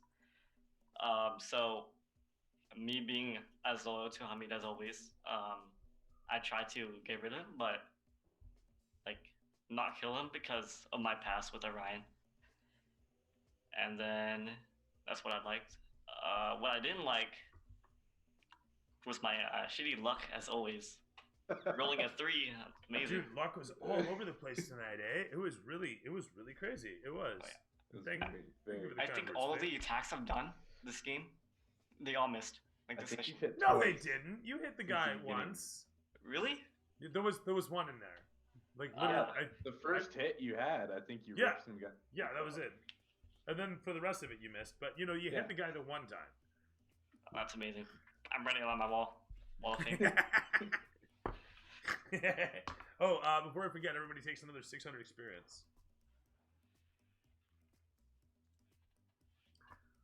Cody, what'd you like? I really liked the opening was super cool. I had no idea where that was gonna go. I was I was disappointed that my rolls didn't pull through to like make it something more, but then I was also really grateful at the end there for how it turned out. Like it was pretty cool scene. I was like pretty impressed with my speech, pat on my back. I just whipped that one out. I was like pulling out all the stops trying to get everybody in on this. So I liked how it could have gone like either nobody joined me and I died, or everybody joined me and we end up like, who knows, taking over the freaking gang. Yeah, it was so many different variables, but it was actually a really cool way to close it with like having nobody die and just having this internal struggle and not sure how it's gonna work out in the end, and finding out that the Vizier is kind of the architect to all the bad deeds that Hamid is responsible for. I think the fact that you guys waited as long as you did to actually bring about any aggression, or at least you waited as long as you did, and then took the opportunity where you did, is an interesting set of choices on your part. And as far as the democratic storytelling goes, I think it was a fantastic roll of events that feels fairly satisfying in the end. And so I really like that too. That's really awesome. So I'm glad about that. Cool. Rick, what'd you like? So I second what Snooter and or Ben and Alex said. As far and like I kind of relate to what Alex said, because my character is not necessarily like a lawbreaker, but the one reason that Cody's amazing speech was able to get Barium on his side was because that Barium is used to working as like a lower class, worker. And he's used to having, the rich always looking down, putting their boot up their ass kind of thing. And he was kind of like at a realization, like, are we just pawns? Are we going to get killed too? Mm-hmm. So he was able to lash out against that. But yeah, I really enjoyed Cody's speech. Thought it was very inspiring. Fair, right on, yeah. Cool. And Alex, once again, how'd you do over there? I liked a lot of this one. This was a cool one. I thought it was funny that after 3 days of living in this guy's house, he finally realizes that I exist. Questions it. I thought that was pretty funny. Kind of threw me out of nowhere because for some reason I was like, wait, I could have sworn he knew I was here. So like I didn't know how to react to that. The whole like restaurant scene itself, I gotta give you props. You set that up really well. The scene itself looks good. Oh, cheers! Yeah, actually, I was satisfied with that too. I would have liked a better setup, but as far as like the strategy of where it was in the city, so to speak, and what I needed to have occur, like I needed openings and I needed an excuse to have people show up suddenly. Anyway, sorry, continue. By all means. I like that you added a whole new family of like arc wielding badasses. They pretty much wiped out the entire like Moldova people. Like when they came up against the Maldeners there. Yeah, they just wrecked him. And yeah, so that's sweet. Yeah, I wanted to kind of portray like in a TV show where suddenly there's the bigger fish, so that's the kind of thing I wanted to portray here. So I don't know if I got that across, but one got away. So that's going to be interesting in the coming sessions. I'm quite sad about that. And lastly, I think it was I like the major plot twist in the end, where since I've been playing the whole time, all I've heard was that Amin Pasha was this terrible person from Orion's backstory, to find out that he had no idea about any of this in the first place. That he's actually probably a decent guy. Throws everything that I knew out of whack. So that's pretty cool. It's funny that that's such a slow burn, if I may. And in fact, Gary was one of the first ones to pick up on it.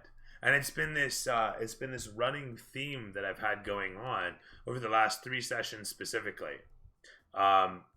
Like for last session where, the little girl is calling everybody monsters, so to speak. Oh, thank you, Rosie. So yeah, I don't know. It's been fun so far demonstrating all of this. It's been very cool. Yeah, right on. I had a lot of fun with this session. I'm glad everybody enjoyed it. I had a lot of fun setting up this set piece. I do apologize for how long it took to actually get to the point that there was this.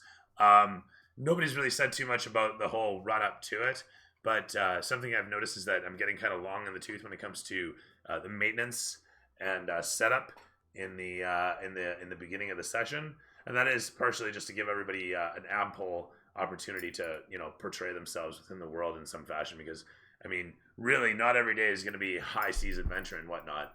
And so I wanted to get the, of course, engine installed and blah blah blah. So the little sim elements end up taking a little longer than I would have liked, and to be honest, there's not a lot of fruition for how long they end up taking, because it was like 2 hours just to install an engine effectively. But along the way, let's be honest, I wanted to address everybody's needs, so to speak. So there was that opportunity for everybody there.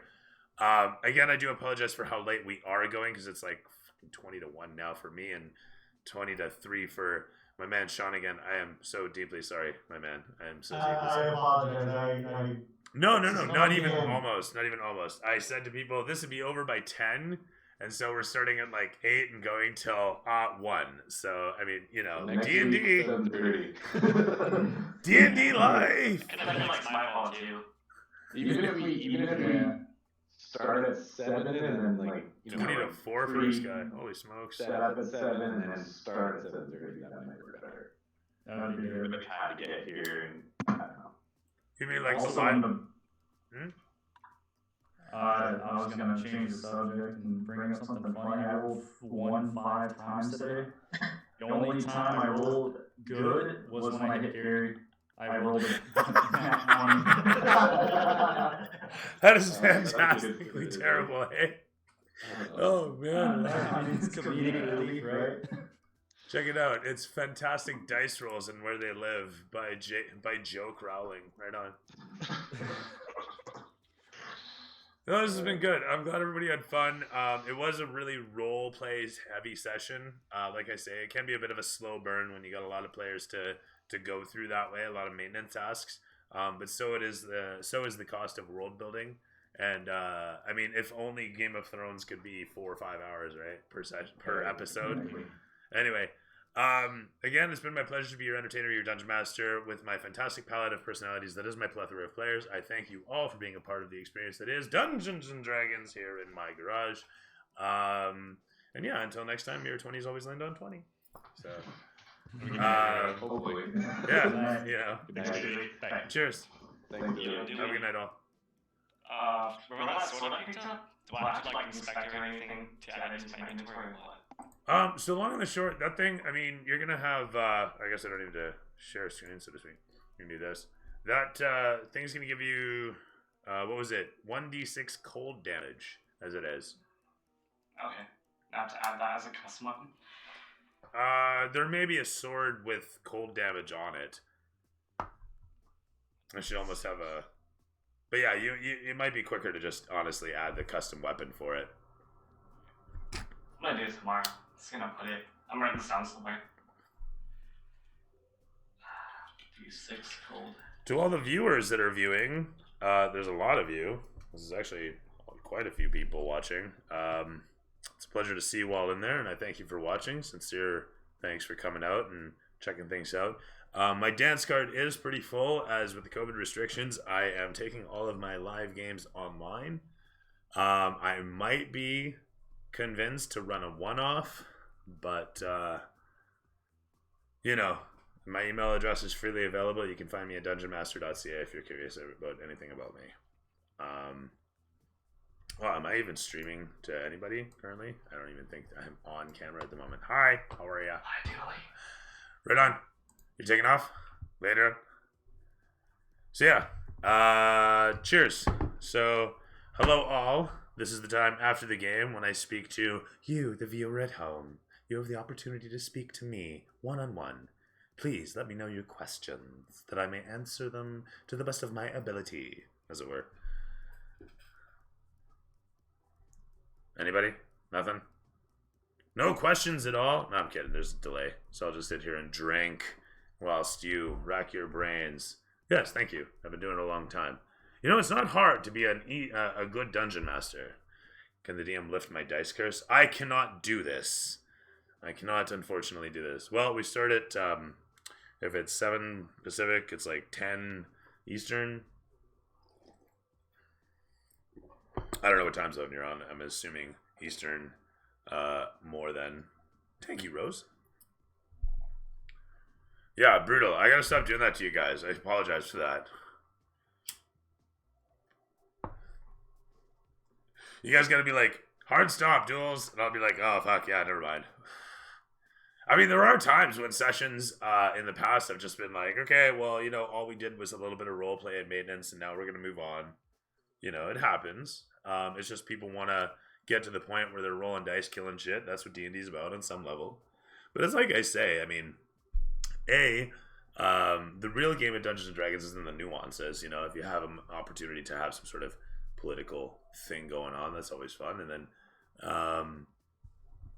in my case, sessions very much just flow. I have, like, ideas that I want to cover. You know, like, this has to happen, this has to happen, this has to happen. And away you go. And I kind of, yeah, like I say, I played off the seat of the pants here. Cheers. I have no idea who Ryzen is, but I'm sure he's fantastic.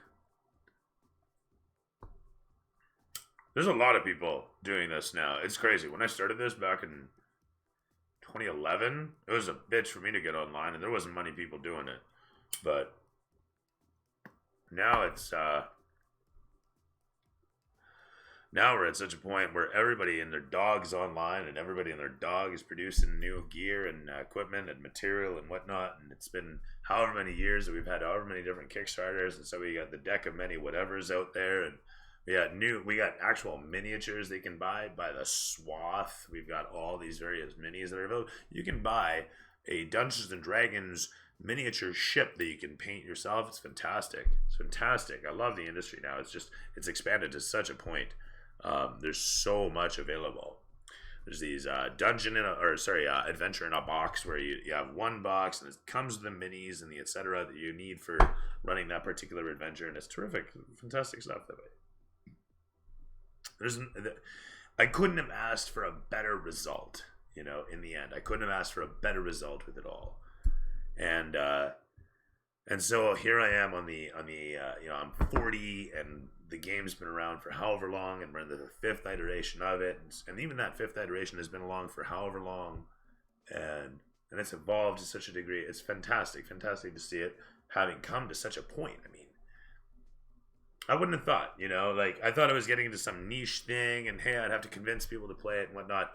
Not even almost.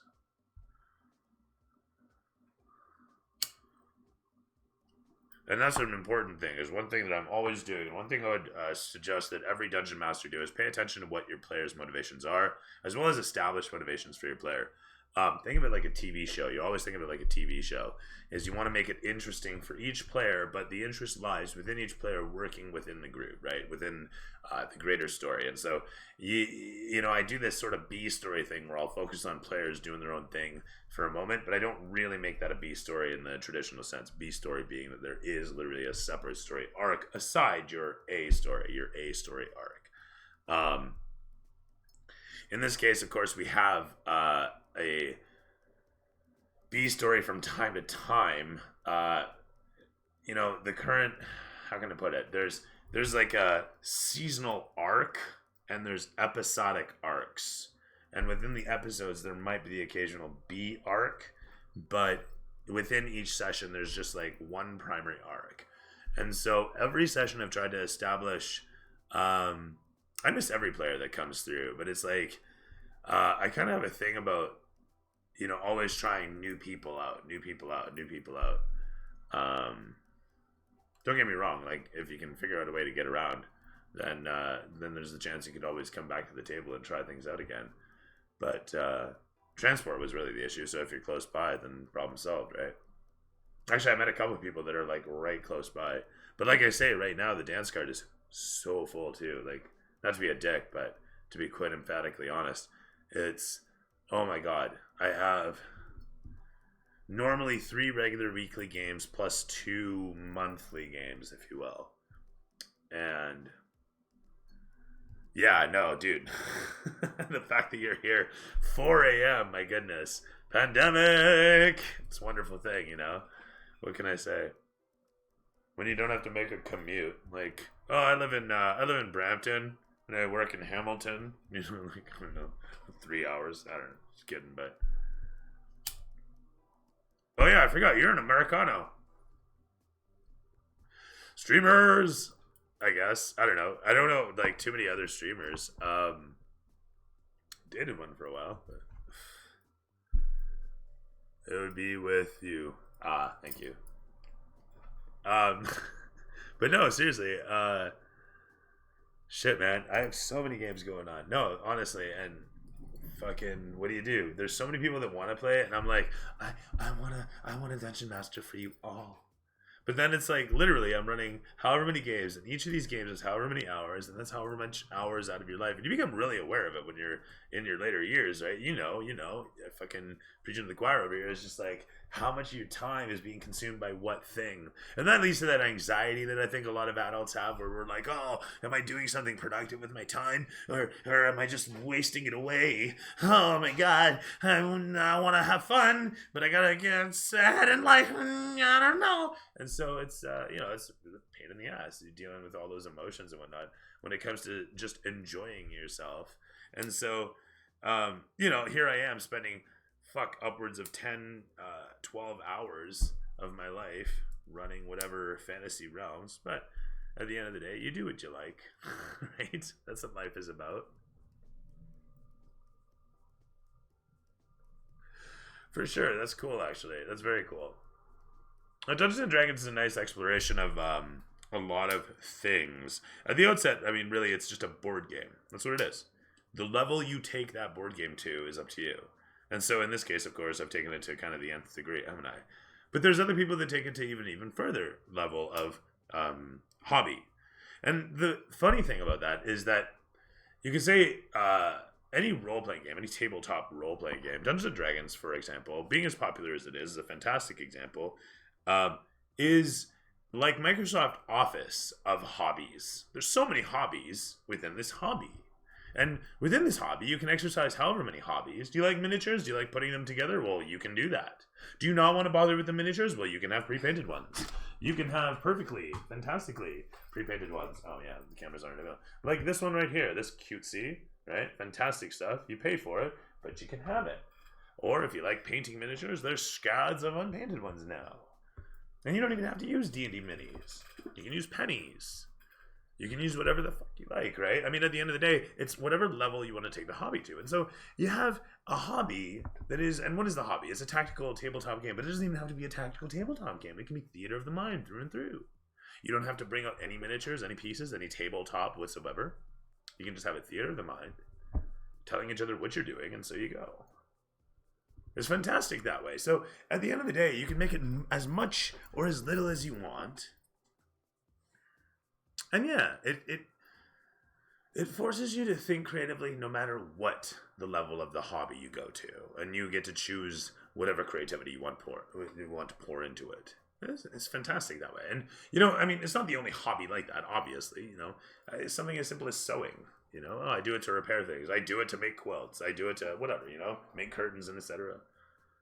I reupholstered my couch, etc. I didn't actually. I'm just making examples of the thing. It'd be sweet to actually learn how to sew more capably. I mean, I can repair stuff, sew buttons, etc. You got to maintain your own shit. Must maintain your own shit. It's a rule of life. Anyway, I'm kind of babbling over here, but you know, it's yeah, it's fun, this whole thing, and I've often said that the Dungeon Master is playing a completely different game than the players. And you know, the truth is people don't often question that. But I also don't know that people really get that. I mean, if you Dungeon Master regularly, you do. You get that. But it's also different, I would say, for everybody. And actually, you know what? I'm going to take that back. As a Dungeon Master, you don't necessarily get that. You know, you might be playing the exact same game as the players. For me, it's a game of personalities, understanding people, and yeah, no, exactly. It's it's very much like that, trying to manage personalities and understanding chemistries between people and goals and helping nurture that after a fashion. It's very much like having kids, as a matter of fact. And it can be difficult, and you've got to find the right motivations and the right inspirations, and largely that's not difficult because everyone, for the most part, is part of what's called the golden circle in game design. It's everybody's there to achieve the same goal. That is to have fun, to do a thing, you know, whatever that be. Get the MacGuffin, save the princess, etc. And then, of course, you've got the antithesis to that, and that's bad players, folks who are, you know, outside that circle or trying to break the circle or whatever. So, you know, largely D&D is easy to play as a player, as a dungeon master, if you're all part of the same kind of thing, which is quite literally for the players to get to the goal. And the player playing the dungeon master simply has to follow the rules for all the critters and whatnot. And how much you pour into it, again, is up to you. How much you want to put into the hobby is up to you. And for some people, they simply want to approach it as the rules might be. And there's nothing wrong with that. They approach it as a player approaches the game. And they say, okay, well, here's my creatures, and they have X number of, et cetera, et cetera. I've met people who are very, my point being, is calculated about it. There's not a lot of role play that goes into it. They don't understand what role play is almost. And this may sound critical, and I'm not meaning to be critical so much so of people's roleplay, because I'll be the first proponent of defending those who don't necessarily need to roleplay through the game, because that's fine. You know, it's fine not to roleplay at the table. You roleplay however much you want, really. For some, it's literally a tactical tabletop game, and for others, it's, as I say, a stage play. And there have been occasions I've had to tell people, you know, at the end of the day, you don't say to another player ever, you know, how do you role play that? You know, not in a serious manner anyway. If you want to jostle, I don't know if that's the saying, but anyway, if you want to jostle for detail, that's fine. But you know, when you're trying to get somebody to really, you know, like, hey, let's see how you act this out. And honestly, if the player doesn't want to act it out, they don't have to. This isn't, this isn't acting class. This is just fucking D&D. You know what I mean? I take fun seriously, but it has to be fun. And every player, every person playing this game is going to play it in their own way. And so it's important to remember that, be it a dungeon master or a player around the table, that, you know, everybody's playing in their own way that way. And again, it comes back to, you know, you're putting as much creativity into the game, into the hobby as you want. And that goes, you know, it stretches to all roles too. That's not limited. Oh, because you're a dungeon master, you have X amount of the hobby. You know, the truth is the players have a scope of the hobby all their own. So, you know, either way you slice it, the game is still presenting that variety of options, which is nice. Anyway, I digress so far over. My apologies. But to bring it back, sorry to recollect on this. I was just like, off through the woods, down to grandmother's house I go.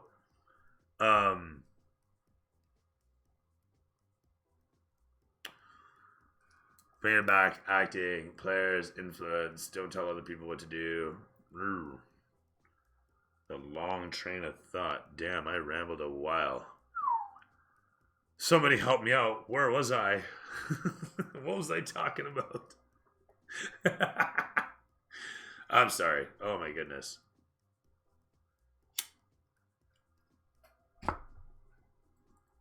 This game actually, funny thing, I've only really come into the whole concept of good storytelling.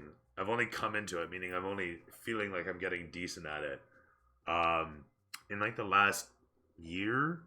It's when this whole COVID started to hit, and I went online with my first games, and I don't know if that really made the difference there, where suddenly it was just me and the table and the screen. And so it made me very conscientious of the progression of the story. And so, ooh, cookies would be nice.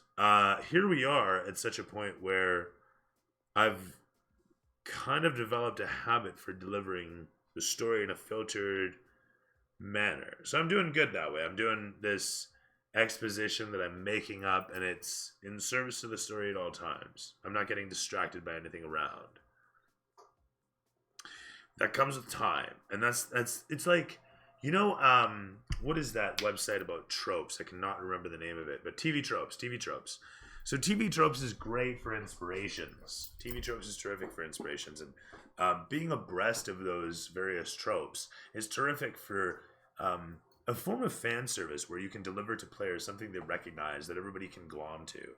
Making stories that overlap each other is really where you make the difference in the player's experience, where something happens and then something happens and then something happens over here as a result of that and this together. You know what I mean?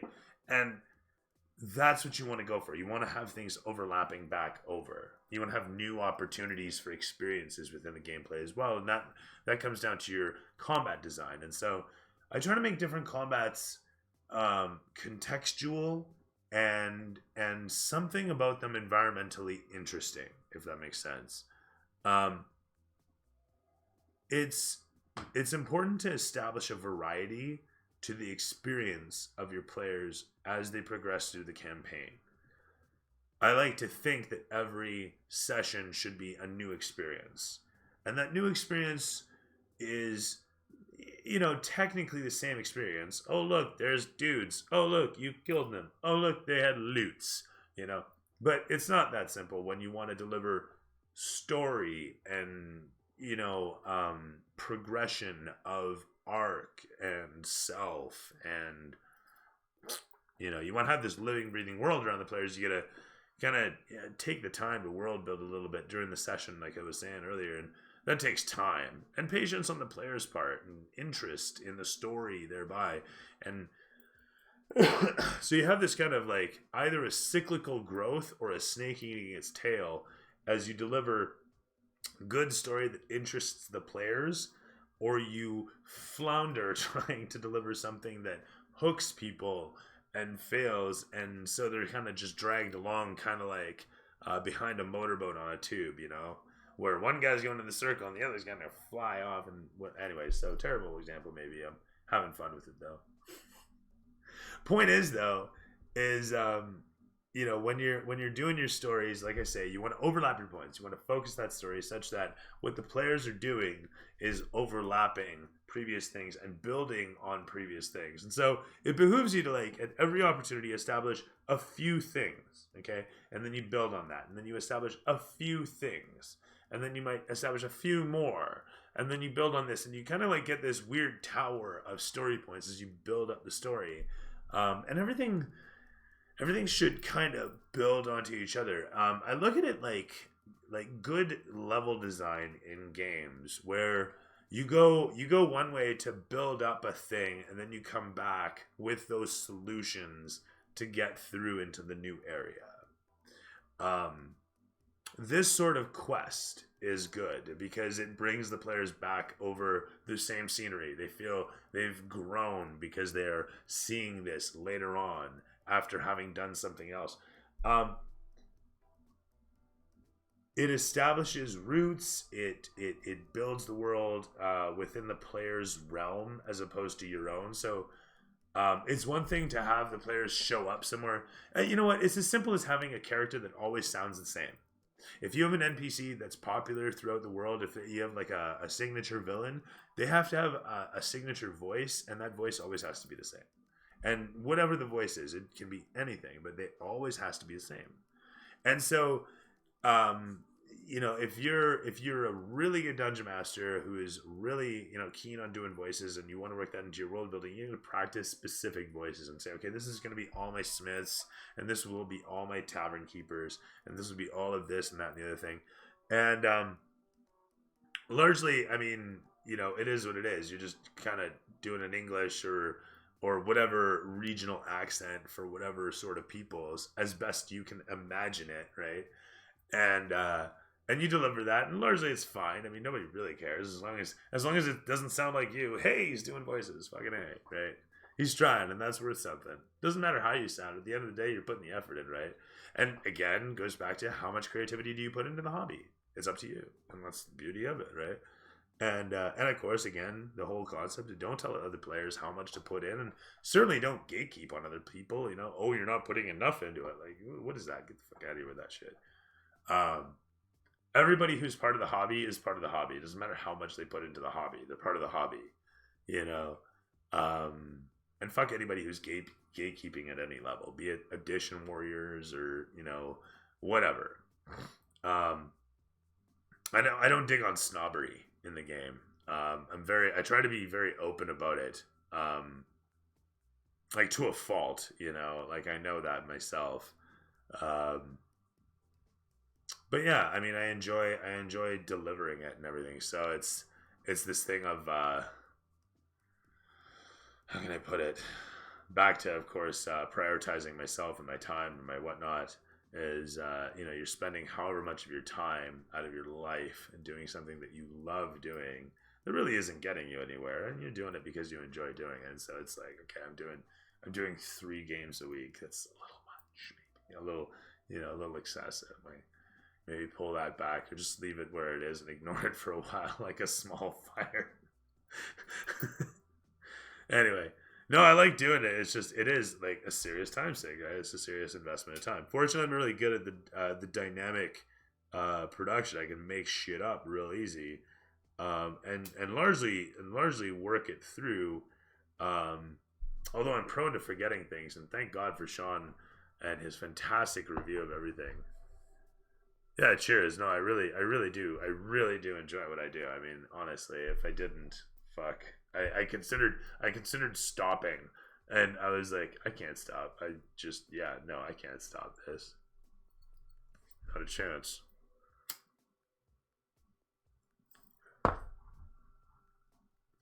No, I couldn't bring myself to, honestly. It's something I've been doing for years. And I've had people ditch. I've had people leave. I've had people argue and quit, rage quit, etc. I've had all sorts of players come through, and I was serious when I said I miss everybody. It sucks. I don't know. I put the post out on Facebook one day. I was like, have you ever been a part of my game? I'm always thinking, hey, I always think of everybody that's been through here. I don't talk about anybody because I don't want to, spread anything about anybody. I just appreciate whatever time that anybody was here. It's all online anyway, so really, right? What the hell am I gonna say? But yeah, no, I mean, I've met other dungeon masters who are so critical of players too, and this is something that bothers me when I talk about snobbery. It's like, folks who are so critical of players and how they play, and things not being good enough on some level. Like, I'll admit, I appreciate a certain style of play, I do, but I certainly believe in chemistry, and that's really the big trick for me. Like, here's a concept, okay? Someone may annoy me, but they may really fit in with the rest, and that's just a funny thing about it all, And then here's another concept, is that maybe it's not about them annoying me. Maybe it's more about the type of experience I want versus the type of experience they want. And so here's a point where the dungeon master has to consider what his players want, So you're in a funny role when you're trying to run a game. You really do. Like I say, it's a different game on this end of the table than it is on that end of the table. And it always feels alien, honestly, being on the other side of the table. I don't think anybody's ever tried to run a game here for me. People have tried to run games for me in the past. It's happened. And if they know me, like if I'm just a guest player in one of my own groups, it doesn't go well because everybody keeps regarding me as one of the dungeon masters, if not that dungeon master. Even though I'm not, obviously, but it happens because you're in the role, 9 times out of 10 in their life. So, but I liked playing when I went to this public sessions that occurred at the library here in town, and that was good fun. That was enjoyable from time to time. Experiencing different play styles is good because you learn different tricks of the trade, and there's so many great tricks in the trade that so many people come up with. And I'm not talking about, I take notes this way or I have bookmarks there, but I'm talking about in presentation, in how people speak through things, how they describe things, how they portray their world onto the players. And I mean, that sort of thing is an art. It's an art. And to see other artists at work is what it's all about for me, is when you go out and you get to play with another dungeon master, you get to see the way that they do things, and what I really liked was Harmon Quest, actually. If you haven't seen Harmon Quest, check it out. It's really good. As a 2-season epic quest there with the dungeon master who does a really good job of letting the players play, their ridiculous ways, and he just gets out of their way. And he is letting the players literally play the game however they want, but always leading them through the story expertly. No, that's fair. You know what? You start somewhere, like that. At the end of the day, you got to suck at something before you get good. But yeah, Harmon Quest is fantastic. And there's other dungeon masters out there. People say like, Critical Role is unrealistic. Don't pay attention. No, Critical Role is good. You can pay attention to it and learn about good story structure and, how to voice act and how to even portray yourself in a way. If you want to be like Ike, so to speak, you can watch them. Something I do is I watch my streams just to see how I behave on camera and get a good idea of what I'm doing.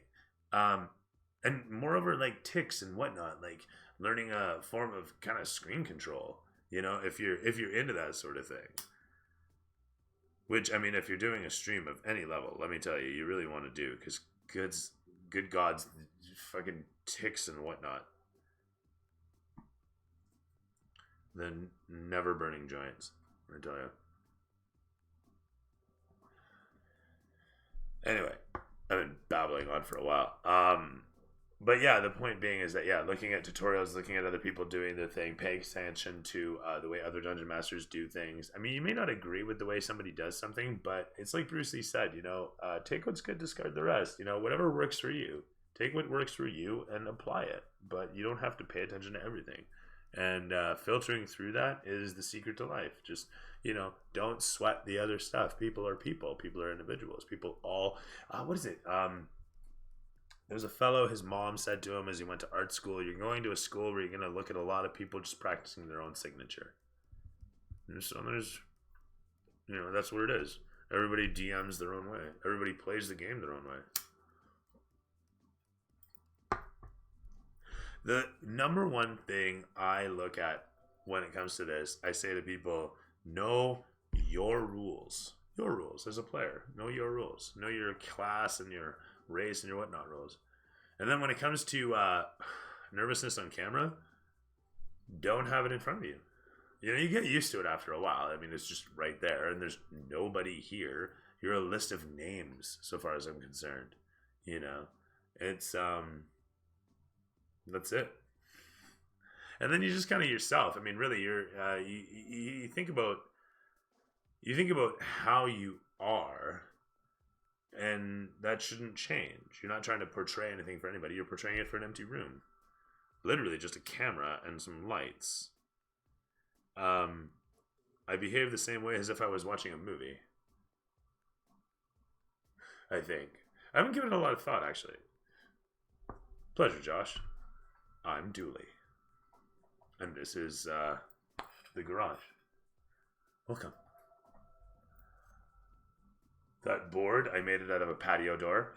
This right here, I made it out of a patio door. I went down to, the used housing shit place. I bought a patio door. I should have bought the, they had a frosted white one. And I looked at it and I said, no, I want this one. I was like, fuck. I mounted the ribbon in there. And that ribbon is beautiful.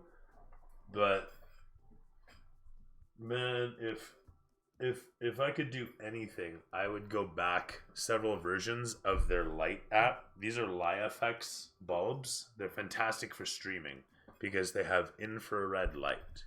And so they're like $100 a bulb. So they're expensive, but they work. And then this thing, it's $150, and that's amazing. And it's so technologically blah, blah, blah, blah. So it's kumbaya. And then the app was amazing, so good. Oh my God, you could do such cool things, and now it's shit. It is total garbage. And so you can barely do anything with the thing compared to what you could do once upon a time. And the controls are terrible, and the intents are terrible, and it's just badly designed all around. And it's a damn shame. Because otherwise, the lights are amazing. But the app is just terrible now. Ugh, such a shame. Anyway, I digress. The point is I made the board out of a patio door. I feel good about that. So I split it apart, threw the trim in there, screwed some mounts into the sides, and into the wall it went. And so now I have that. And it's pretty visible, actually. I'm surprised at how visible it is. And not surprised at how visible it isn't. But there it is. Anyhow, that's a little something about my garage to go with everything else. So tonight's drunken banter brought to you in part by booze.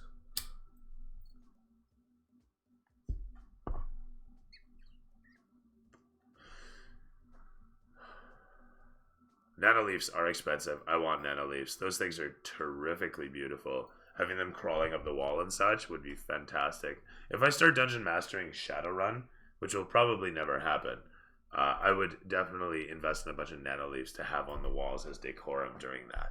That would be, it feels like a necessity. Man alive. This was a lot of fun as a session. I did hate how long it took to get here, but this part made up for it in being such a beautiful setting and whatnot. I had a couple qualms about how many dudes to throw out. I feel like I should have thrown out more. I feel like it needed to be more of a challenge. I feel like maybe I should have even held off until tomorrow, or sorry, not tomorrow, but next session with the combat itself, simply for the fact that I could have had it more of an epic fight. But the truth is something that I was thinking about is falling into the trap of the full session fight. And I suppose this would be Yeah, felt kind of rushed. Exactly. Is you have a choice. You can start out the next session with the fight and have it go half the session and then move into roleplay, which is fine and dandy and good.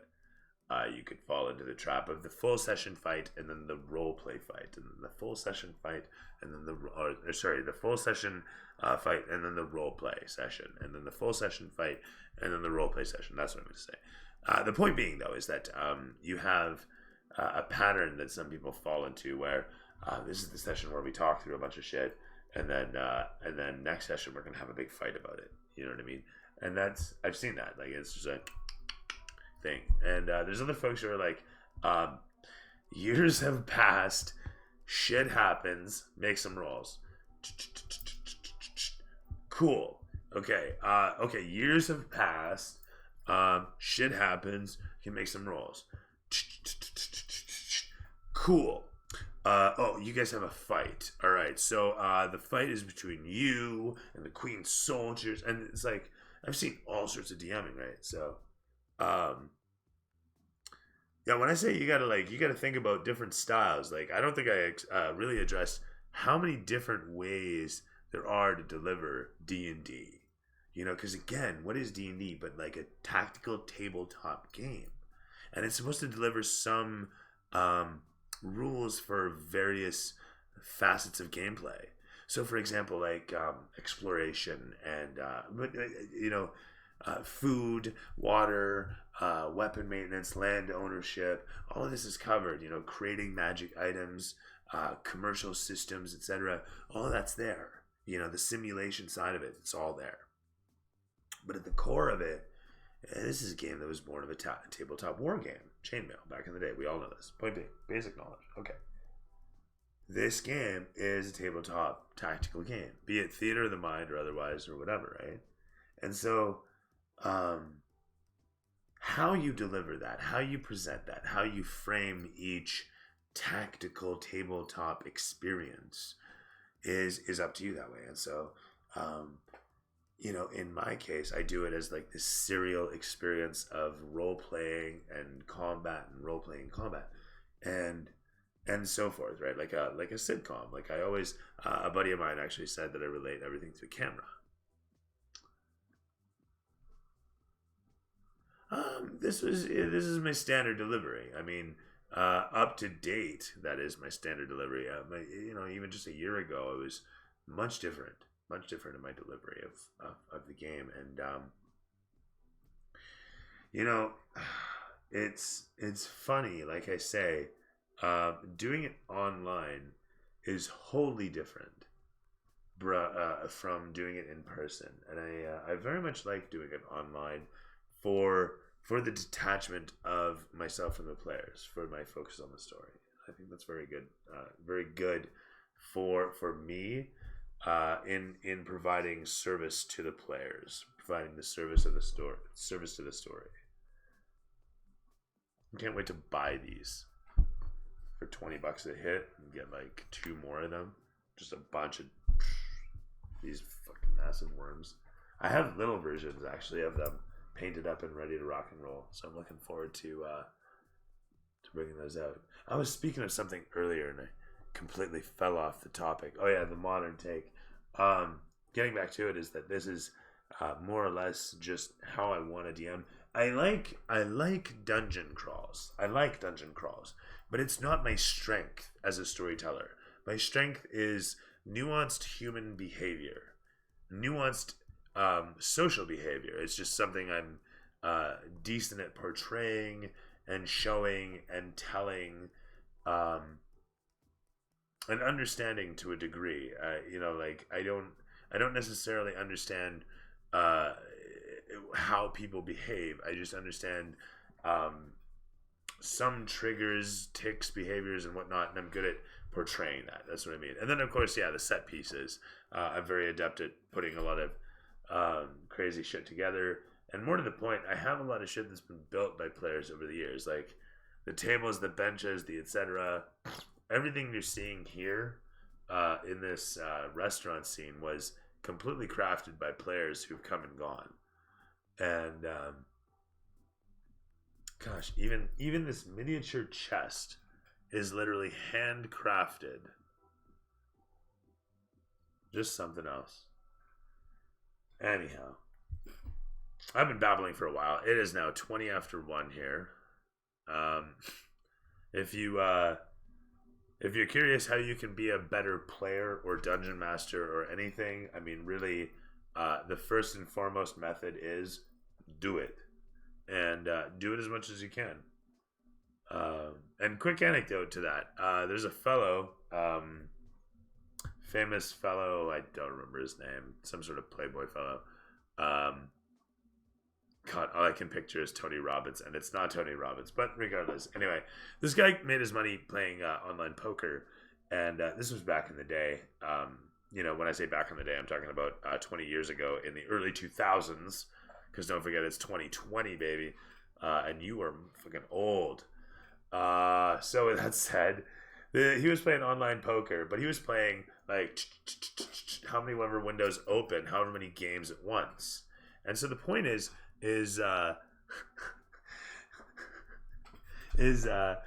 he's playing however many hands a day, 100 hands an hour, he said.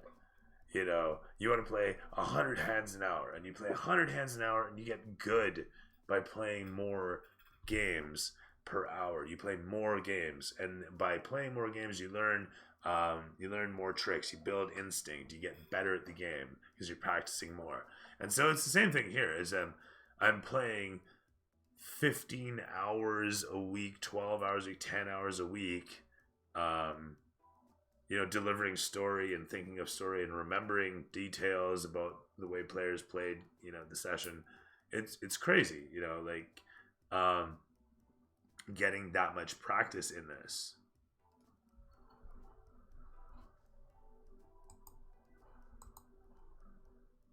Whoop. Well, I guess I've just got to do this. And bam, there it is.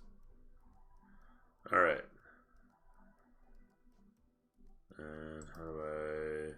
Oh, actually, I'm being kind of dumb there. Bam, done. What a concept. And then that, like that. Or like that. And then like that. And then like that. Okay. It's good. It's as good as it's going to be, really. Oh, shit. We can do this now. What a concept. You can mess with the white balance and everything. I don't know why this changes, but it does. So it is. Yeah, I don't know what it was before. I didn't really pay attention. I thought it was centered. Maybe it wasn't. But, yeah, so it is. Yeah, I guess it was cropped at the bottom there now that I think about it. It's the same camera view, but now it's like a lot larger. Yeah, so all of this was built by players. All of that. And then there's just scads of other stuff stretched out around here. Bathroom towels. Lots of bathroom towels. Anyway, I'm going to get myself a snack, and then I'm going to go pass out. And I would suggest that those of us who have work tomorrow do the same. To those of you who have been watching this night, I thank you very much for doing so. To you, Fate Lionheart, good to have a fan, and I look forward to seeing you next session. Until next time, all, may your 20s always land on 20. Have a good night, Rosie, if you're still in there.